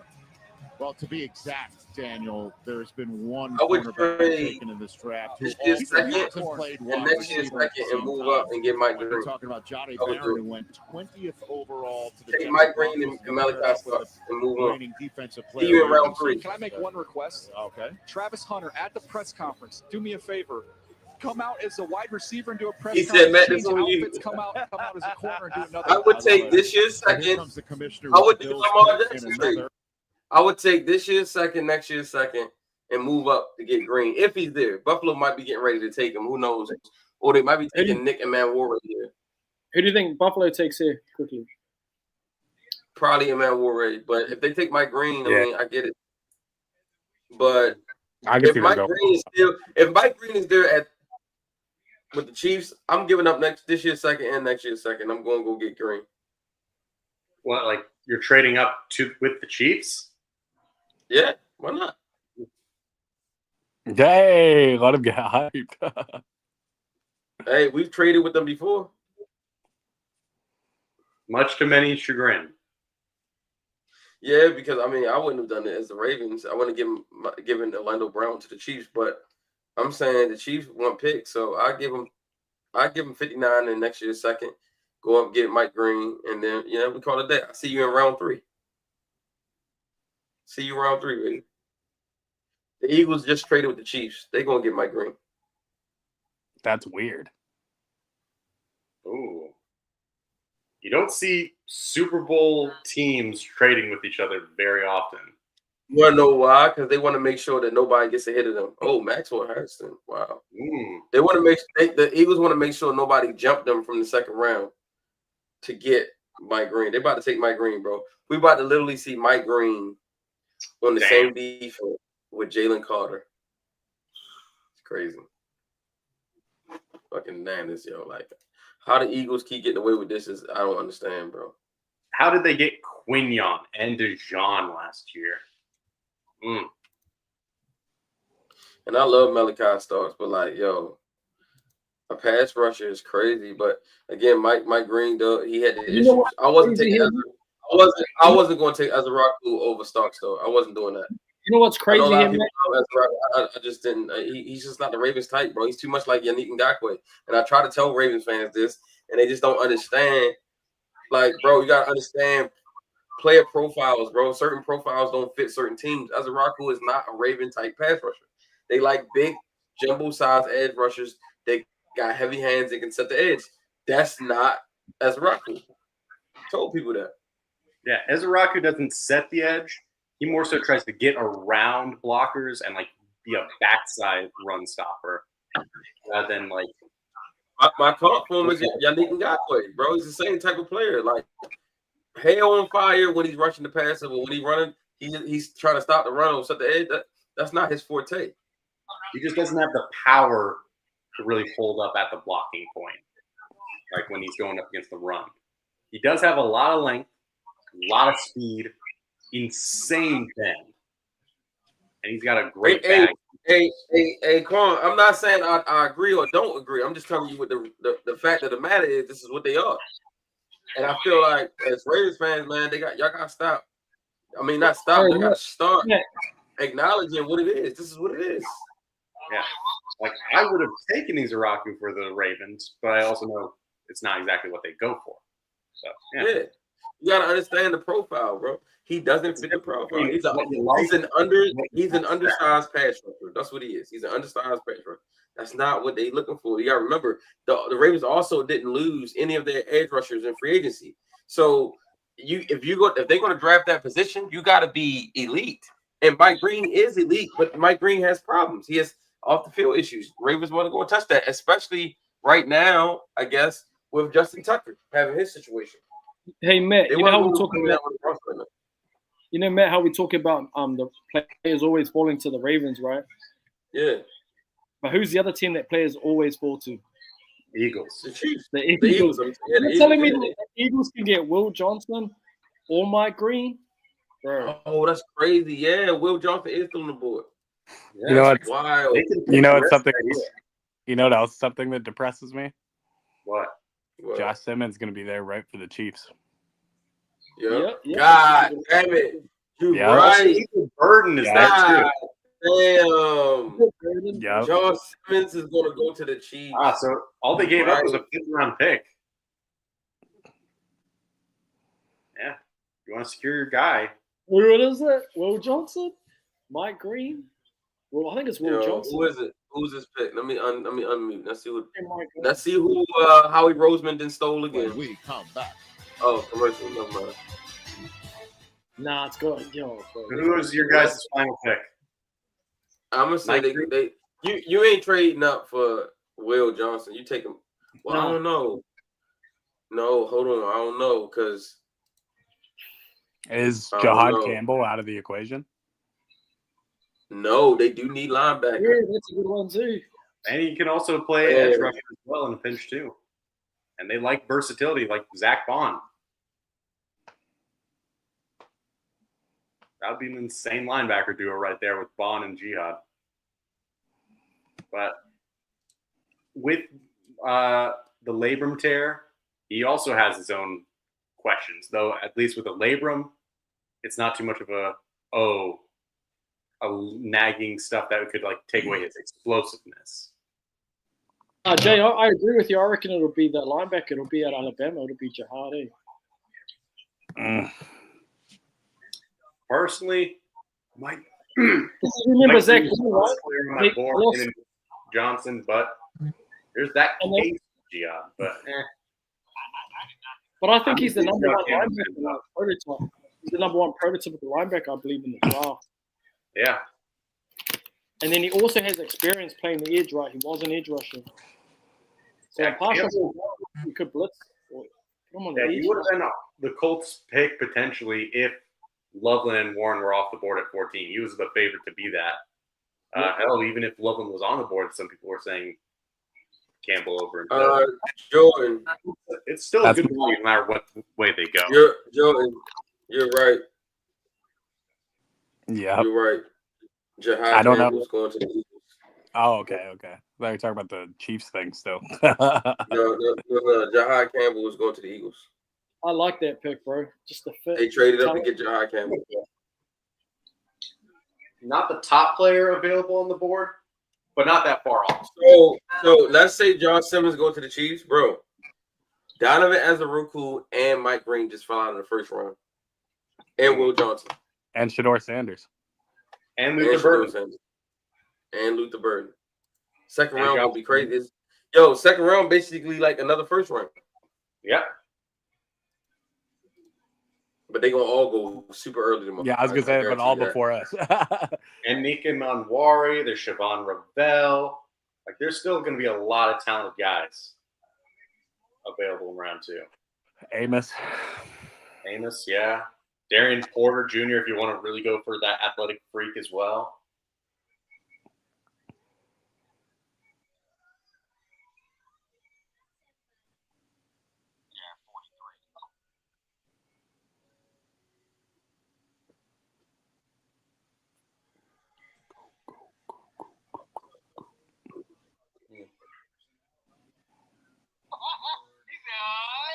All right, so guys, who do you think the Chiefs are going to get for the very last pick? No spoilers.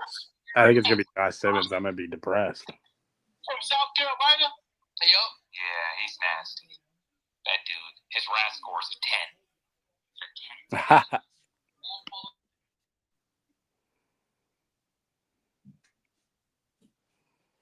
Sounded like he was talking to the Colts war room over there, Jay. Yeah, Colts love brass, but also Tyler Warren did not work out, so he didn't have a RAS. But man, you didn't need to work out. We saw it. Yeah, Eagles, they get their guys. Yep. So depressing. Jahad Campbell to the Eagles is crazy. And the thing is, they pick late every year and they still get their guys. Exactly. Bro, this is the same team that got Jalen Carter. And after playing in the Super Bowl, they got Jahad Campbell. Now they about to get. So the first round is over. I mean, they got Jalen Carter. Now they about to get Jahad Campbell. Bro. For tomorrow night. Because they like UJ man. Like, they don't try. They just pick who's there, who plays it, who's on the board. This thing is, I feel like Jahad Campbell having a mid-first on him. So to me, this is great value. The Kansas City Chiefs have traded the 31st pick to the Philadelphia Eagles. With the 31st pick in the 2025 NFL Draft, the Philadelphia Eagles select Jahad Campbell, linebacker, Alabama. So congrats to him. A long night in the green room ends with him being in Philly. This is all they do, bro. All they do. The guy who's 12th lather, rinse, repeat. Has just been selected by the defending Super Bowl champs 31st. Him and Vaughn are an insane linebacker duo. Zach Bond and Jahad Campbell. Down here, our lead draft expert, Daniel Same Jeremiah, team. They got Quinyon Mitchell his mock draft, and 32. Cooper DeJean. Remember, they moved to 31, Philadelphia. The rules are simple to the Eagles. They take the best Alabama or Georgia player who falls into their lap. Campbell's my number 12 player in the draft, so he'd be a tremendous value at the end of round one. If not for the shoulder surgery he's recovering from, he'd be a lock to go much higher. Daniel Jeremiah prior to the draft. Nostra Jeremiah. Did it again. Why is the best in the biz? Why is the best in the biz? Shoulder looks pretty healthy. And my guy Gio is really hyped about it. It feels a lot better right now. Man. He's going to the defending Super Bowl champs. He can play off the ball. He can play on the ball. And remember, Nakobe Dean is going to be recovering from knee surgery that would happen in the playoffs. This guy is going to take a little longer. Good player. Him and Zach Bond, both of us on length. And guys who can both rush if you want Right. to. Big fan. You guys are still with us. We're now down to the very last pick of the night. Kansas City Chiefs traded back, got a 5th round pick.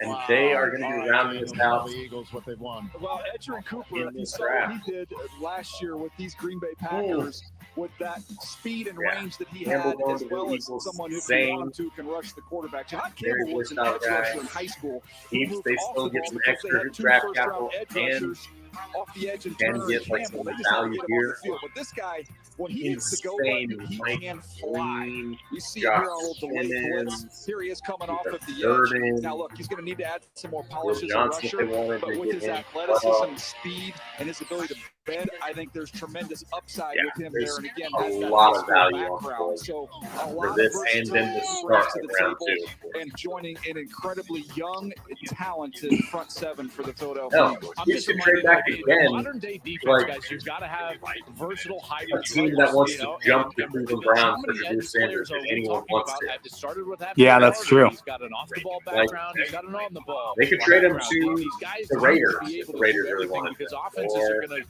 get the in 11 Saints. personnel or 12 personnel and then do everything out of those single personnel groups. And so you've got to be a hybrid player. You're going to be on the field first, second, and third down. Ian? Rich, here is how badly Eagles general manager Howie Roseman wanted Jahad All those Campbell. When the teams, they have to Chargers were on bet the clock that at the Cleveland 22, Browns he was working the do phones not trying to get a take, trade. They thought they Drew had a Sanders trade, with thought it either was of their done. picks. The Chargers ended up picking, tried to get That's at the risk 23, that those teams have again to at take. 24, now do get like Drew Campbell at Sanders. 31.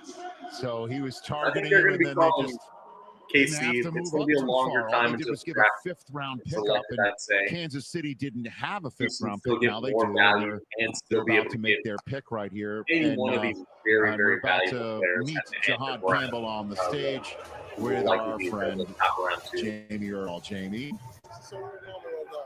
I didn't even have to ask the question. You're already saying it's a surreal moment. Yeah, definitely. I mean, But if they want to stick and pick, nothing will be possible, take someone like Simmons, where tackle position is really starting to thin out a bit. You do not have that value until, and you're like really hoping someone maybe falls at the end of round two. Back home, Philly, y'all know what's up. We got to turn up. We got to get lit. We got to win another freaking Super Bowl next year, man. It's on. That's great. Never give up the possibility, microphone unless though. you're TV into a draft pick that's going to a Saints Super Bowl comparing them champion. What was it like to receive that phone call from a general manager that constructs a championship roster? Man, it was a surreal feeling. Just the most dominant defense in the NFL last year. Maximizing my just got Jahad Campbell. Bro, like what the fuck, bro? Like what? I mean, he is a freak athlete, incredibly good. Y'all can never cry. Strong pass rush ability for an off-ball linebacker. Maybe not as good for an edge rusher, but still solid there. Advanced coverage instincts. Yeah. Very fluid in there. Great eyes. Man, he racks up tackles. He's aggressive to the ball. Makes big plays. Yeah, I know thought he was going to like pick 19 to the Bucks, man. The rich just keep getting richer. Eagles going for a repeat. I know, yo, that's crazy, yo. And they seriously All could. right. They still got some talent, even if after they lost quite a bit. We really sitting in a draft where the Ravens get Malachi Starks, the Eagles get Jahad Campbell, and they can get Simmons right here for the Chiefs. Who do you think, if you had to grade after this pick, who do you think had the top 3 picks of the first round, or what teams did the best top 3, in your opinion? Who the Chiefs grade get? Let me see. Hold on. Yeah. We'll see how they do. NFL draft. The Kansas City Chiefs select Josh Simmons. You called it. There it is. Why'd I have to do that? Fucking Chiefs, bro. Josh Simmons. Effing Chiefs get Josh Simmons, bro. Change color scheme very much. Good value. There's one of your Josh top 3 Simmons picks right there. There's one of your top 3 picks right We there. have 2 guys here at the bottom of the round who didn't have a hefty process. The crazy thing about that, Simmons, when he when was it's all said and healthy on done, the field, you don't know, he but he was could end up outstanding. being A the real best fluid pick in the draft. Off that injury. there on It's a risk for sure off that injury, but the upside is there that they just got a franchise tackle. Man, this ain't no damn risk. This dude will be a franchise. This ain't no risk. This dude about to be a franchise left tackle for 10 years, bro. Ain't no damn Kind of risk. crazy in hindsight that Jackson went ahead of him. Yeah. Look at him. No, that's not crazy. I've been saying that. I've been telling people Jackson was him, and he got versatility. Like that speaks to teams, bro. Teams love versatility. And Jackson's I'm not same level athlete.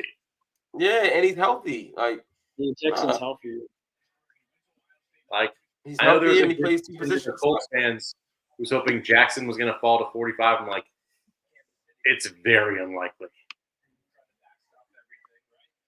So, yeah, that does it for the first round. To answer Break it down, y'all. We gotta break it down. So, all right, look, real quick. I'm sorry to cut you off, Jay. So, Shador falls out of the first round. I'm gonna go over a couple just the highlights so far, and then I'm gonna get you guys' thoughts on it. Shador falls out of the first round. I think the NFL was trying to they were trying to prove a point to the Sanders family, right? For all those thought that, Dion and them saying, hey, we going to pick and choose where we go. There's going to be some teams that we're not going to play for. The NFL just showed the Sanders family, you don't run anything here. You know what I'm saying? You ain't in control over here. And just for that, we're going to make your boy fall out of the first round. So they did that. I said it. There's only 3 elite players in this draft, and then everybody else is going to go get their guy. I said this the other day. At the end of the day, it's about going to get your guy. And you saw that. You saw Maxwell Harrison get picked. You saw Talik Williams get picked. You saw other guys go in places that you wouldn't expect to go, because this was a draft about going to get your guy. F 100. the value, F the all of that, the positional value. It was about going to get your guy, right? And I said this before the draft. Teams are going to go and get their guys. This is a draft loaded with starters, 5-year starters, 10-year starters, only 3 elite players. Those 3 elite players went in the top 5, and the rest were just go get your guy, right?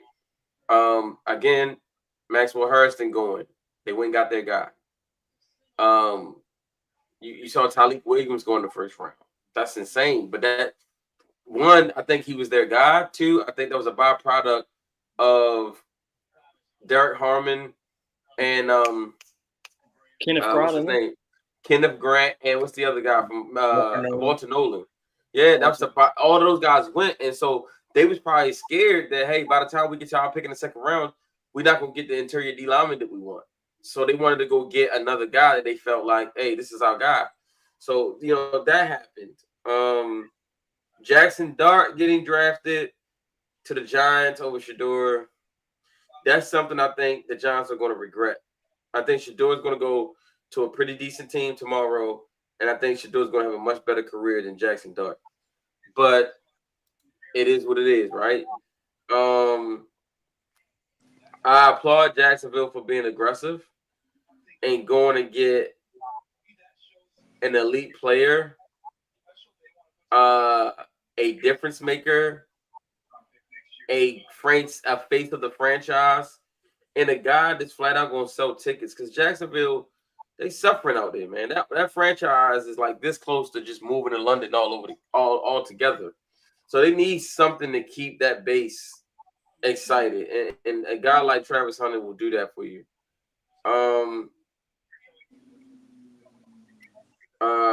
Things that teams value: offensive line.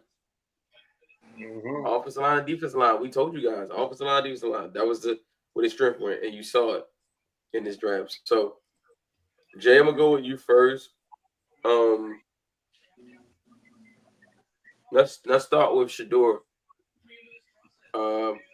What's your thoughts? Listen, I'm gonna be honest. I did not have Shedeur rated in my top 40 prospects.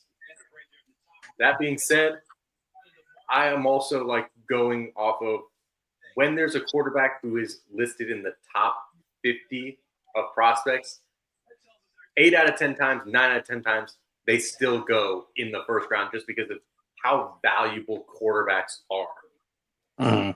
So even if it's not a billboard, teams always seem willing to reach on quarterbacks because of the chance, the potential to have guys got. And I think Shedeur Sanders was the clear second best quarterback in this draft, which you had Cam Ward as clear number 1. You had Shedeur 2, and then afterwards, people are trying to hype up Jackson Dart, maybe seeing what the potential is of Jalen Milroe as a freak athlete.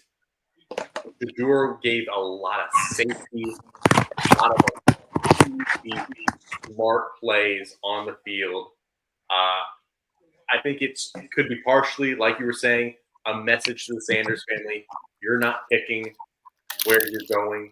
We pick our guys where they go. It can be that. It can be potentially some of Sanders' comments about the offensive line. It might have rubbed some teams the wrong way about instead of lifting your teammates up, you're kind of putting them down, even though that offensive line was terrible as well. He wasn't lying. But still, you're the face of the franchise. Might not be a great look. So some teams could have been off on that.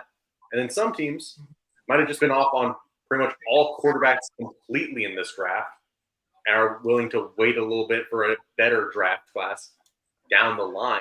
So I don't like that idea either, because a lot of these guys are going to have their jobs on their line. Kind of have to take a quarterback at some point. But, yeah, Sanders should have been taken round 1. There were quite a few teams that had quarterback needs that passed on him. He very likely is going to go quickly to, the Cleveland Browns, because they have 2 picks very early in round 2. Unless they pass on him on the very first pick in round 2, and then someone trades up to get him ahead of their second pick, yeah, he's going to be falling closer to like where I have him on my big board, which is unfortunate. Of course, different teams will likely have different reasons for why they choose guys one way versus the other. But man, I think Sanders is going to be a really solid starting quarterback in the NFL for a long time. I think some teams are going to really regret passing on him. Might not be that superstar, but solid quarterback is still a great value for you at the end of round 1 in particular. Yeah. And you can still justify yourself taking that in the top 10 if you do not have any quarterback options right now. So, yeah. What's your thoughts, Jordan? I mean, similar to Jay, I didn't have him in my top 40, but one thought process I had with him as well is like I wasn't going to have any of the quarterbacks ahead of him outside of Cam. And it felt like that was my biggest thing going into this draft. I thought there were enough QB needy teams where it was like that should have been an easy round 1, but apparently Jackson Dart just decided to show up. But like with that being said, like I do push back on that. Like he'll go to a better situation because he's at round 2 because Cleveland has 2 of the top 4 picks, which makes it kind of nerve wracking. But at the same time, like I think part of the fall is kind of going off what Jay said. I think part of it goes with the interviews, the offensive line, like other things where he's calling out past teammates on the old Colorado teams back from a year ago. And I think that does rub some teams the other way, wrong way, but it shouldn't ever rub a team the wrong way enough to pick Jackson Dart ahead of him. Well, it shouldn't rub anybody the wrong way, period, because you want your quarterback to hold people accountable. You want them to speak the truth. It ain't about saying the rosy things that make people all feel all warm and fuzzy inside. At the end of the day, Tom Brady didn't always speak all warm and fuzzy. If you were a good teammate and you contributed, he spoke highly of you. If you didn't, he didn't, right? The great quarterbacks have said way more than that. Aaron Rodgers, they love him. They glaze Aaron Rodgers to the max. And Aaron Rodgers does way more than Shedeur Sanders does, right? And yet he gets praised for it, right? We're talking about all like elite quarterbacks, bro. They're not going to hesitate to say, "Nah, look, this guy, we wasn't getting it done. We wasn't getting it done. Everybody wasn't pulling their weight." That's just what it is. That's the type of stuff that I wish Lamar would do more of. Instead of protecting guys, call them out, call them to the table, because otherwise you're gonna keep getting the same results. And I just think to watch Shedeur Sanders go after Jackson Dart to me is egregious. It's egregious. It's egregious.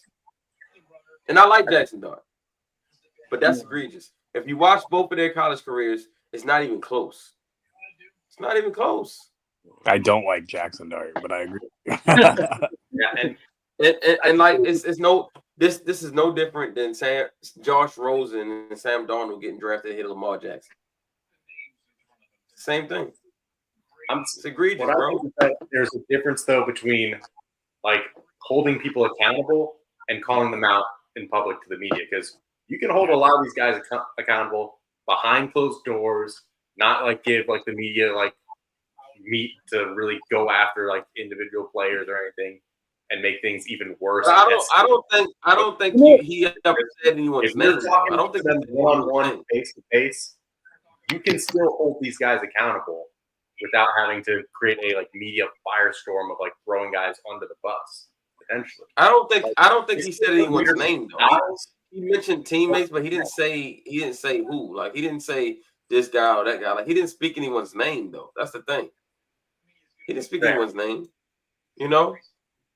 Guys didn't get it done. Guys didn't do this, didn't do that. Guys who aren't here anymore wasn't all the way in. They wasn't. Bro, we talking about the college football world where NIL, guys, there's no loyalty. Guys jump from program to program every year. They go into the highest bidder. They don't care. There's no loyalty in football anymore, and he calling these dudes out, bro. Like you came here and you said you was all in, and after 1 year you all out. You can't be all in and all out at the same time. So I get why he said what he said. And I'm a Colorado fan, so I actually follow them closely. I watch every game of Shador's. Bro,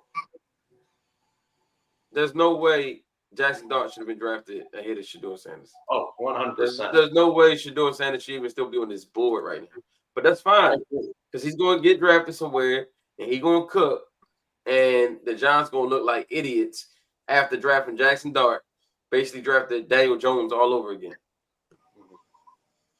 Yeah.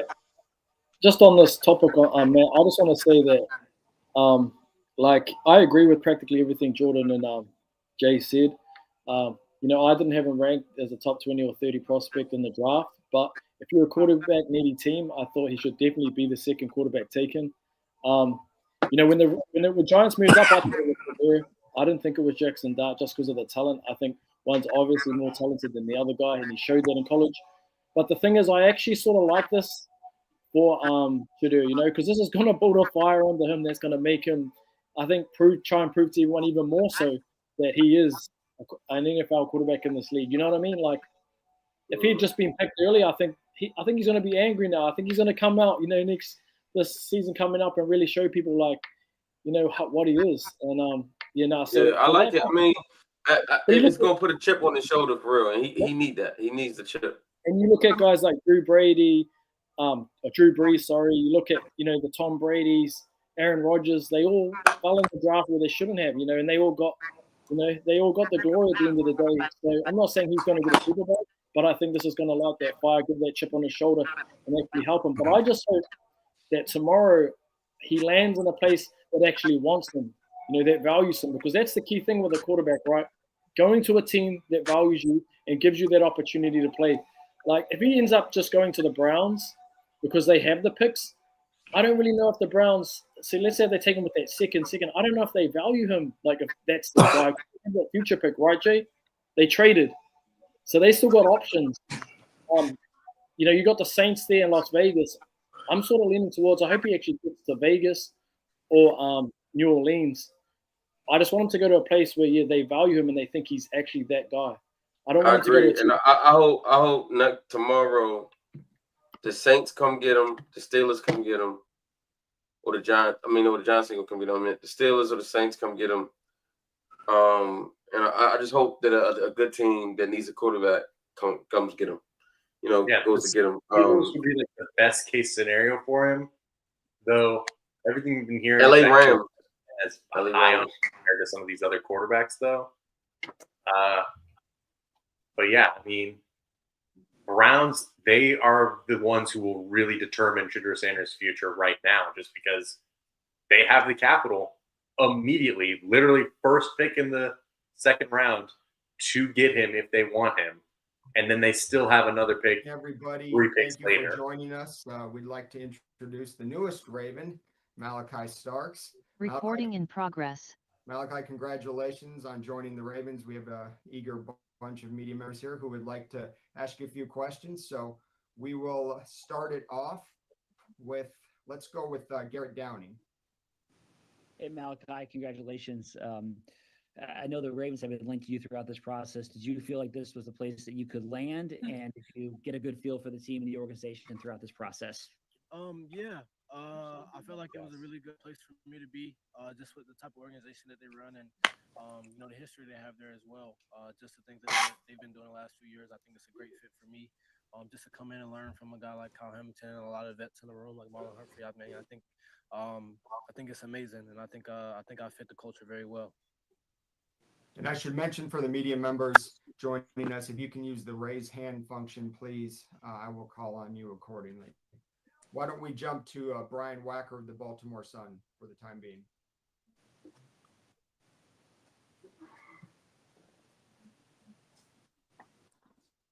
Brian? There we go. Can you hear me, Malachi? Yes, sir. Well, first, congrats. Just how familiar are you with the Ravens defense? Playing alongside, obviously, now Kyle Hamilton. and some of their other players? Yeah, I think I got a good feel for it through the whole process. I met with him when I went to Combine, and I had some Zooms as well. So I got a good feel for it. And I'm ready to go learn. There's a lot more I have to learn, but I'm ready to get in. And like I said, just learn from the vets and, really just dive into the whole process of being a Raven. And just what was your reaction when you got the news and found out? Yeah, I was sitting on the couch about to play Uno. It's been a long night, so I was just trying to stay calm through the whole thing. And then I heard the phone ring, and I knew I was a Raven. So I'm excited. I don't want to waste the opportunity. I'm ready to get to work. Cordell Woodland and then Ryan Mink. Hey Malachi, congratulations. So much made in this AFC North division about the toughness and the physicality in these games. How excited are you to bring your physical games to a lot of these rivalries in the division? Yeah, I'm ready. I think coming from a place.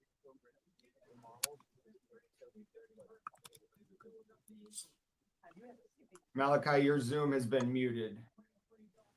You know, hear me?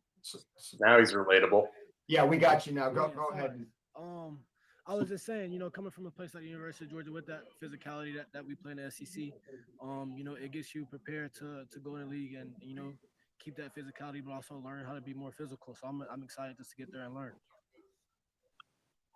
Ryan Mink. Malachi, I know your versatility is one of your great strengths. Just where do you feel most comfortable on the football field, and how much do you feel like you can bring that to Baltimore? Yeah, when you look at their defense, I mean, a lot of the guys are versatile. I think that's a huge strength that they have. I think that's why they do so well on the defense side of the ball. They have a lot of guys that can move around and be in different spots and produce at a high level. And I feel like I bring that as well. I think I'm a safety that can move around, so I feel comfortable at the safety spot. But I feel comfortable playing anywhere.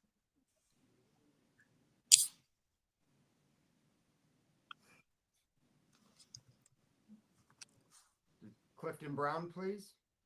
Yeah, congratulations, Malachi. I know the Ravens have talked about wanting to create more turnovers on defense. Can you talk about your ball skills and what you think you might be able to bring to the table as far as making that happen? Yeah, I think coming from UC Georgia, that was a big thing that we harped on. Was taking the ball away. The game of football is all about the ball. So just being able to have my strengths and being able to high point and then understanding how to take the ball away in scenarios, I think that's huge, and I think I'll create value for myself and the team as well. We have time for maybe one or two more questions here if anybody has one. All right. I think we're good to go then. Malachi, congratulations again. We look forward to. They didn't even have questions. Yeah, interesting. So what do you guys think? What do you think? You like the confidence? I like the confidence. I already knew about Malachi. I've already kind of seen him, his interviews and talked to him and all that good stuff. Like, this was going to be a good pick no matter what. I'm confident in his ability to add to the Ravens. I'm happy for him. Mike Green falling out of the first round, though. Oof. Yeah. That is something. That is absolutely something. That's more shocking than Shakur, honestly. To investigate this, they have a lot more ability to interview staff, players, faculty, and heck, even students if need be, to get like the stories behind these like off the field concerns. They have more information than we do. Mm-hmm. And so it seems like some teams did their due diligence on him and might not. They likely were scared off because of it. So yeah, and then Will Johnson, golly, man, those medicals must not be checking out, dog. For him to go, Will Johnson. We're talking about a top 5 guy. Crazy. And like a lot of corners in this class, they have some very checkered medical history or are actively dealing with it. Like not just Will Johnson, Devon Rebell out of Eastern Carolina, Benjamin Morrison out of Notre Dame. But all 3 of these guys have been dealing with injury leading up to this, like throughout this pre-draft process. Darian Porter has had like injury issues throughout his career, but has had flashes as well and is actively healthy right now. Like there's a lot of questions with the health of these cornerbacks. And I think that's partially a reason why Mackville Henderson went in round 1, just because he has a clean profile health-wise. Everybody, comparatively thank to you these for guys. joining us. We'd like to introduce Yeah. the newest race. Go on the EDC part. Yeah. There you go. In the Super Bowl, so hopefully that ends up happening again. Questions? Eric, with Malachi, and you kind of touched upon the interview at the combine. Was there anything else that kind of stood out throughout the draft process that kind of made you and kind of stand out to you? That ends up happening again. Questions?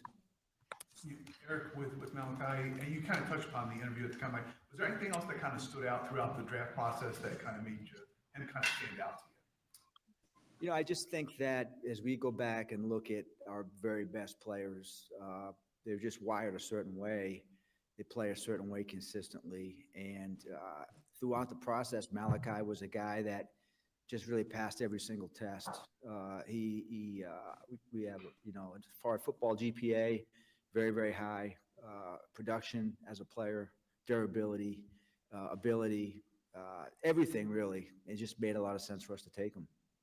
John, have you already started to kind of visualize what your defense looks like, especially now teaming him up with Hamilton, who also does a variety of things? We have. I think when you look at Malachi on tape, and you guys have seen him, I'm sure, all the different positions he plays.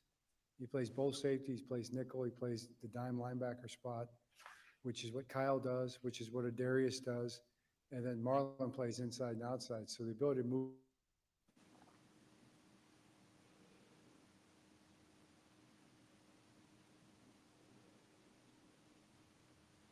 Malachi Starks has broken John Harbaugh. Fits that perfectly. You know, he's smart, he's tough, he loves football, he loves everything about football. And you saw it when he walked up to see. I saw it when he walked. You guys see it when he walked down the hallway there and out to the stage. It looked like he was coming through the tunnel for game day. He's ready to go, you know. And, we're just. I think he's just excited to be a Raven as we are excited to have him be a Raven. Did your phone ring? Did you consider moving back at all? Up was Starks a target all along, and how busy was that at the time when you were on the clock? Well, you know, I think that as we looked at this draft, you know, the first round, we kind of got a sense for most of the players that were going to get picked in front of us. And we had maybe 3 or 4 players that we thought might have a realistic chance of being there when we picked. The phone started ringing. We had some opportunities to trade back.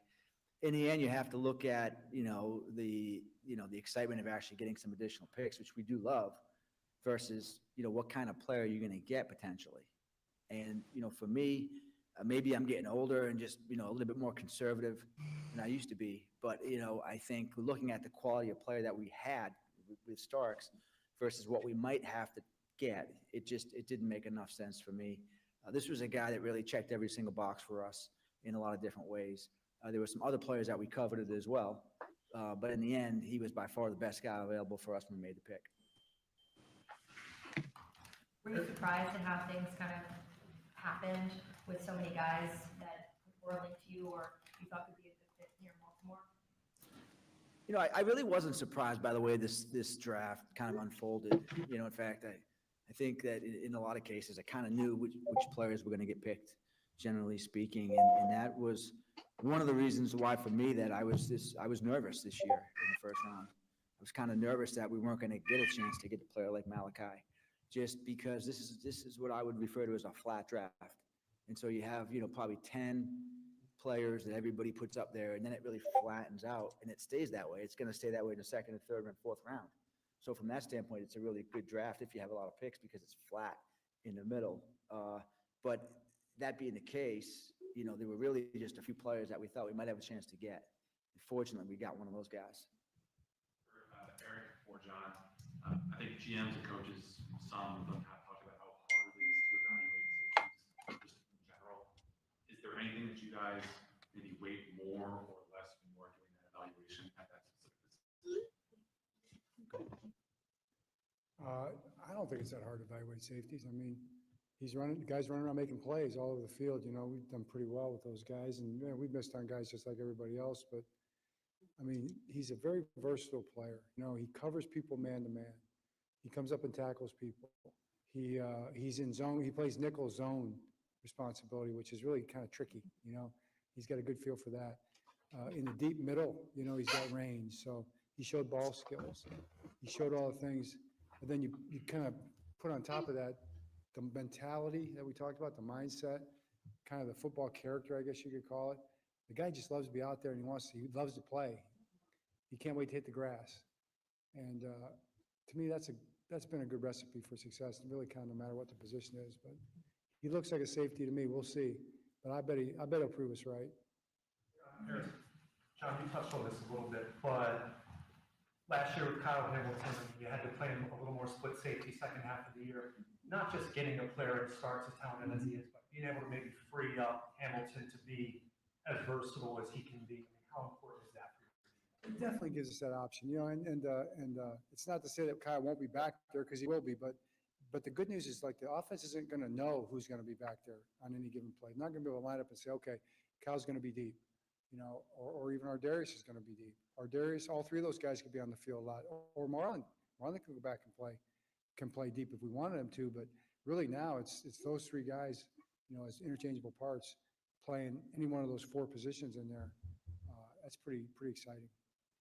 Eric, I'm sure you had, you know, a bunch of guys, obviously, how important, and specifically defense in that attention and getting a guy. Yeah, so we didn't go into it, you know, thinking that we'd take a defensive player. You know, we were going into it thinking we're going to take the best football player we can take.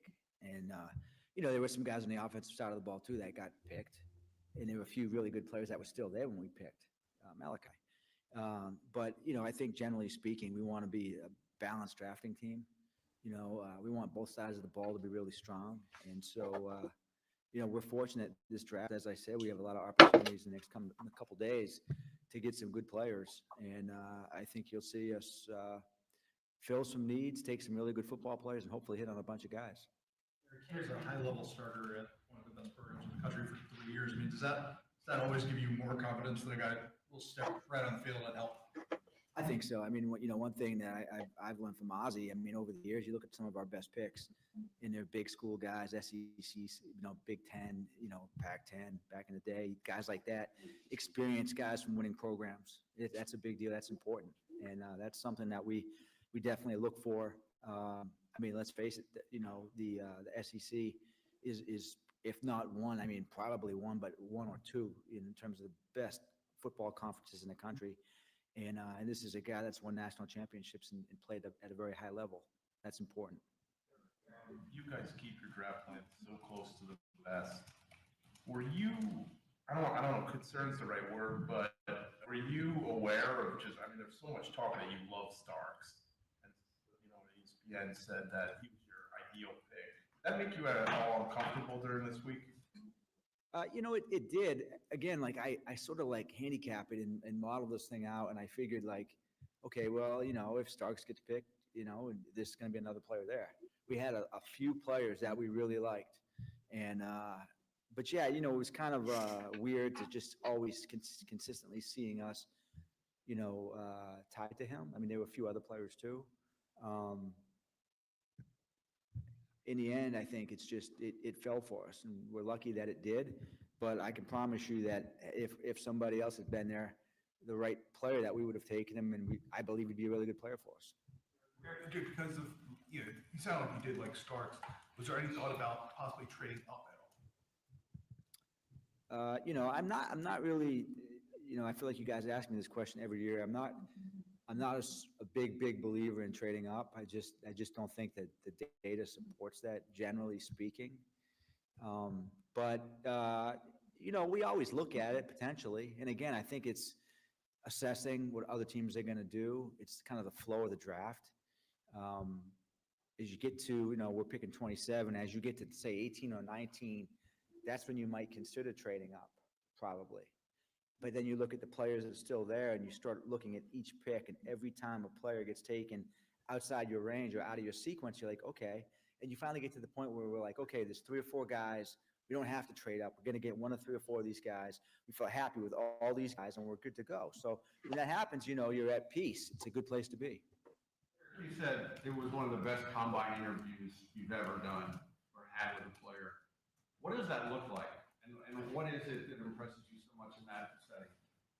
I just think it was remarkable, the way that he could discuss football, his awareness, his ability to call out the plays from their defense before we even showed the plays just based on formation, his ability to dissect and talk about what happened in any given play and to know what his teammates were doing in any given play. I mean, it was like he was coach. And, when he got up, we just were all kind of like looking at each other, and we use a grading scale. We grade every interview, and a 7 is the best, and across the board, he got straight 7s. So it was just super impressive. I haven't seen that type of detail in a long time. You said you had a really good feel for how this first round was going to break. Do you feel that for the second and third rounds as well, or is that a little bit more wait and see? Yeah, it really drops off. I mean, my prognostication ability falls off a cliff when you get into the second and third round, I think, because, you guys cover the first round, right? Everybody covers the first round in media, and there's so much mocking now and all these different things in social media. And just, generally speaking, as I said before, like the first rounds nowadays are a lot less unpredictable than they used to be. Now you might get 1 or 2 picks that kind of go rogue, but now everything's fairly predictable. Like our list of top 32 players, you're going to see 30 players drafted off that list right now. So, but when you get to the second round, that's where you start to see the deviation, and you start to see random players, and you start to see slippage in your sequence. Jordan, how you feeling, man? Players get picked. So now you might see, a player that we have Lee, like Jordan, you on mute, Jay. All right, so if you guys up to it, here's what I'm thinking. We got the Colts covered, we got the Ravens covered, and we got the 49ers covered.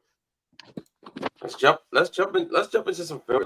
Let's take a look at the guys who got picked. Yes, sir. For these teams. Let's start with let's start with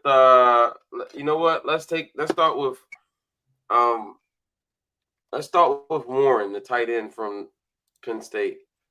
Let's do it. That'd be fun. That'd be real fun. That'd sure be a blast. Oh my! I mean, I mocked him to the damn Colts a million times. Like, I'm cool with it. Like, it just felt like inevitable, right? Like I felt like the same thing with Malachi Starks to the Ravens. It just felt like inevitable. People kept asking me, Matt, what do you think? Even after I had picked Starks 3 months ago, I said, listen, man, I think here's what I think they will do. Here's what I think they should do. And even once so at first I thought they should and will take Stark. Then as we got closer, I'm thinking like maybe they should do Harmon. Maybe they should go defensive line, defensive line, wide receiver. But at the end of the day, I kept saying, at the end of the day, I think they'll just take Starks. I think Starks is the pick. And I just kept saying it. And then after, we're going to Michael Williams. Lee, are you okay with Michael now? No, I stay true to myself. That's not the player I wanted. I'm not going to sit here and pretend and try and make it sound good to myself, like you do when your team picks a certain player. I'm not happy with that pick. It is what it is. I expected the pick, though. I thought it was either going to be him or Walter Nolan. Walter Nolan, I would have been cool. But yeah, Michael, I just feel like, nah, I don't see the talent for where he was picked. I don't feel like it adds up. Yeah, I feel you, dog. I didn't even want him at 27, so I know you sick getting him in the top 15. But okay, so Warren here. To me, Warren reminds me so much of Gronkowski. From a side, look at that! Wow, you see that? He just runs over that defender. From just a size, speed, angle, he's a willing participator in the run game as far as a blocker is concerned. Again, look at him, man. He gets a full hit of steam quickly, and he's got really soft hands. He catches the ball very easily. This is an outstanding pick, and I said this like, yo, like early in the pre-draft process, I said if they want to help Richardson, they need to get him a tight end. And the reason being is that what is a young quarterback's best friend? Especially a mobile one. Thank you. A running back and a good tight end. Because the running back is going to take pressure off the quarterback by getting easy yards and not allowing the defense to just tee off on the quarterback. A tight end is going to present easy throws to the quarterback in the middle of the field. Everybody knows a young quarterback, the first thing they see is the middle of the field. Most quarterbacks, they see inside out, young quarterbacks, right? Eventually they develop and they start to be able to see outside in. But in the beginning, everything's inside out. Most of your slants, your crossers, your whip routes, all of that stuff is inside. It's easy throws. This is going to help Richardson substantially. So Jay, again, now that Tom has, we've been able to, soak in it a little bit. Do you still love the pick? Do I still love the pick? I'm going to give you an answer. No, I don't love the pick. I love the pick.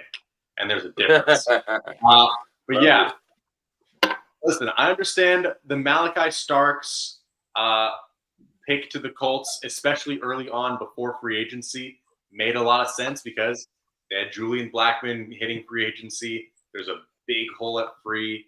And Nick Cross, their strong safety, only has 1 year left on his deal. Made sense. But then they signed Cam Bynum, and that really lowered the safety need for them because Cam Bynum is a phenomenal safety from Minnesota Vikings, now in the Colts. They still could use a third one, so I would have been justified in saying, like, yeah, you could still maybe take him at 14, depending on how the board shakes out. But the real factor of that, like, depending on how the board shakes out, was what if there is Tyler Warren or maybe even Colson Loveland, but especially Tyler Warren at 14. Like, that was the entire factor of mocking him to the Colts was if he's there, they're taking him. Automatically sprint to the podium like we saw today.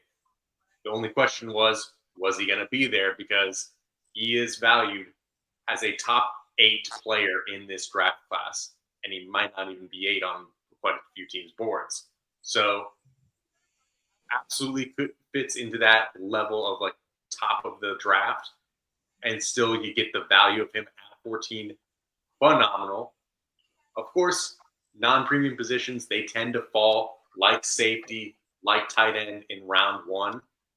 Hell, Brock Bowers was basically taken at nearly the same exact spot last year by the Raiders at 13. And he's a special level talent. Tyler Warren, not the same type of player, whereas Brock Bowers was a phenomenal yards after the catch generator. He was a lot more quicker and fast kind of one, but still needed to kind of like bulk up a bit more to hold up his end as like a powerful like inline blocker, more of a big slot type guy. Warren, like you're saying, giant like a Gronk. He has that kind of like influence in terms of his strength, both at the catch point and as a blocker. We saw flashes of him having some really high-end blocking snaps, which is very valuable for the Colts. They need run blocking with a heavy run like percentage scheme with Anthony Richardson and Jonathan Taylor. Having a guy who could be in line and block while also being a threat as a receiver is something they literally have not had for a long time. Oftentimes, they've had to rotate with Andrew Ogletree, Kylan Granson, Mo Alley Cox, Will Mallory, Jelani Woods when was healthy 3 years ago now. They were able to rotate these guys. But the problem was that was tipping their hand of, okay, they're probably going to be passing. They're probably going to be running. And if they don't do what we're doing, we can exploit this matchup because Kylan Granson isn't a great blocker, or Mo Alley Cox can't separate very well and be a good route runner. With Tyler Warren, you don't have that concern. he's not going to be a guy that, like, he will be your full-time starter at tight end 1. You can move him around to literally any alignment, and he still could be a very successful player as a big slot, an inline, an H-back. It just creates a lot of versatility, a lot of different options for Shane Steichen to utilize at all 3 levels of the offense in terms of deep balls with the seam. He can get separation in the intermediate with some great route running as well. And he has like that acceleration and power as well, and some good top end speed to be a good guy, even in the short yardage, and get some yards after the catch. It's just very well-rounded talent prospect for the Colts. They desperately needed tight end. They filled that need. Anthony Richardson, like you said, he will have finally a big body, reliable target right over the middle. It's a very great scheme fit, great value pick. That's like an A+ from what you can say for a draft pick. If there's the value, the need, and the fit, what more can you ask for? Absolutely, it's A+ to me. I agree. Jordan, what's your thoughts? I agree with Tyler Warren. I agree with the A+ first off. The second part I wanted to say, the first 2 words I wrote when I was watching Tyler Warren on film this year was loves contact. Yes. Like, loves contact to almost an insane level. Mm-hmm. And there are games where you watch Tyler Warren and like Penn State's just running out of things to do on offense. So they're just like, hey, go do it. Like, go figure it out. Like, we're talking about a guy who had 15 touchdowns in 2 years at the tight end position. Like, that's crazy. That's crazy. Yeah. And it's like, when you're looking at it in like a totality, like, first off, I thought he would go ahead of Loveland. It's a little wild he didn't. But that being said with it is like, it's a complete tight end. But not only a complete tight end, because there's so many freaking things you could do. Like, it opens up your run game because he plays in line and he has rushing attempts. You have different aspects of his game that could translate into different areas, and it just gives you more things to do. And when you have a creative quarterback with your mobile quarterback you got now in Anthony Richardson, you need creative things to do. And this is the definition of creativity. Yeah, 100%. He literally snaps the ball on this play and catches a touchdown. I can't say that enough. And he also makes an insane adjustment for the ball, snags it over the defender. Like, very reliable hands and powerful at the catch point. He will get the contested catches like 70 to 80% of the time. It's insane. It's not a 50-50 ball with him.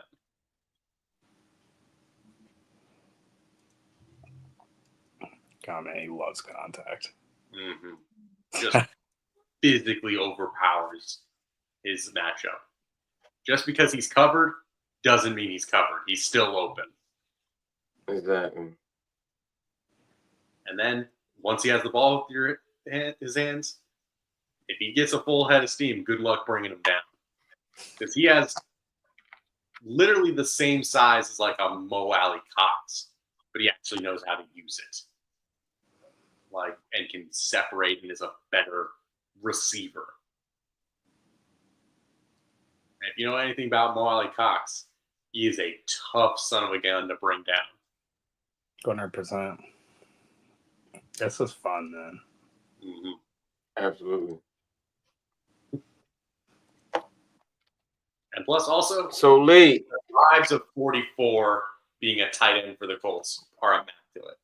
Like, it brings me back to my childhood with Dallas. Yeah, I was going to ask you that. Do you think they'll give him 44 again? Or they'll give him 44? Yeah. Absolutely. I mean, they didn't retire Dallas Clark's number. Certainly, like, some players over the years have taken up 44, but most of them were like special teamers. I think it would certainly be like a call maybe to Clark just to check in and see if that's all right. But knowing him and how much that he advocates and pounds for tight ends and their advancement, he's an unselfish guy. I highly doubt he's going to like put up a stink of Warren taking up 44. Hell, he'd probably be honored about it to continue the legacy of Colts tight ends at 44. So, yeah, I think Warren will pretty safely get 44.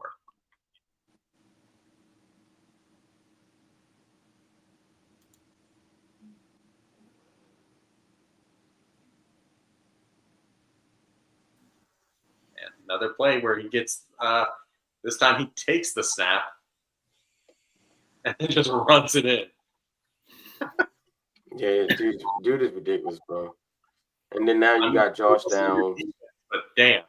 Yeah. You got Josh Downs. You got Adonai Mitchell. Michael You Pittman. got Michael Pittman Jr. You got Pierce. Alec Pierce, yeah. Jonathan And then Taylor. you got Jonathan Taylor in the backfield. Yeah, it's lit over there. Yeah. And all you really need now is just to secure like the depth of the offensive line. Because right now, Ryan Kelly, he's a Viking. Will Fries, who suffered his injury last year, he's a Viking. Mm-hmm. They did draft Henry Bortolini, and he showed a lot of really promising play as a rookie in when Ryan Kelly went down with injury. Mackin Calvis, he was also a rookie last year. He was their swing tackle and started at both spots at tackle. But he has shorter arms, so a lot of teams were saying maybe he slides inside. He's right now the favorite to be the starting right guard, though.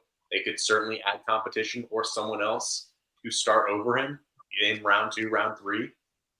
But you still have Braden Smith, but that might only be for 1 year because he's already been mulling retirement after some off-field kind of just mental health issues that he was dealing with. He seems to be in a much better place right now, though. He has also dealt with injuries and is on the wrong side of 30, so who knows if he will have much of a future for the Colts organization. Depth is certainly a position on offensive line that they can address going forward. And they could also get a third running back. In this running back class, even if you don't need a running back, you should probably take a running back because it's so loaded with talent. So they could certainly go for an RB3, specifically a receiving back guy to kind of upgrade over Tyler Goodson. Maybe a guy who can also pound the rock a little bit to might have some upside being a long-term guy behind Jonathan Taylor or a successor even down the line. Who knows? But yeah, there's a lot of talent to be added for the Colts on this offensive line and running back room. But hey, the skill position talent looks really good. It's just the biggest X factor, of course, is can Anthony Richardson take that next step? And at least with Tyler Warren, he has the best weapon he could possibly ask for from this draft class at a position in need that he could ever ask for. So, hey, he's going to have an opportunity.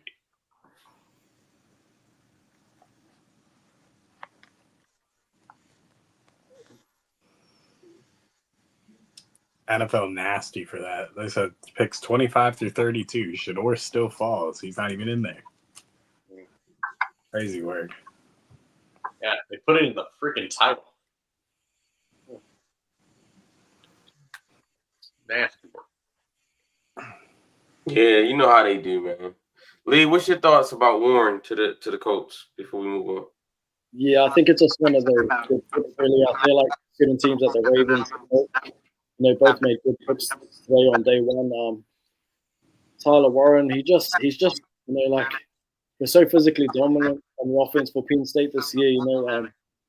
Wherever they put him, where they lined him in, outside or in, he made plays. He's so physical. Whether he's going up against smaller defenders, he just overpowers them. If it's bigger defenders, he can outrun them. Good hands, good route running. It's just a weapon, and it's actually one of the best things they could have done for Richardson at quarterback. Yeah, it's just a really solid pick for them, to be honest. And it's a rare. A lot of people had him going even in the top 10. I know a lot. I think Jets fans might be at 7, right? So yeah, good value, great talent with it. Yeah, I agree, man. The value was just outstanding.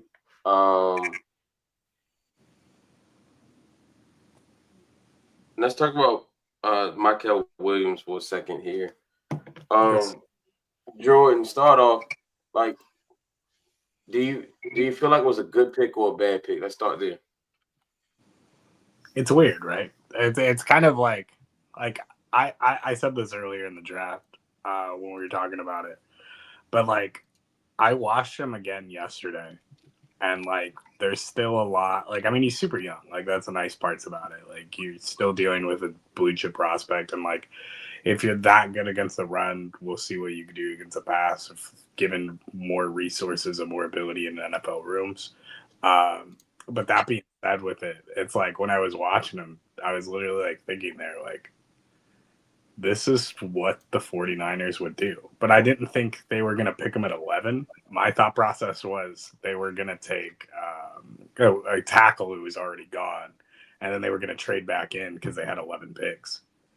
And so I was like, I think they're going to trade back in because there's one thing that's static with the 49ers is that when their D linemen and edges leave, they fill that need immediately. And in this draft, it might have been a little too immediately, but I still really like the fit. I'm not sure how much I like the player, but I really like the fit. If somebody's going to get the most out of him, it's right here. Yeah, go with you. Jay, what's your thoughts? Yeah, I agree. Fit works, not the value that I had. Like I had him as like a round 2 kind of grade. His profile kind of gives me some Kwity Paye vibes in the sense of he has this insane athleticism. He has this clear run stopping ability that is very present throughout his tape. He can set and hold an edge really, really well. So you're still going to have day one usage out of him. But if you're expecting him to be this like franchise edge rusher right off the gate, I got some beachfront property to sell you in Indianapolis. It's unfortunately like I wouldn't grade it very high just because the value is just very skewed off. But the fit certainly would help it compared to like if another team drafted him this high, I'd have an even lower grade. But with the 49ers, just because of that fit, I'd probably give it like maybe like a C plus kind of grade. Yeah, I give it C plus because see the 49ers already have an elite pass rusher in Nick Bosa. So they can afford to kind of take a project who needs development because they already have an elite guy and he can play off of that elite pass rusher. The Ravens couldn't afford to take this guy because they don't have an elite pass rusher. So when you don't have it's like wide receivers. If you don't have a 1, why are we drafting the 2? Right? You need a 1, you need a 2 to complement the 1. But if you don't have a 1, you need to find a 1 first. You know, and you guys, the 49ers, they have a 1. And now this is the guy who will be the 2. He'll learn, he'll develop, and hopefully he can tap into those traits that he showed in high school when he was coming out of high school, where he was an elite 5-star recruit.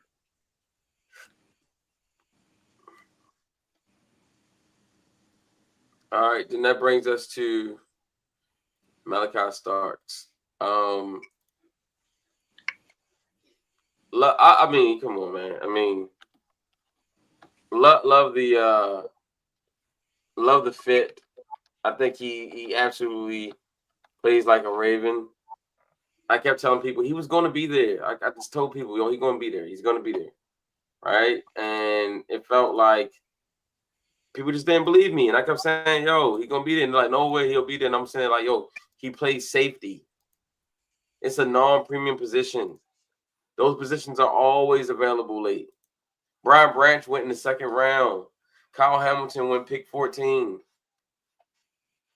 It just happens. You know, it legit, it just happens, unfortunately. It just happens. So, what do we think? Malachi Starks. I'm going to start with you, Lee. What are your thoughts? Oh, can you come back to me, Matt? Okay, perfect. Jay, what are your thoughts? Well, he was a guy, like I was saying, the Colts could have picked him at 14, and it still would have been a very good value had like the board not fallen our way and Tyler Warren was there, he would have been one of the top guys that we might have considered. Between him, Jihad Campbell, Colson Loveland, if he was there as well. Those three were like very much in the cards for the Colts. But he falls to you guys. Phenomenal fit. The versatility, I've been saying it consistently, paired with Kyle Hamilton's versatility as well, is a defensive coordinator's dream. Like, you can line them up anywhere throughout the defense. You can disguise the looks that they can present pre-snap and kind of even like swap them out. Like, you're going to be able to run so many different assignments. You can pick and which matchups you want them to be going off against offensive players. Like, there is a lot of potential for that pairing long-term at safety. He is not the greatest athlete in terms of testing metrics, but as we've seen with Kyle Hamilton, that doesn't really matter if he has this elite level game speed. And we saw at the combine, he had the highest miles per hour in every single safety drill. Bar none, he was moving game speed wise. He just didn't test like a freak athlete like a Iman Wari did. And Iman Wari got that perfect 10 RAS. He built up a lot of hype out of the combine. He still didn't go first round because of some other issues with his tape. But still, Malachi Starks, though, you get a very polished, fluid, high IQ, versatile athlete who will be able to make a big impact day one.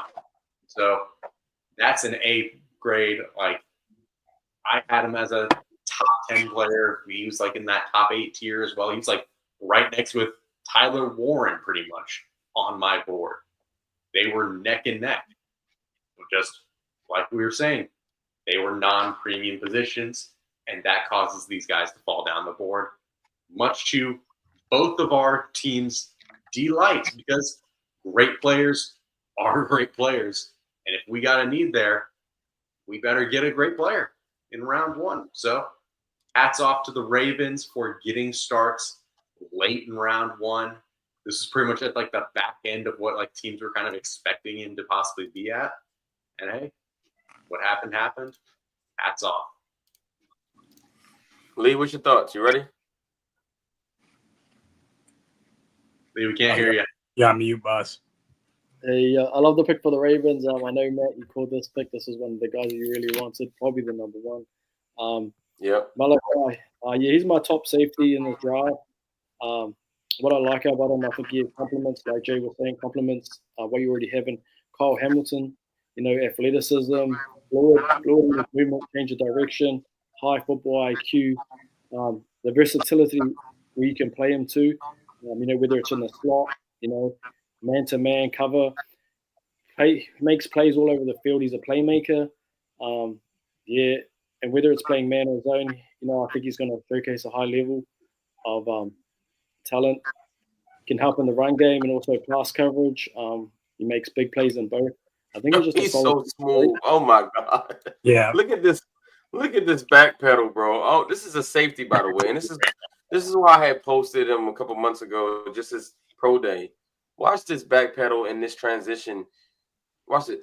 Like, how many safeties you see? Yeah, like how many safeties you see that fluid to be able to get their hips turned. Look at that. Just no wasted motion. I'm gonna be honest. I think Malachi could play corner if he wanted to. Like, if he really wanted to play a corner, I think he could focus and play corner. I think there's a little gap too, right? If you look at the top safeties in this class, like some of them are a lot better in a certain part of the game, you know, whether it's run or coverage, where he's solid in both. You know what I mean? Yeah. Yeah. He can impact all levels of your defense. He can go into like the slot and play in the nickel. Yeah. Like, he very well could even go as an outside corner, depending on what you're looking for, like you were saying. But man, he just lines up anywhere and just makes plays. They were actively avoiding throwing to Malachi Starks this past year, which is why they don't have the same level of production, just because no one wanted to test this guy. Now imagine like you don't want to throw at Kyle, you don't want to throw at Starks. Then who are you going to throw at? You got Nate Wiggins out there strapping up on the outside. He had one of the best PFF grades from any corner in the NFL last year. Not to mention rookies. Look at this, the no wasted motion, yo. His hips gets turned so easily. Look at this. Stand low. Switch his hips. And get out there. Like that's coach tape. Yeah. Like that's teach tape right there. Like it's no wasted motion. No, go high, point the ball. Go get it. See? Just no wasted motion. Yes. And get over Also, there. also the Go get high it. pointing. The high pointing, bro. The high pointing is crazy.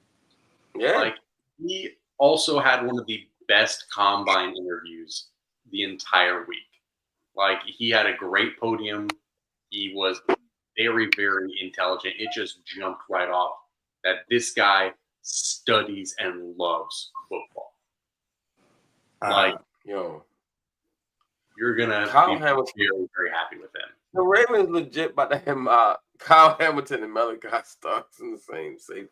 And yo, this is crazy. Like, yo, Marlon Humphrey, Malachi Starks, Nate Wiggins, and Kyle Hamilton all about to be on the same defense.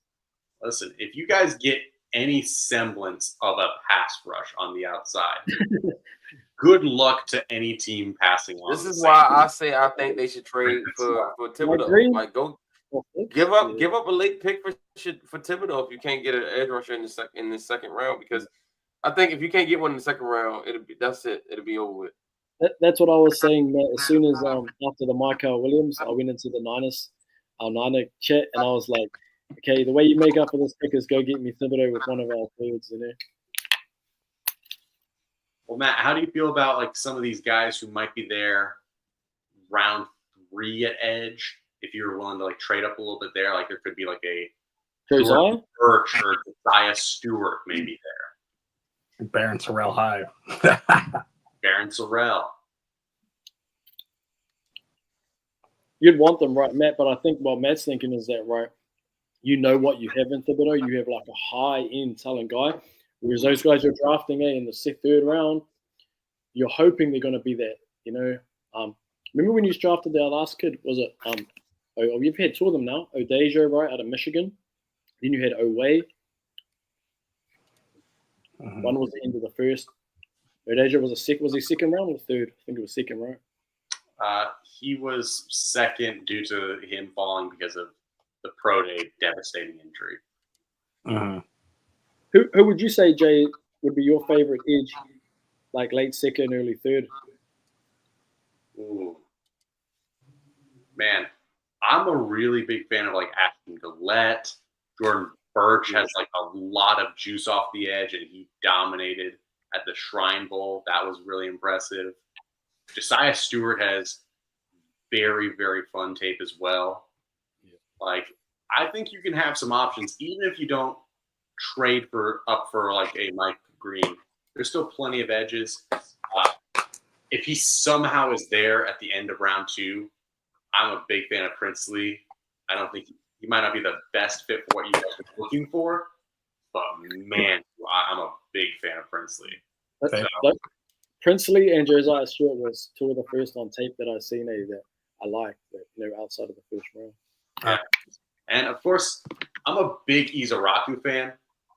He was a guy who I did a full 7-round mock draft for Draft Professor, like great site and great like people who run that. And it was like a 32 team. Every team had their own war room. I was in charge of the war room for the Colts. I chose Izaraku at 14 as a contract. I was in that draft with you. I didn't know that you had that you took that pick, because I remember he went middle of the 1st. Yeah. Okay, I'm figuring it out. Everyone's in that chat now. It was a very interesting pick there. I know some people did not see the vision that I had, but like, man, that level of bend, polish, the speed, the length, the versatility of pass rush moves. He has a very high ceiling as a pass rusher. He had some production as a run defender, but he's not an edge setter. It's more so backside kind of stuff. But man, that would be a very fun edge rush pairing of him and Latu teeing up on obvious passing downs. I want to get my Malachi Starks reaction too, because I haven't done it. Yeah, sorry. No, you're good. You're good. I mean, everybody who literally knows me in this entire process, I mean, me and Matt have been talking about it for months, but even beyond that, anybody who's literally followed with me on this whole process of this draft class knows that I am probably the highest person on Malachi Starks you would meet. Like, I have him 3, and I'm not afraid of having him 3. And, like, the thing is that always sticks out to me when I watch him, it's like we talked about like the high pointing the ball. We talked about like the fast on film, but it's not even all that. It's like the instincts. The instincts are unreal. Like they're just something you can't teach. You always see him fly to the right spot he needs to be at. And there's times where like his instincts lead him a little wrong. That's like some of the faults that he does have, but that's what you deal with when you have a player with unworldly instincts. And like to have Kyle Hamilton and to have Malachi Starks together is the ultimate chess game where you're just moving constantly back and forth. It is literally like we went so long where it was like it felt like players who didn't have a full position in the draft, like, oh, he fits here, he fits here, he fits here. They would almost always bust because they didn't have a definitive position. But luckily now we have a lot more defensive coordinators who are really creative, and you can do a lot more creative things. But when you throw Malachi Starks in the secondary, we already have our Darius Washington, who's doing a bunch of stuff in the slide, doing great stuff.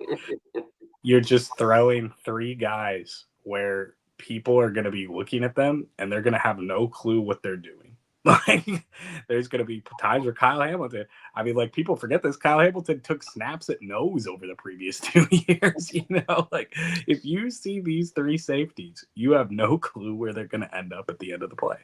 And mystery is history. And Malachi Starks is going to be a fun watch. And that's been my guy all this draft season. That's been my guy from day one. I saw a tweet that I actually posted in October, the beginning of October, and I retweeted it today because I said, I don't even know what I was responding to because the post's been deleted since. But I was like, you get it. Malachi Stark's going to be that next guy, the next Brian Branch, the next Kyle Hamilton, and it's going to fall again for no reason except people don't like safeties.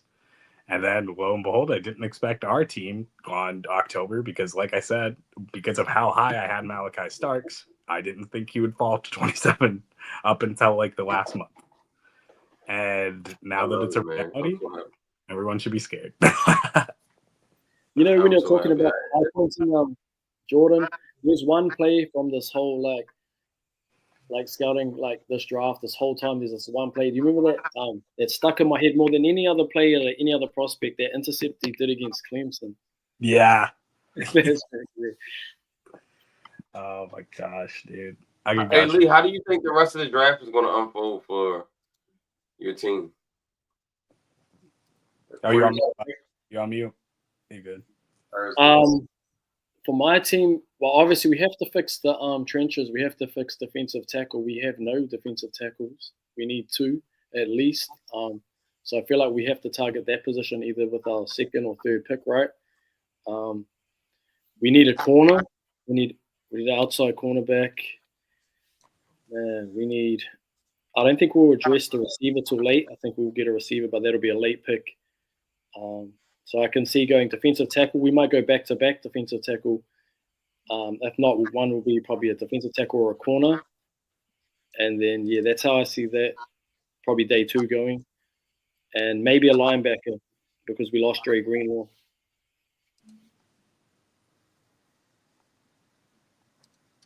And then depending how we draft around 2 and 3, we'll set up how we draft day 3. Absolutely. Man, and day 2 is going to be so fun. This is such a loaded class for day 2. Yeah, bro. You got Luther Burden. This is my favorite. Green, and hold on, talking about. You got Luther Burden, Mike Green, Shador Sanders, and Will Johnson all available. And Ezra Rocco. Mm-hmm. That's wild. That is wild. And me personally, I'm just really happy that the Colts can just have Tyler Warren and not have to worry, will Mason Taylor fall to them at 45? Because that would have been like everyone waiting on that. If someone took him before us, then the options of tight end go out the door. That's pretty rough. How do you feel as your teams will address day 2? Well, right now, I think what they're going to be focusing on is weak side linebacker and trenches. I think those are the two factors because offensive line, you go right guard, you get a long-term tackle. There's plenty of offensive linemen that have inside-outside versatility. So you could do 2 birds with 1 stone, like LeBeau, Sabanea, Milam, quite a few like guys at some point in round 2, 3 that you could go and address both needs. But there's also a huge defensive tackle class, and they could use backups behind both Grover and DeForest Buckner. You can certainly make a case for an edge rusher since they only have Latu under contract after this season. Yeah, it's a lot of I could see a lot of defense focus, as well as just like beefing up the offensive line. Yeah. Offensive line's another extra position I think we could target. Either a tackle or a guard, but I just hope we go BPA. You know, I hope we don't reach for need. Yeah, the only 2 needs. Yeah, I'm with you, man. Starters, side and linebacker, offensive line. Another side note to the Malachi Starks pick that I didn't bring up earlier. I think this makes it easier for you to pick how you want to solve corner. Like, I don't think it's as pressing of a need, as weird as that sounds, drafting a safety, but it allows you to move all 3 of them to free nickels, like whenever you want. Mm-hmm. Like, I don't think corner is as massive of a need after drafting the safety, which sounds crazy. Absolutely. Well, you drafted a safety who's not just a safety though. You drafted a safety with cornerback ball skills. So yes, that does kind of fill both needs because you got a safety who moves like a corner and has versatility like a corner. So yeah, I agree. That will push corner down the board. I still would like to take a look at Zy Frazier late in the draft. Yeah, I like Zy Frazier. Would be interesting. That would be super interesting to see how that would kind of fall. Yeah, I mean, not to helmet scout, but his body and like his profile looks a lot like Tariq Woolen. Oh, I agree. Yeah, right. Both UTSA guys, but the comp fits.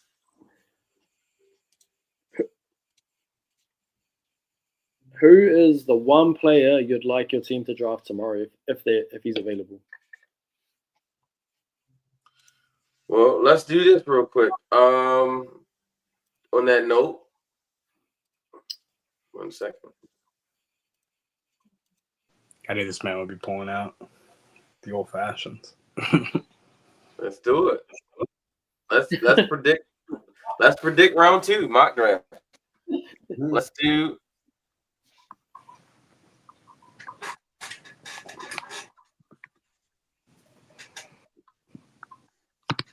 All right, there you go. I'm back. All right, so let's predict round 2. So as you can see, they already have round 1 already in place for us. Let's see if we can predict round 2. All right. Well, first, before we go to round 2, bro, hold on. Bro, what the hell happened? Bro, what the hell happened in round 1, bro? Like, what the hell? Like, Tyleek Williams, James Pierce traded up for. Yo, they gave up a future first for James Pierce, bro. Like, what? Jackson Dart? What the hell? Do you think? Like, this looked like a Tate and Jordan draft. Like, just all types of just vibes. Matt, do you think? No, I would have never drafted Jackson Dart, man. Take that out of your mouth. I know, but this This looked like somebody was just vibing, bro. And they was just vibing, like, and this happened in real life. Like, this is his vibes. It's a tried and true formula. Always vibe. I don't like the Steelers got Harmon and the Browns got Mason, but it's cool. But yeah, bro, just vibing, bro. I'm sorry, but James Pierce is not worth 2 first-round picks because that's basically what they did. The first round pick that they spent on him and the future first-round pick. Mm-hmm. That's crazy. Yeah, literally looked at that pass rush win rate and just decided that's all that matters.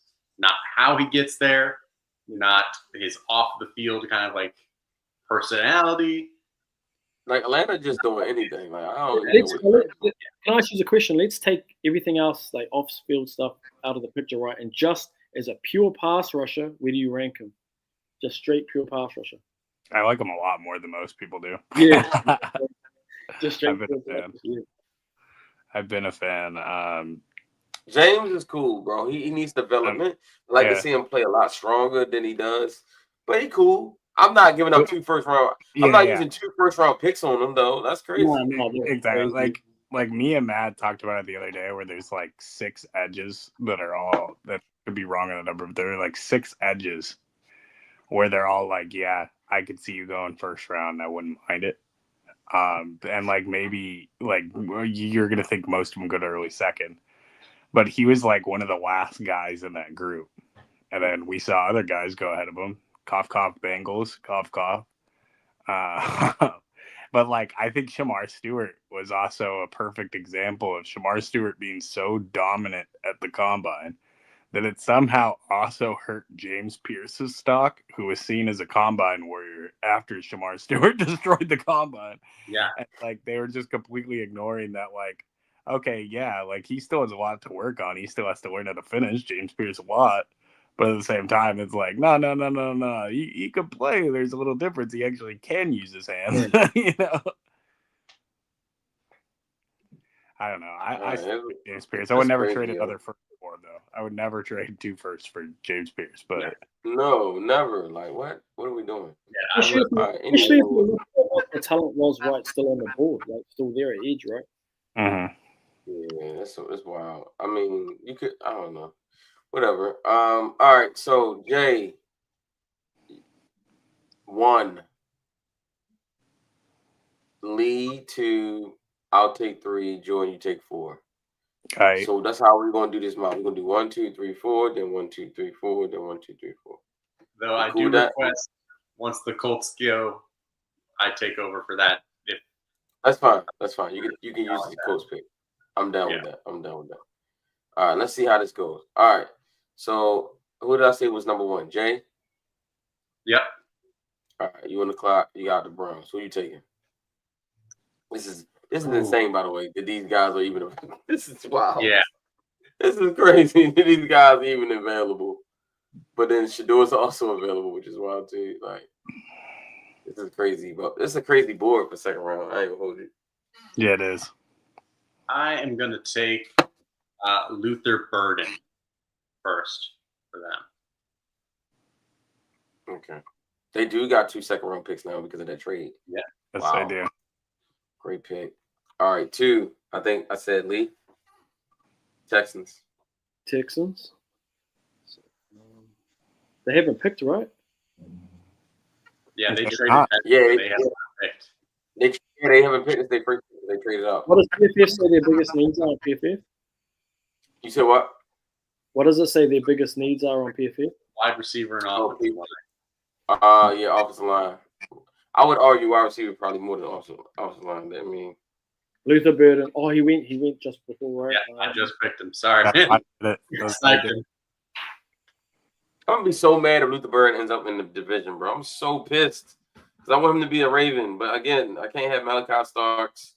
I can't have, all these guys at the same time. That's the only problem with the draft.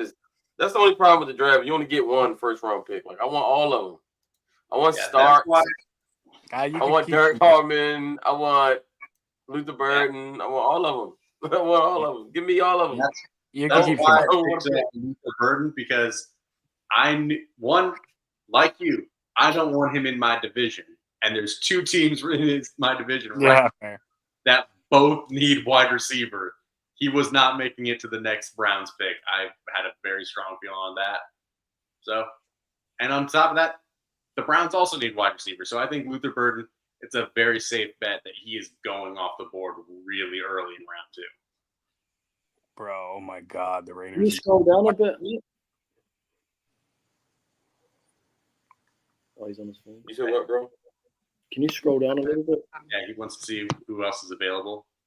Oh, yeah. Or maybe like filter for offensive line and wide receiver specifically. Yeah, I got you. Interior offensive line, tackles, and wide receivers. So, Man, well, they got. You look at receiver, like they got Nico, Christian Kirk, and Tank Dell, and then John Ritchie. Well, Tank is probably gonna be out for the season. Offensive lines went crazy in the first round, huh? Yeah, I was gonna say offensive line was bare. I don't know if the value's there. Yeah, the best one's probably like Ursary. Nah, I don't go. Not at 34 though. That's high. Yeah, that's fair. And then interior offensive line, I don't see it either. They might have to go away from the needs though. They might have to go away from the needs because the needs just don't match. Yeah. I'm looking through the depth chart, and where the needs are, it doesn't line up with the board. Yeah, like they're praying for Luther Burden. By the way, Will Johnson stands out to me. You got Will Johnson, Izaruke, Mike Green, but you got Danielle Hunt and you got Will Anderson over there. So safety, you got linebacker is a position they could upgrade, but I don't know if I don't think you've only got UCLA kid. Yeah, the UCLA kid's here. Schlesinger is out there. Yeah, he's out there. Even this might be a little bit too high. I mean, this is weird because Houston. Honestly, I could see Houston trading again. Honestly, at that point, trade back, get as much picks. Yeah. Nick, Warrior's still on the board. I forgot he was still on the board. That's crazy. They could upgrade the defensive tackle position. They could upgrade. Yeah. Yeah, I think that's where we'll go DT. We'll just use the best on the board because we're going to go for position of value.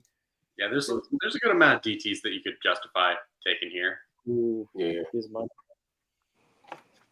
I'll go TJ Sanders out of South Carolina. Nice. All right, I'm third with the Titans. They did get Cam Ward first. We could use a receiver and an edge.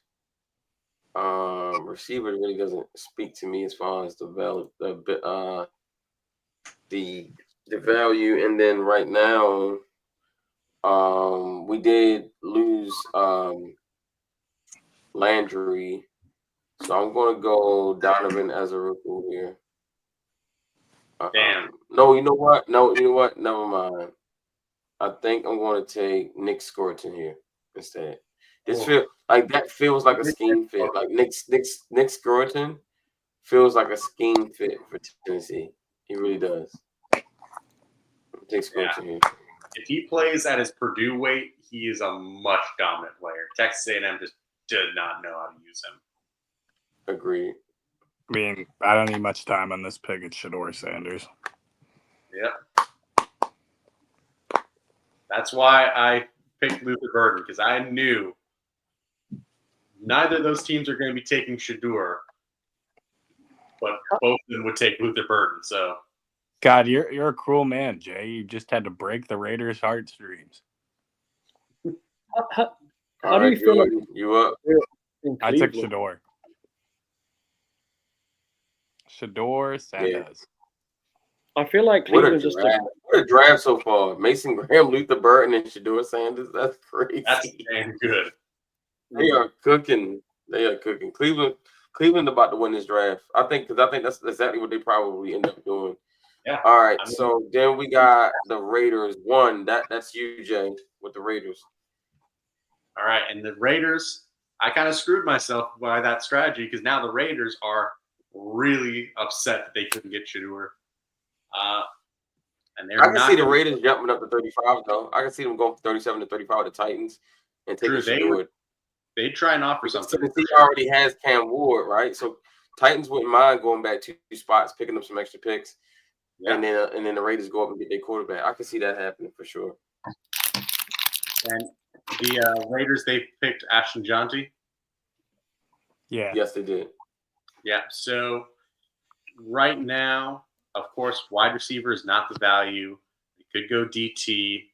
They could go corner.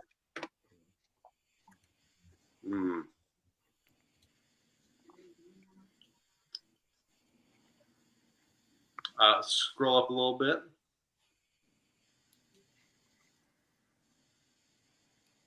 Let me scroll down or up? Up. Towards the top. Gotcha. Yeah, to the top. You know what? Let's end the slide. No, Jay, don't do it. Such a Raiders thing. Yeah. What are you taking? Will No, Johnson. Jay, don't do it. Oh, I can't hear you. Will Johnson. Oh, Will Johnson. Okay. I thought so. I mean, he went to Michigan, Tom Brady. Yeah, I can see it. Are you having issues hearing me? No, I can hear you. It was just that Lee had said something the same time you said something, so I couldn't make out what you said. All right. So Jordan went Shador, you went Will Johnson. All right, Lee, you up with the Patriots? Well, I wanted to go He Will went Will Johnson. Campbell. I wanted to go with Will Johnson and pair him with the other corner that they drafted a couple of years ago. They would have made Gonzalez. Yeah. I've been. Oh, they already. You know, in free agency they signed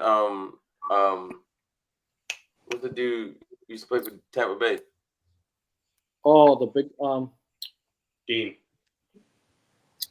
No, not Dean. They got the other one. He was on Detroit last year. I think. Yeah, he's moved around. Was he out of Auburn? No, that was Dean. I think so. I know Not Dean. Dean. It was hold on, dog.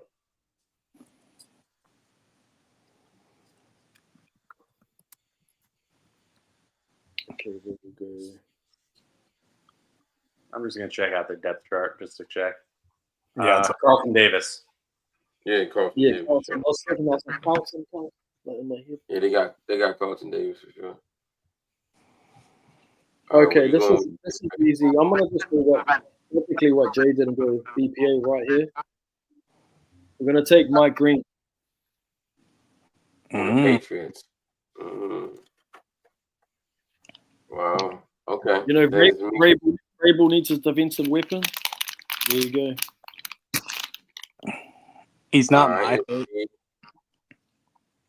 It's me now, and I'm going to take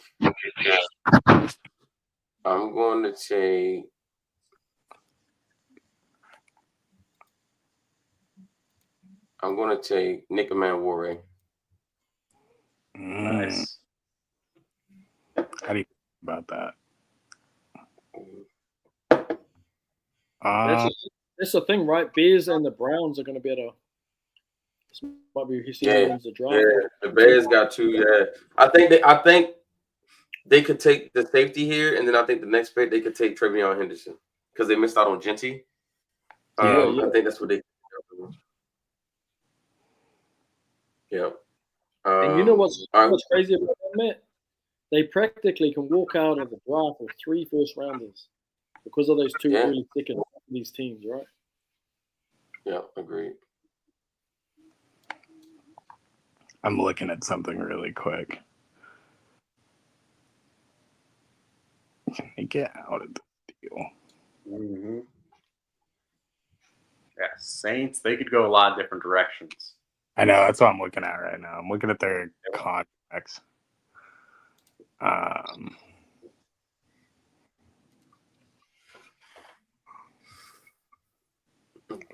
Don't like that.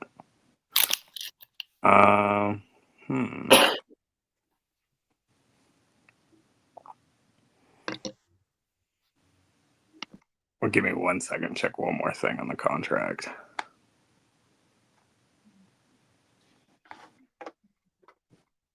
Is there an out? I doubt there's an out because it is the Saints. I think I know who you're going for, or at least what position. You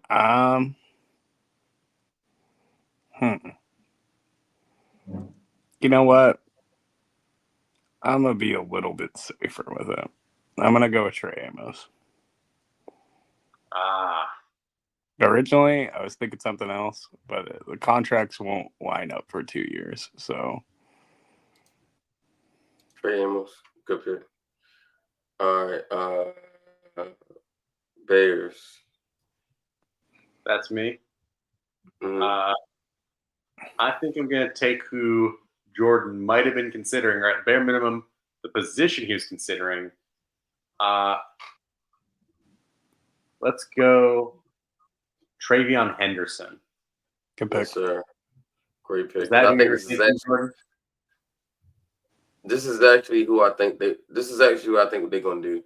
I think they got Loveland. I think they will take the top safety, and then I think they'll come and get Travion Henderson to make up for missing out on Genty. That's a great pick, man.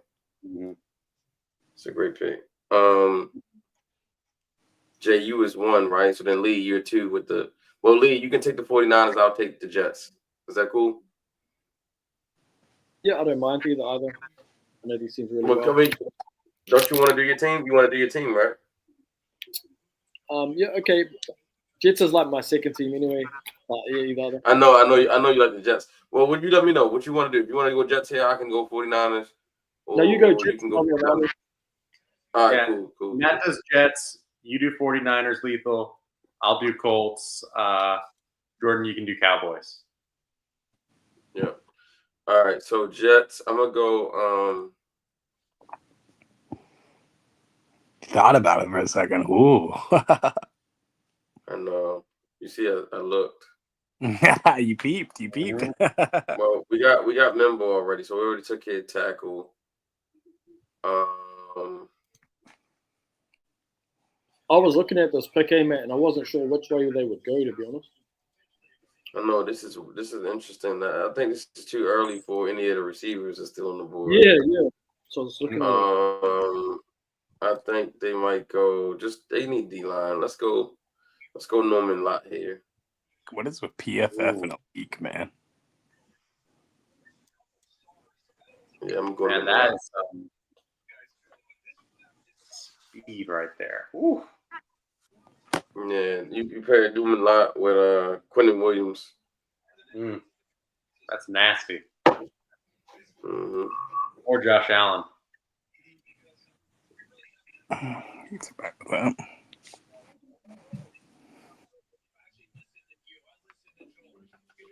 All right, what you got? Yeah, so your pick, brother. Okay, minus. Ooh. Looking at the board, I don't really want to draft a defensive tackle here. To me, the value is at corner or edge. But we just drafted edge in the first round.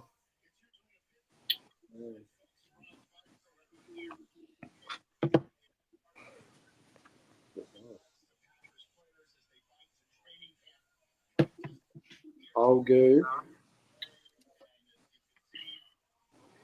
So you already took my Carroll.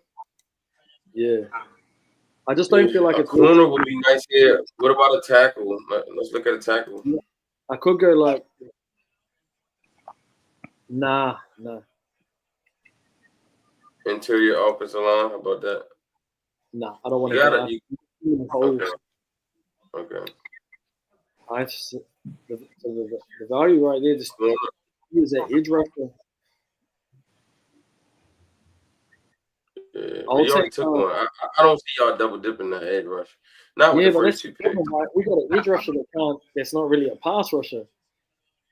To me, man, that's why I didn't like that pick. I feel like we have to double dip later and get another edge. I'm gonna go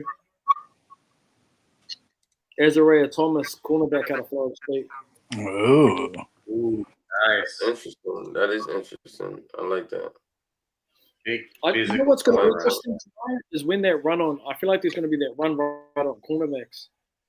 And I know, safeties, I man. know, because am I mistaken, or was Johnny Burn the only corner that went in the first He round? was.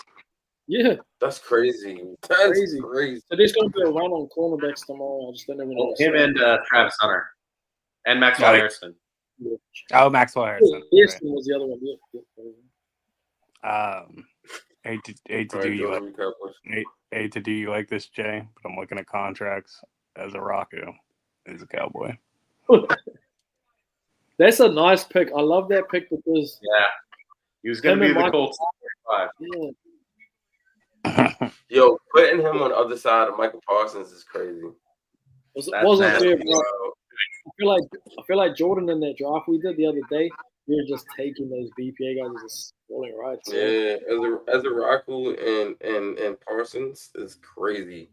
That's crazy value getting both of those guys together. Is Raku and Latu in round 2? Whew. But understandable. Can't have dreams always come true.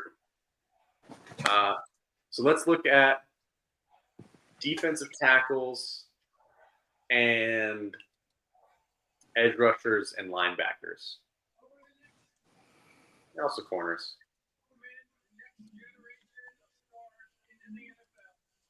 Because I think they're going to address defense right here based off of how this board is played out. Because the value is not there for offensive linemen right now.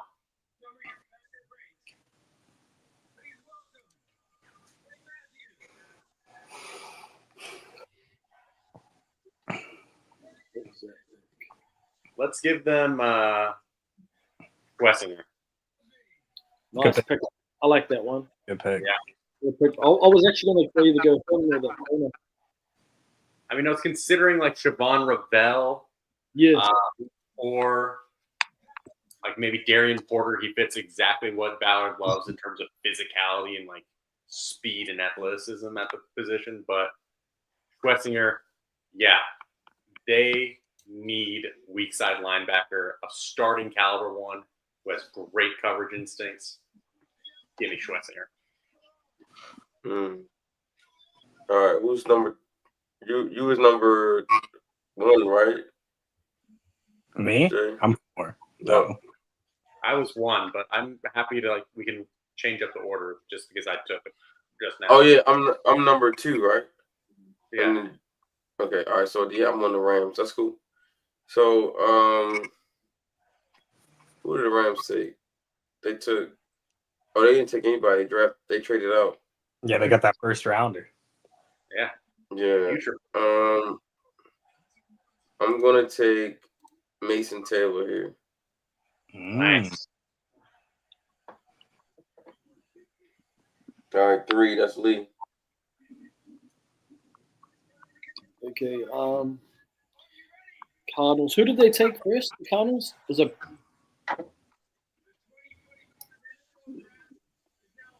Walter I Nolan? took Walter Nolan. Yeah. Nice. Oh, that's a good solid pick. We'll go. Edge.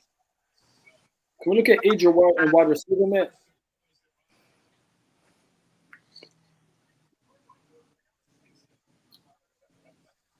Oh, and wide receiver as well? Yeah.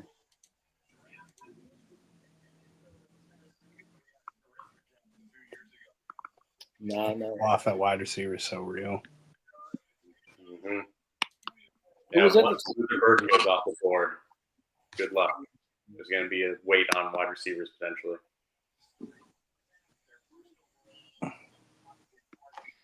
Okay, I'm gonna go. Give them Prince. Nice. Prince and Walter. Prince. Yeah, teammates Walter Nolan and Princely. Yes, sir. Going Ole Miss. All right, Jordan. So I think I've said this enough in this mock draft, but once again, I am not starting Storm Duck at my cornerback position. So we are taking Ravel. Good pick. He's up. You scrolled down too far.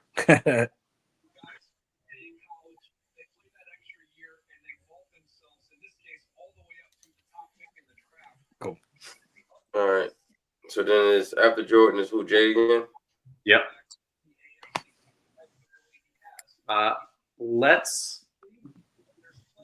What did they do round one again? Mark Stewart. Yeah. I think they still need to continue to address that defensive line. Let's go to defensive interior and edge at the same time.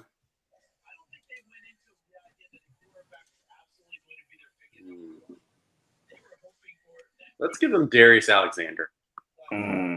Keep him in Ohio. He's a Indiana native from Fort Wayne. Sticks in the same area. Yeah. All right, I'm gonna go Seattle first. They went Gray Zabel, good pick. They needed that. How did you feel about them going Gray Zabel? Do you think they were smart in the first? I did. They needed it, man. They really needed guard bad. Yeah.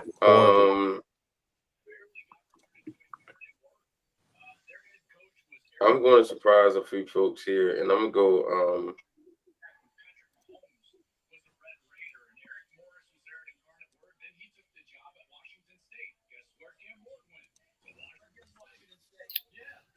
I'm gonna go Jarrett Wilson, center from Georgia. Ooh. I mean, they're doubling down on offensive line. He's the best center in the draft. They need center. They need center and they need guard bad. So you get Gray Zabel and you get Jarrett Wilson. I think because you got Sam Darnold, and if you're gonna make that kind of investment in Sam Darnold, you need to protect him. You gotta protect them. They got Kenneth Walker, so they got a good running back. They got some good receivers with JSN and Cooper Kupp. You got to protect the asset, right? You went out and you got Sam Darnold. Like, you better protect him.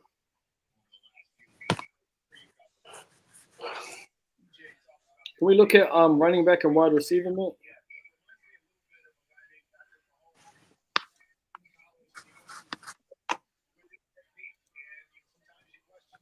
Running back, wide receiver.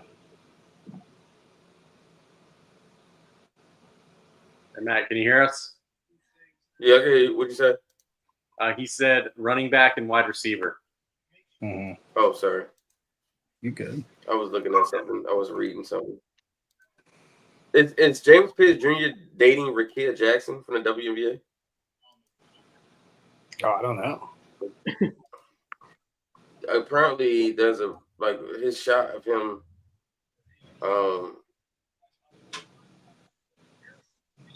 That's crazy.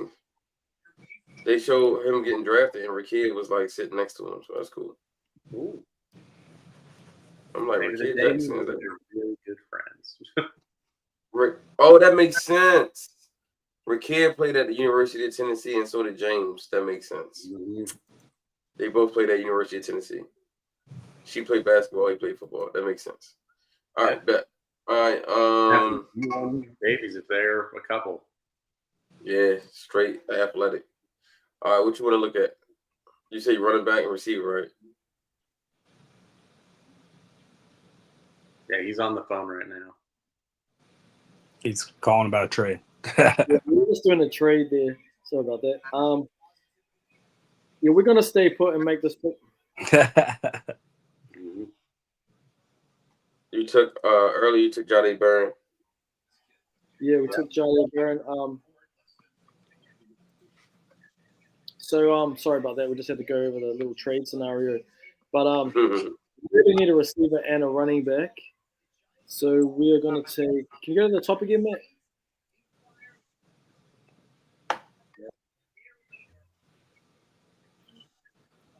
We'll go Judkins out of Ohio State. Nice. I love him. I like him as a back end. That's a good pick, actually. Yeah. It's kind of weird here, but it's something that I think fits with what's there now. Of Laura. It's gonna be a need in a minute, and they're gonna be able to have more patience with the player that most people wouldn't. And that's why they're taking Benjamin Morrison. Seattle? Yeah. Yeah. That can work. I'm hoping for the best for him, man. Me too.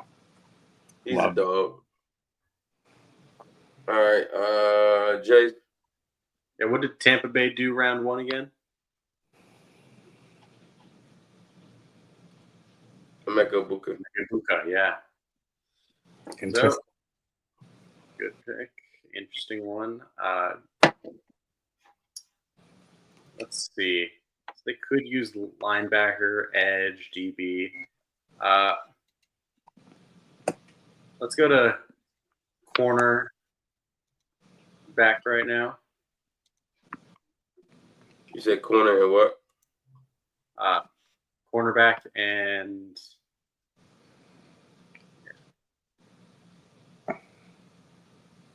let's give him Darian Porter. Now the corners are starting to fall. Yep. Now the fall off on corners has begun. Mm-hmm.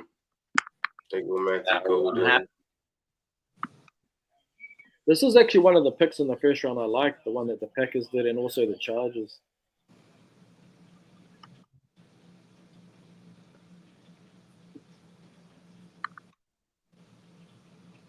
Who got Packers? Whoever's two, so Matt, yeah.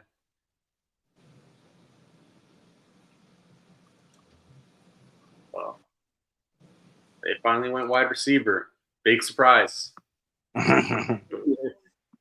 It's first time for everything, right? Yeah. I'm gonna go Landon Jackson here. Ooh, not Swinson. Ooh. Nice.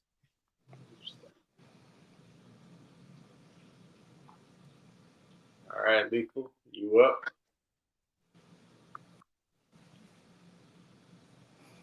Okay, sweet. So we went Hampton on the first. Can we look at tight end and wide receiver, Matt? You said wide receiver, what else? Tight end. Oh, no. Yeah. Wide receiver, we'll go. Yeah, with the Chargers, you don't really have a choice.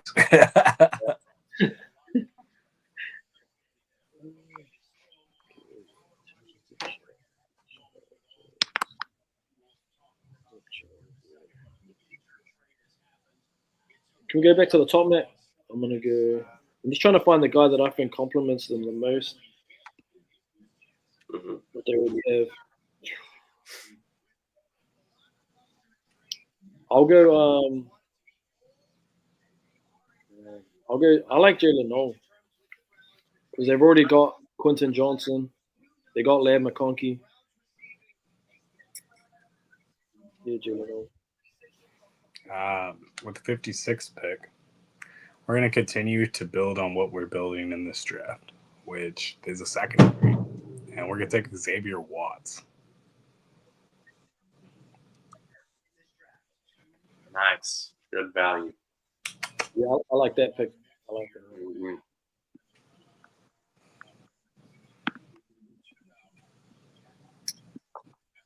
Well, the Panthers, they went Tetero McMillan. They could use defensive line help, edge, corner, safety even. Corner, though, the board has really fallen off. Safety, not a whole lot of guys here, though. There's two guys that are really staring you in the face there, and they're not going to have great safety options in round 3. So I think I'm going to take Andrew Makuba. Great choice. Yeah.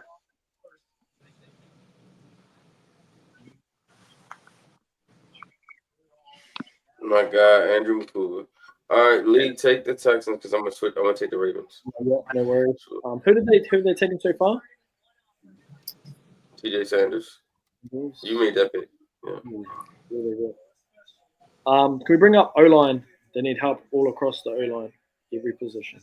Yeah, now they have like value at the position, or at least like it makes more sense to take someone there. Yeah, 100%. So to me, it's either the guard or the tackle. feel like tackles are more valuable position. We'll go Ursa out of Minnesota.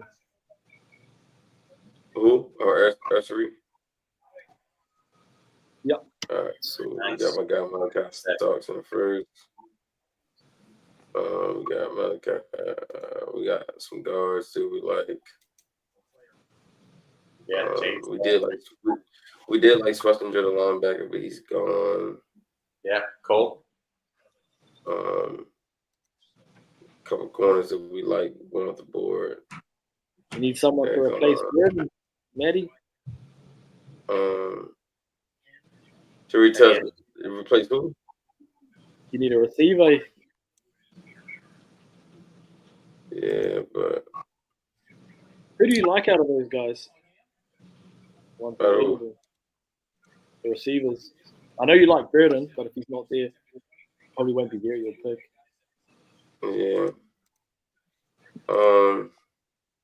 It's about as rough as it could go.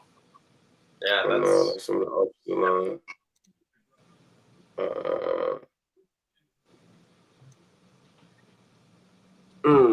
This is interesting. We got safety, so I don't think corner is a huge need right now. What about edge rusher?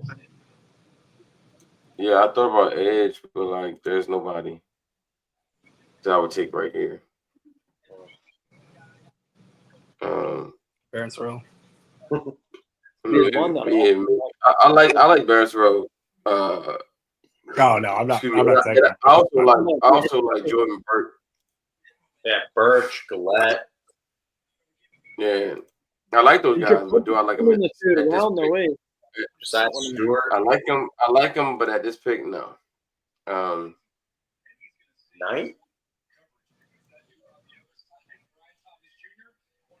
Demetrius Knight is cool. That's the worst case scenario. Don't you like that guard? Yeah, Ratledge. Tate Ratledge. Yeah, I think that's what I'm about to do. I'm about to take Tate Ratledge. Yeah. But it's so crazy to go with 2 Georgia guys. That feels like unlikely. It feels like unlikely with this week. You gotta become the new Eagles, bro. Yeah, I was gonna say it worked out for the Eagles. Let's calm down. All 4 Eagles. You know, the bird teams stick together and they keep on going Georgia. The flocks of a different feather.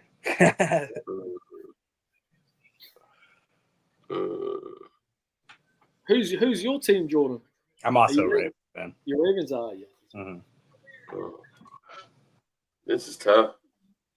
Because the board didn't really. I do like Ratledge though for sure, and I like Fairchild. I think I like Ratledge more than if I like Fairchild. But then I think about Voorhees. It doesn't sound like they're gonna mess with Falele at all. They're gonna leave him right there at right guard.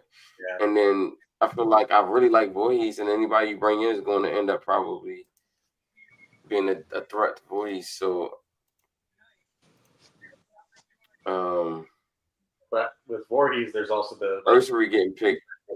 Ursery getting picked kind of hurt because he was a guy I really liked. But you know what? Let me do this. I'm gonna take Jonah from Arizona. That was who I was trying to say. Don't you like? That was the guy I was thinking of, man. I do. Hold on, real quick. I like Wyatt Mullum too. So yeah, me too. Yeah. Oh. If you like to play gap more, then Mullum might be better for your. I'm gonna take Mullum. Yeah, I'm gonna take Mullum here. Yeah. He just brings so much power. The board fell in a way where I think the Ravens have to go a certain way. So I like Mullum. I like Mullum there. Then Lee went, I went. So then Jordan, you the Lions. Yeah. Well, they went Tyleek Williams. I ain't gonna lie. They had I give their first pick, not a. Mm-hmm. My bad. Go there needs. My bad. I might went out. I wouldn't give them. That's a huge reach in my opinion. Taking Tyleek Williams in the first round. That's just ridiculous. That's what I was gonna say. I was gonna ask you. Do you think that they were going somewhere else and they just did that? Like, that was their backup pick, or do you think that was their guy all along? Because you remember a couple of years ago, right? They didn't really care. They came up and got Gibbs, and then they came up and they got the linebacker. Then they moved up again, I think, in the second round. and got the tight end. Yeah. So they'd be a team that has been known for just if they like a guy, they'll just go up and get him. I think I don't think it I like Talik Williams, but that sounds crazy. Like Yeah, I don't know anyone that beat him in the first day. That being said, we're going Swinson. I like him. I like that pick. I like he's a solid player. Good pick. He was probably who was going to be taken with the Commanders. Especially to the Lions. Like you know it's You know what's funny is I legitimately forgot the order and thought I was the Commanders, and I was like, all right, I hope Swinson's there. And now the Lions, I'm like, oh wait, yeah. Yeah, they can also use Swinson. I feel like either of those teams is a good pick for him to go. Look at his offensive lines. Matt, can you hear us? You over there watching Malachi? Yeah, my bad. Yeah, it's Swinson for the Lions. Yeah, I saw the Malachi Starks video. It was what's his name? Gerald McCoy picked the Malachi Starks as the best pick? The best fit. Yeah, the best pick. Yeah. Not best pick. He said that he thought Malachi Starks was the best defensive player in the draft. Honestly, over Abdul, wild. I was looking at this like probably 6 picks. I just really like the talent where they landed, but I think Malachi might be the best overall. Just the team. Yeah, somebody said. He said, I mean, bro, let's be honest. When this pre-draft process first started, there was like no way on God's green earth is Malachi Starks going to make it to. Yeah, pick that's why I didn't have right. He wasn't supposed to even. He wasn't even supposed to be in the area code. And then but I kept telling people he gonna fall, bro. What I kept saying, I said safety is not a premium position. I'll be surprised if only one safety went in the first. I kept saying it. And look what happens. Starks is literally the only safety to get in the first round. What I love about is how set that secondary is, right? Like there's so much talent in it. Like Jay was saying, all you need is young. You just get an edge rusher. Nate Wiggins, Kyle Hamilton, Malachi Starks, and you got TJ Tampa from last year, long rangy corner. Like, come on, man, it's locked up. Marlon Humphrey, and then they signed Chidobe Awuzie. Like, whoa. You know what's something I just realized that we're not talking about? The Steelers didn't take a quarterback in round 1, and they don't have a round 2 pick. Yeah, they got what? That means no. What's the name? Josina Anderson said that. I think Aaron Rodgers is going there. Yeah, I mean, she said that they don't have a choice now. She said they told him that he needed to make a. No, she said they told him he needed to make a decision before the draft, and then she reported that he made that decision. So she said before the draft, their draft pick will resemble the decision that he made. And the fact that they didn't take a quarterback lets you know what the decision he made. I think he'll be on the Steelers. So Mason Rudolph will be the backup and Aaron Rodgers will be the starter. So what did the Lions do? What y'all do? The Lions? Swinson. Who? Swinson, LSU. Oh, Swinson. Yeah. Nice pick. All right, Jay, Commanders. All right. Let's go to running backs.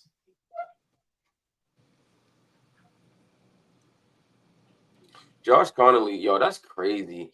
Do y'all realize they traded for what's his name from the Texans to command Texans tackle? Tunsil. Yeah, bro, they traded for Laramie Tunsil. Now they got Josh Connolly.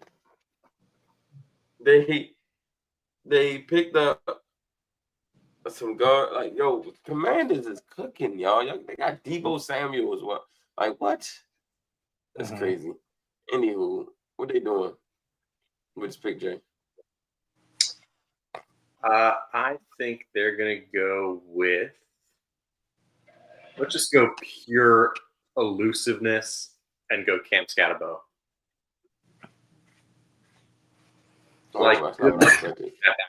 You said elusiveness. I was going to go another way. I'm thinking because Cam's more power, but cool. All right. He's lateral agility as well. Like he's makes guys miss, and he's just so tough to bring down with his contact balance too. I'm Buffalo. So they took corner and edge with the first 2 picks. I'm going to go. That's the edge. I'm in corner and safety. I'm going to go with this pick.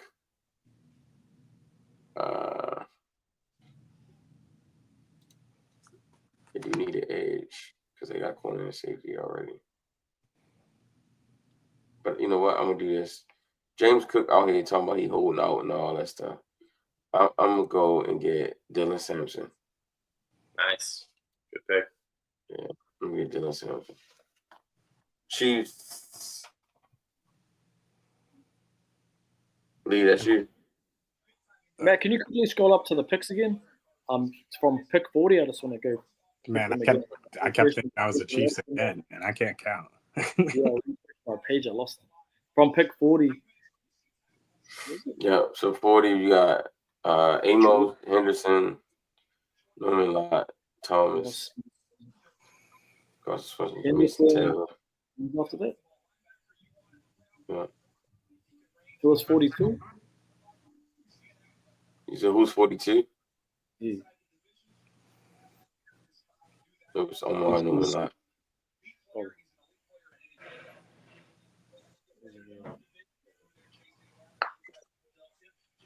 Okay, who have they drafted so far?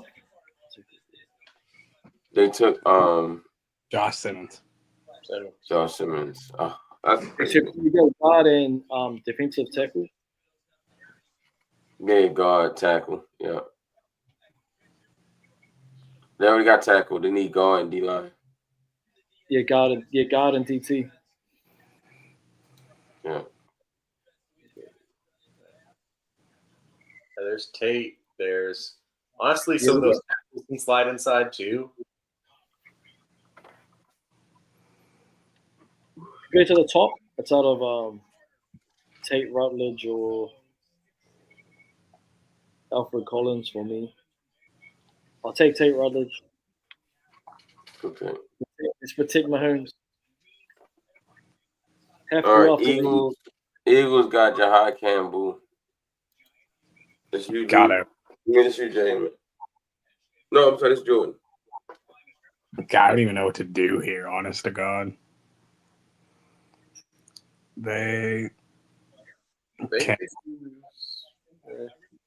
Can I see no wide receivers rough. Can you go to guard?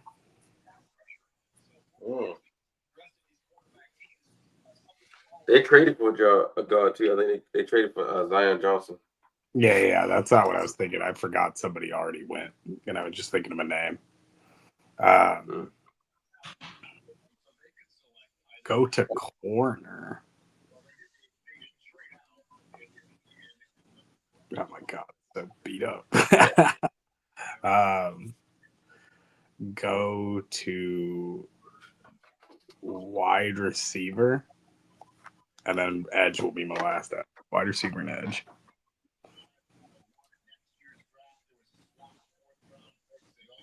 Actually, just look at edge, yeah.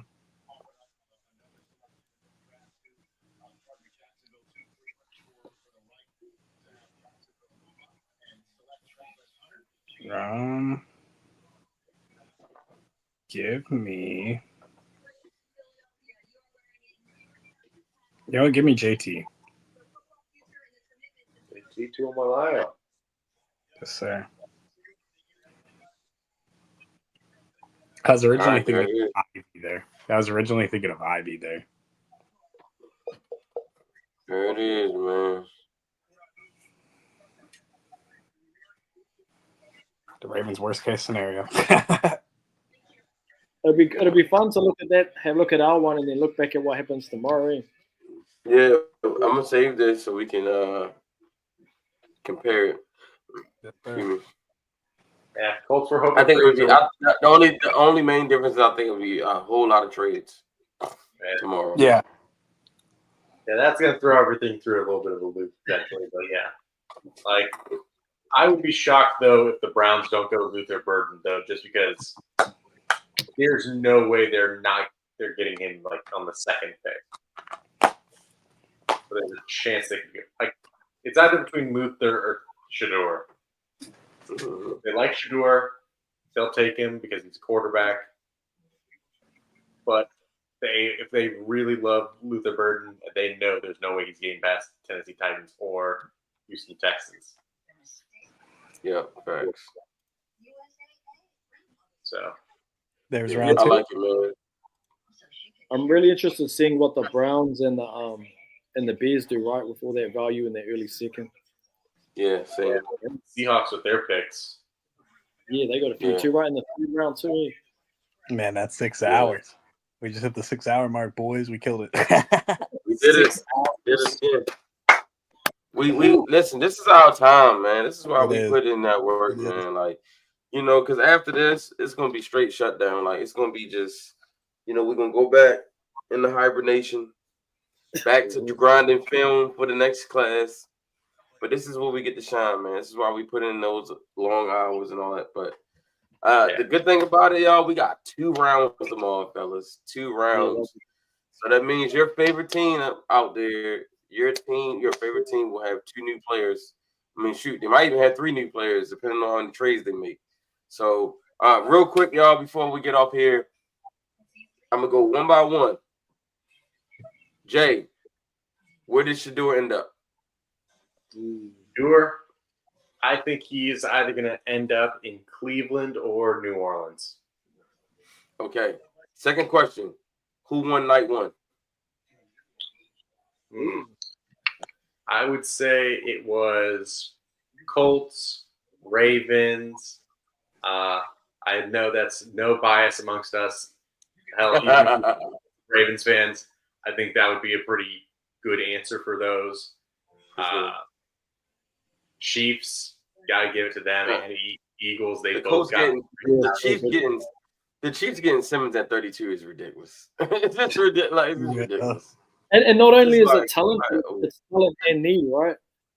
Yeah, it's just bullshit. It's bullshit. It's crazy. The Chiefs somehow would get their franchise tackle at 32. Yeah. At 32, right? Meanwhile, we got to pray and hope. Like, but they just get the best tackle in the draft at 32. It's crazy. Okay. All right. Who made the pick that made you scratch your head in the first round, Jay? It was between the 49ers and were the Cardinals the ones who took Tyreek? No, that was Lions. Oh, yeah. Yeah, Cardinals, they went someone else. But yeah, Lions, they took Tyreek. Those 2 made head scratchers. And also the trade up for Jackson Darts and the trade up for James Pierce Jr. Like, man, that was Who did the Cardinals take, by the way? What? Who did they the selected? Take? Wasn't it Grant? No, that was the Dolphins. Yeah. Well, you can scroll up and see. Yeah, I was about to say I could just look.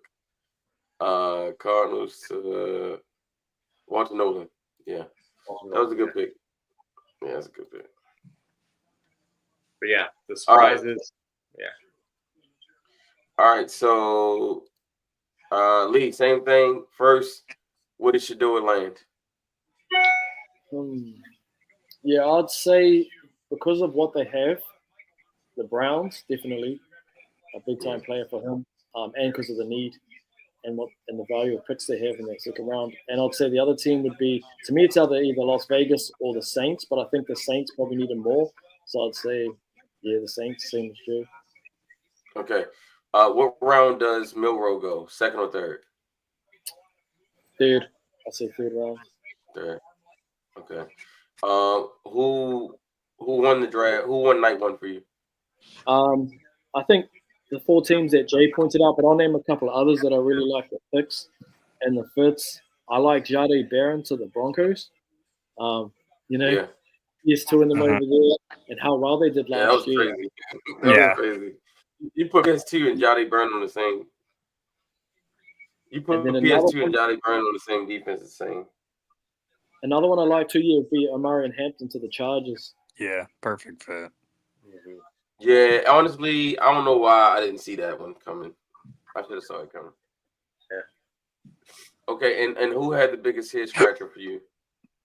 It was actually the Cowboys because I actually felt I felt Michael was one of the him and Nolan were going to be our picks. One of those two. I feel like Tyler Booker and 12 to me. I just thought there was a lot better talent like Tyler Warren, Jalen Walker, Jade Barron. You know, like for me, the talent they fell after him, I just felt like I would have taken a lot. Malachi Starks, you know. Yeah, facts. Yeah. Okay, awesome. All right, Jordan, what is Shador land? I'm going Browns. I think it's one of the early picks. What round does Milroe go? He follows round him. 1 or 2, 2 or 3. Yeah, he goes to 2. And he goes to Saints. Gonna be early. Got you. All right. Who won night 1 in your opinion? Night 1, the winners. I mean, we pretty much talked about like the contenders got way better. I think the Falcons getting Jalen Walker is a good pick. But that being said, the Falcons then traded back into the mock draft and ruined them having James Pierce. Yeah. I mean, if James Pierce ends up being something crazy, I mean, that makes me wonder too. Are they going to use Jalen Walker as an off-ball linebacker? Yeah, you know, they might use him more as an I think that's such a waste, to be honest. I hate to give it to them too, but the Browns are winners today. The Browns are winners. A future first for James Pierce is crazy. Yeah, I should take that back. The Rams are also big winners for getting a first-round pick for James Pierce. The Rams, Browns, and then honestly, the Jaguars. They needed something fun. Yeah, they did. Travis Hunter, I like that. That's definitely different. All right. Oh, and biggest winner, the Tennessee Titans for not having to watch Will Levis again. Absolutely. Congrats to them. That was ugly, egregious, and entertaining only for memes.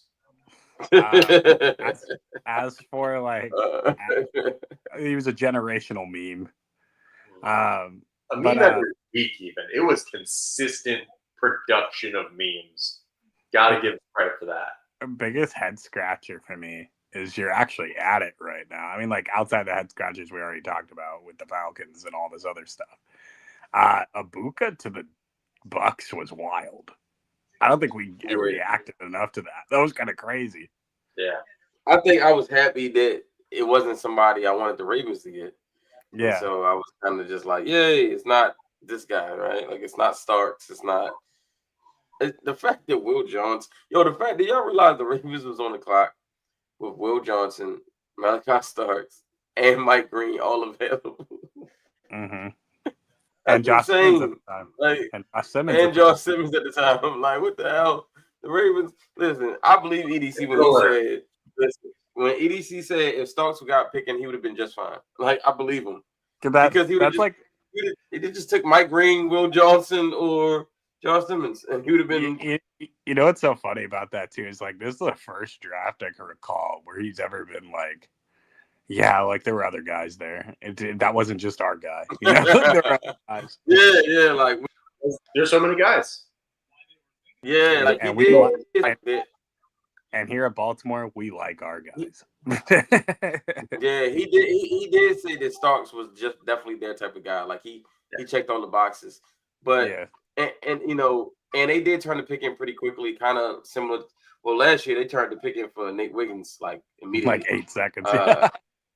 Yeah, it was crazy. But yeah, I mean, I knew Malachi would be the pick. I mean, the dude was, if you take away position, right, value, he was definitely one of the top players in the draft altogether, just in general. Mm-hmm. He was like elite. Like, I mean, again, we talked about in the early pre-draft process. People were saying, no way Malachi Starks is going to be there for the Ravens. There's no way. And now the Ravens have Nate Wiggins and Malachi Starks, two guys that people said no way the Ravens would be able to get. So I think that's cool. All right, so for me, I'm gonna say Shedeur Sanders goes to the Las Vegas Raiders tomorrow. I think Milroe goes to the Browns. I'm going to say that the biggest winners to me were obviously the Ravens. I'm going to say I'm going to say the I'm going to say Raiders getting Genty is insane. And especially if they end up getting Shedeur tomorrow, their first two picks will be Shedeur Sanders and Ashton Genty. Yeah, like the future. If they got Shedeur to the Las Vegas Raiders, like that fit, like that's a good landing spot. I'd rather him go there right now. It's a great landing spot for him. It's a great landing spot, and it reminds me of when. Do you remember when Seattle and Pete Carroll got Russ? What was that? Russ? No, the other quarterback from Green Bay. Oh, Matt Flynn, the guy who Russ played.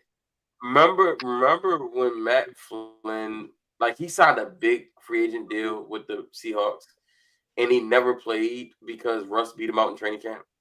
Bro, I legit think that could happen. Like, they spent that money on Geno Smith, and then Shedeur could come in and literally just beat him out.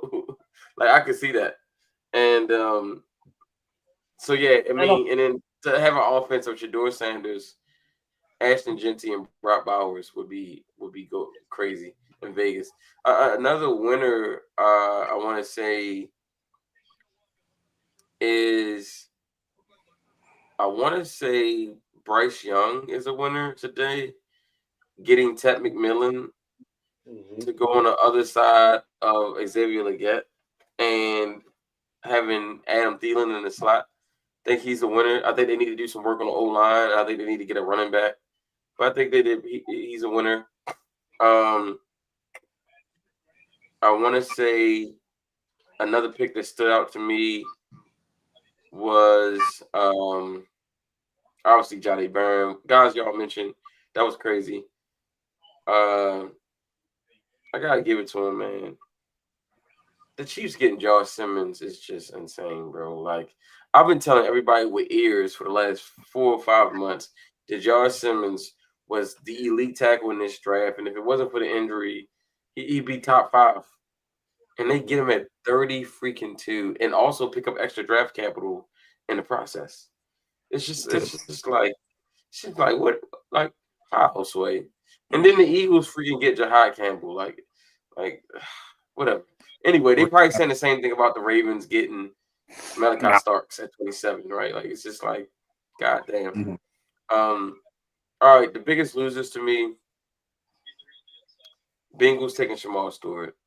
Yeah. Like, what?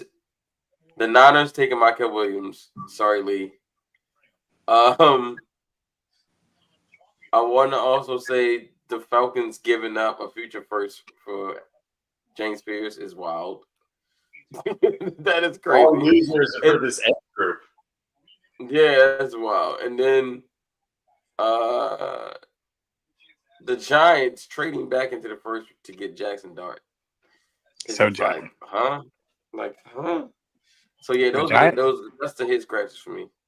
The Giants will do everything in their power to not draft a black quarterback. They'll even let Jackson Dart be on the team. I mean, they signed 2 black quarterbacks and they say, all right, that's enough black. He said, that's enough black. black. He's like, wait, no, it's too much. He's like never. So Jackson. So does Jackson Dart qualify as a DEI hire? the Giants are sitting there. Giants are sitting there. Is the reverse DEI. Giants with Russ and Jameis saying we're not racist. All our best quarterbacks are black. All right, y'all. Well, this is fun, man. I'll see you guys. I want you guys to get some rest, man, because we got a big day tomorrow. Yes, 2 rounds is wild. It's gonna be nuts. So guys, get your rest, man. You know, sweet dreams. Dream about, your new players. Dream about the players that you might get tomorrow. I know Jay's gonna have clips of Jalen Warren frolicking through open field in his dreams tonight as he catches passes from Anthony Richardson. And then, poor Lee, he's got to be like, he's just waiting to wake up. He's just waiting to wake up. Yeah, he need the rest of the draft to play out so that he can be okay. Like, well, they'll hit us with like a good starter coming out of like the 6th round, like they usually do, something like that. Yeah, he's just waiting to wake up. You gonna need some. Yeah, he need a late round steal or something, man. He need a late round steal or something. Yeah, I hope Jordan is just vibing, man. Jordan is just vibing. Always. He's just vibing. Dreams are always vibing. Hey, Jordan is just happy that the Ravens didn't take some of the guys he don't like, right? Like who's a guy I can't remember. Who was the guy that you just was like, nah, I'm not doing that? I know Markel was one. I wasn't a big Derek Harmon guy. Yeah, right. That's what it was. Yeah, you didn't like Derek Harmon. Yeah. I didn't say I didn't like him. I didn't like him at 27. Yeah. There's a few guys there that, like, some people will like, and then some reason you just don't like them. I didn't like either of those two guys. Yeah. All that talk about Derek Harmon and Walter Nolan ended up being the first D tackle off the board anyway. Well, he was a second because the other guy, Mason Graham was first. Well, the two Michigan guys went first, I think. Yeah, Kenneth Grant too. All that talk about quarterbacks, and only 2 quarterbacks went. 2 running backs went like we thought. Yeah, not the one we thought.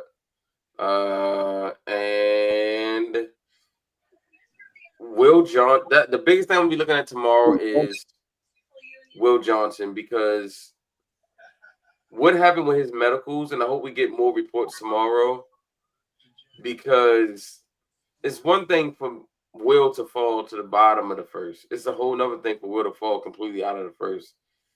And those medicals must not be good.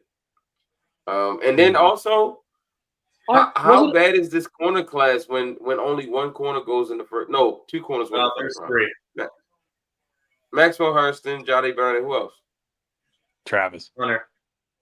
Oh, right. Keep forgetting the unicorn. I know, me too. I think about it with wide receivers. I'm like, how many wide receivers went that I don't include? Like, Travis Hunter's just himself to me. Exactly. He's a factor to either ratings. Yeah. It's just him as weapons. I think he's not a corner. He's not a wide receiver. He's just Travis Hunter. Exactly. Right. I'm a player. He's just Travis Hunter. Like, he doesn't need a position. Like, he's just Travis Hunter has his own. Like, Travis Hunter is the position. Like, what you play? I play Travis Hunter. I play Travis Hunter. I play Hunter. Whatever that. They should have taken that as like his when they brought it up. The Jacksonville Jaguars select Travis Hunter out of Travis Hunter. Out of Colorado. Who plays Travis Hunter? All right. All right, fellas, have a good night. Oh, Lee, you want to add something? Go ahead. Yeah, I thought it was funny how Kenneth Grant, like when I started watching film, right, I had Mason Graham and Kenneth Grant 1, 2. And then how much Kenneth Grant fell off, like in all like mock drafts and drafts. He was getting like 40, 30, 40, right? And then today he went up where he should have been, I think, 13. I agree. I agree. I think what happens is fatigue. So all of these guys get projected correctly early. And then because they want to, the media, they want to make you think about other players, they start to push down players who were chalk at first and be like, oh, yeah, well, maybe he won't go that early. And maybe this, that, and third, because they want to create storylines. They want to create narratives. They want to create intrigue, right? They like, if they gave you the entire first round, like, what's the purpose of you watching it then, right? So they want to create interest in it. And so I get it. And another example of that is perfectly said. Same with Kenneth Grant is like, for those of you who have been in this full draft process with us, you remember the Will Campbell talks for like ever? Oh, those arms are too short. He's not going to go out. Well, look, him and Mason, right? People were talking about like Mason falling out of the top 10, but they went. They were supposed to go all along. Mason Graham and Will Campbell, right? Yeah. Yep, facts. Yeah, for me, my surprise. Hey, what time does the draft start tomorrow? I can't remember. That you went there to the Cowboys of all teams. I was expecting like a wide receiver. Or, Me too. Donovan Jackson. Not Donovan Jackson. Tyler Booker is just like so weird to me. Yeah, weird about. It's just like he's so slow. But listen, something about Dallas though. When they get off the line, they just instantly become good. So yeah, Tyler Booker's probably about to go there and be a 3-time All-Pro and shit. Like he's gonna go there and he's gonna be like an All-Pro and Pro Bowler, and it's just like that's what it is. Right. All right, fellas. I just saw something. Hold on. Oh, somebody says Zadarius Smith and Judon are still available. So, I mean, if the Ravens don't get the edge rush in the draft, there's a couple guys still out there that they're familiar with. So, there you go. All right, fellas. Y'all have a good night. Get some rest, and I will see you tomorrow. Actually, before the draft, like hours before the draft, I might jump in here and do some all 22 because there's some players that hasn't been picked that I think might get picked tomorrow that I think people need to know more about. So if you guys are free, just jump on in. I'll be here. I got tomorrow off. So all right. There you go. Hey, I'm trying to be like Jordan when I grow up. I just want to be vibing, man. All right, Lee. Thank you so much, bro. I know you in a whole nother country on a whole different time zone. So I appreciate you as well. Jay, Jordan. For the Draft Nerds, thank you all for rocking with us. 977 people, it says, watching the stream. Thank you so much. And we will see you tomorrow. Have a good night.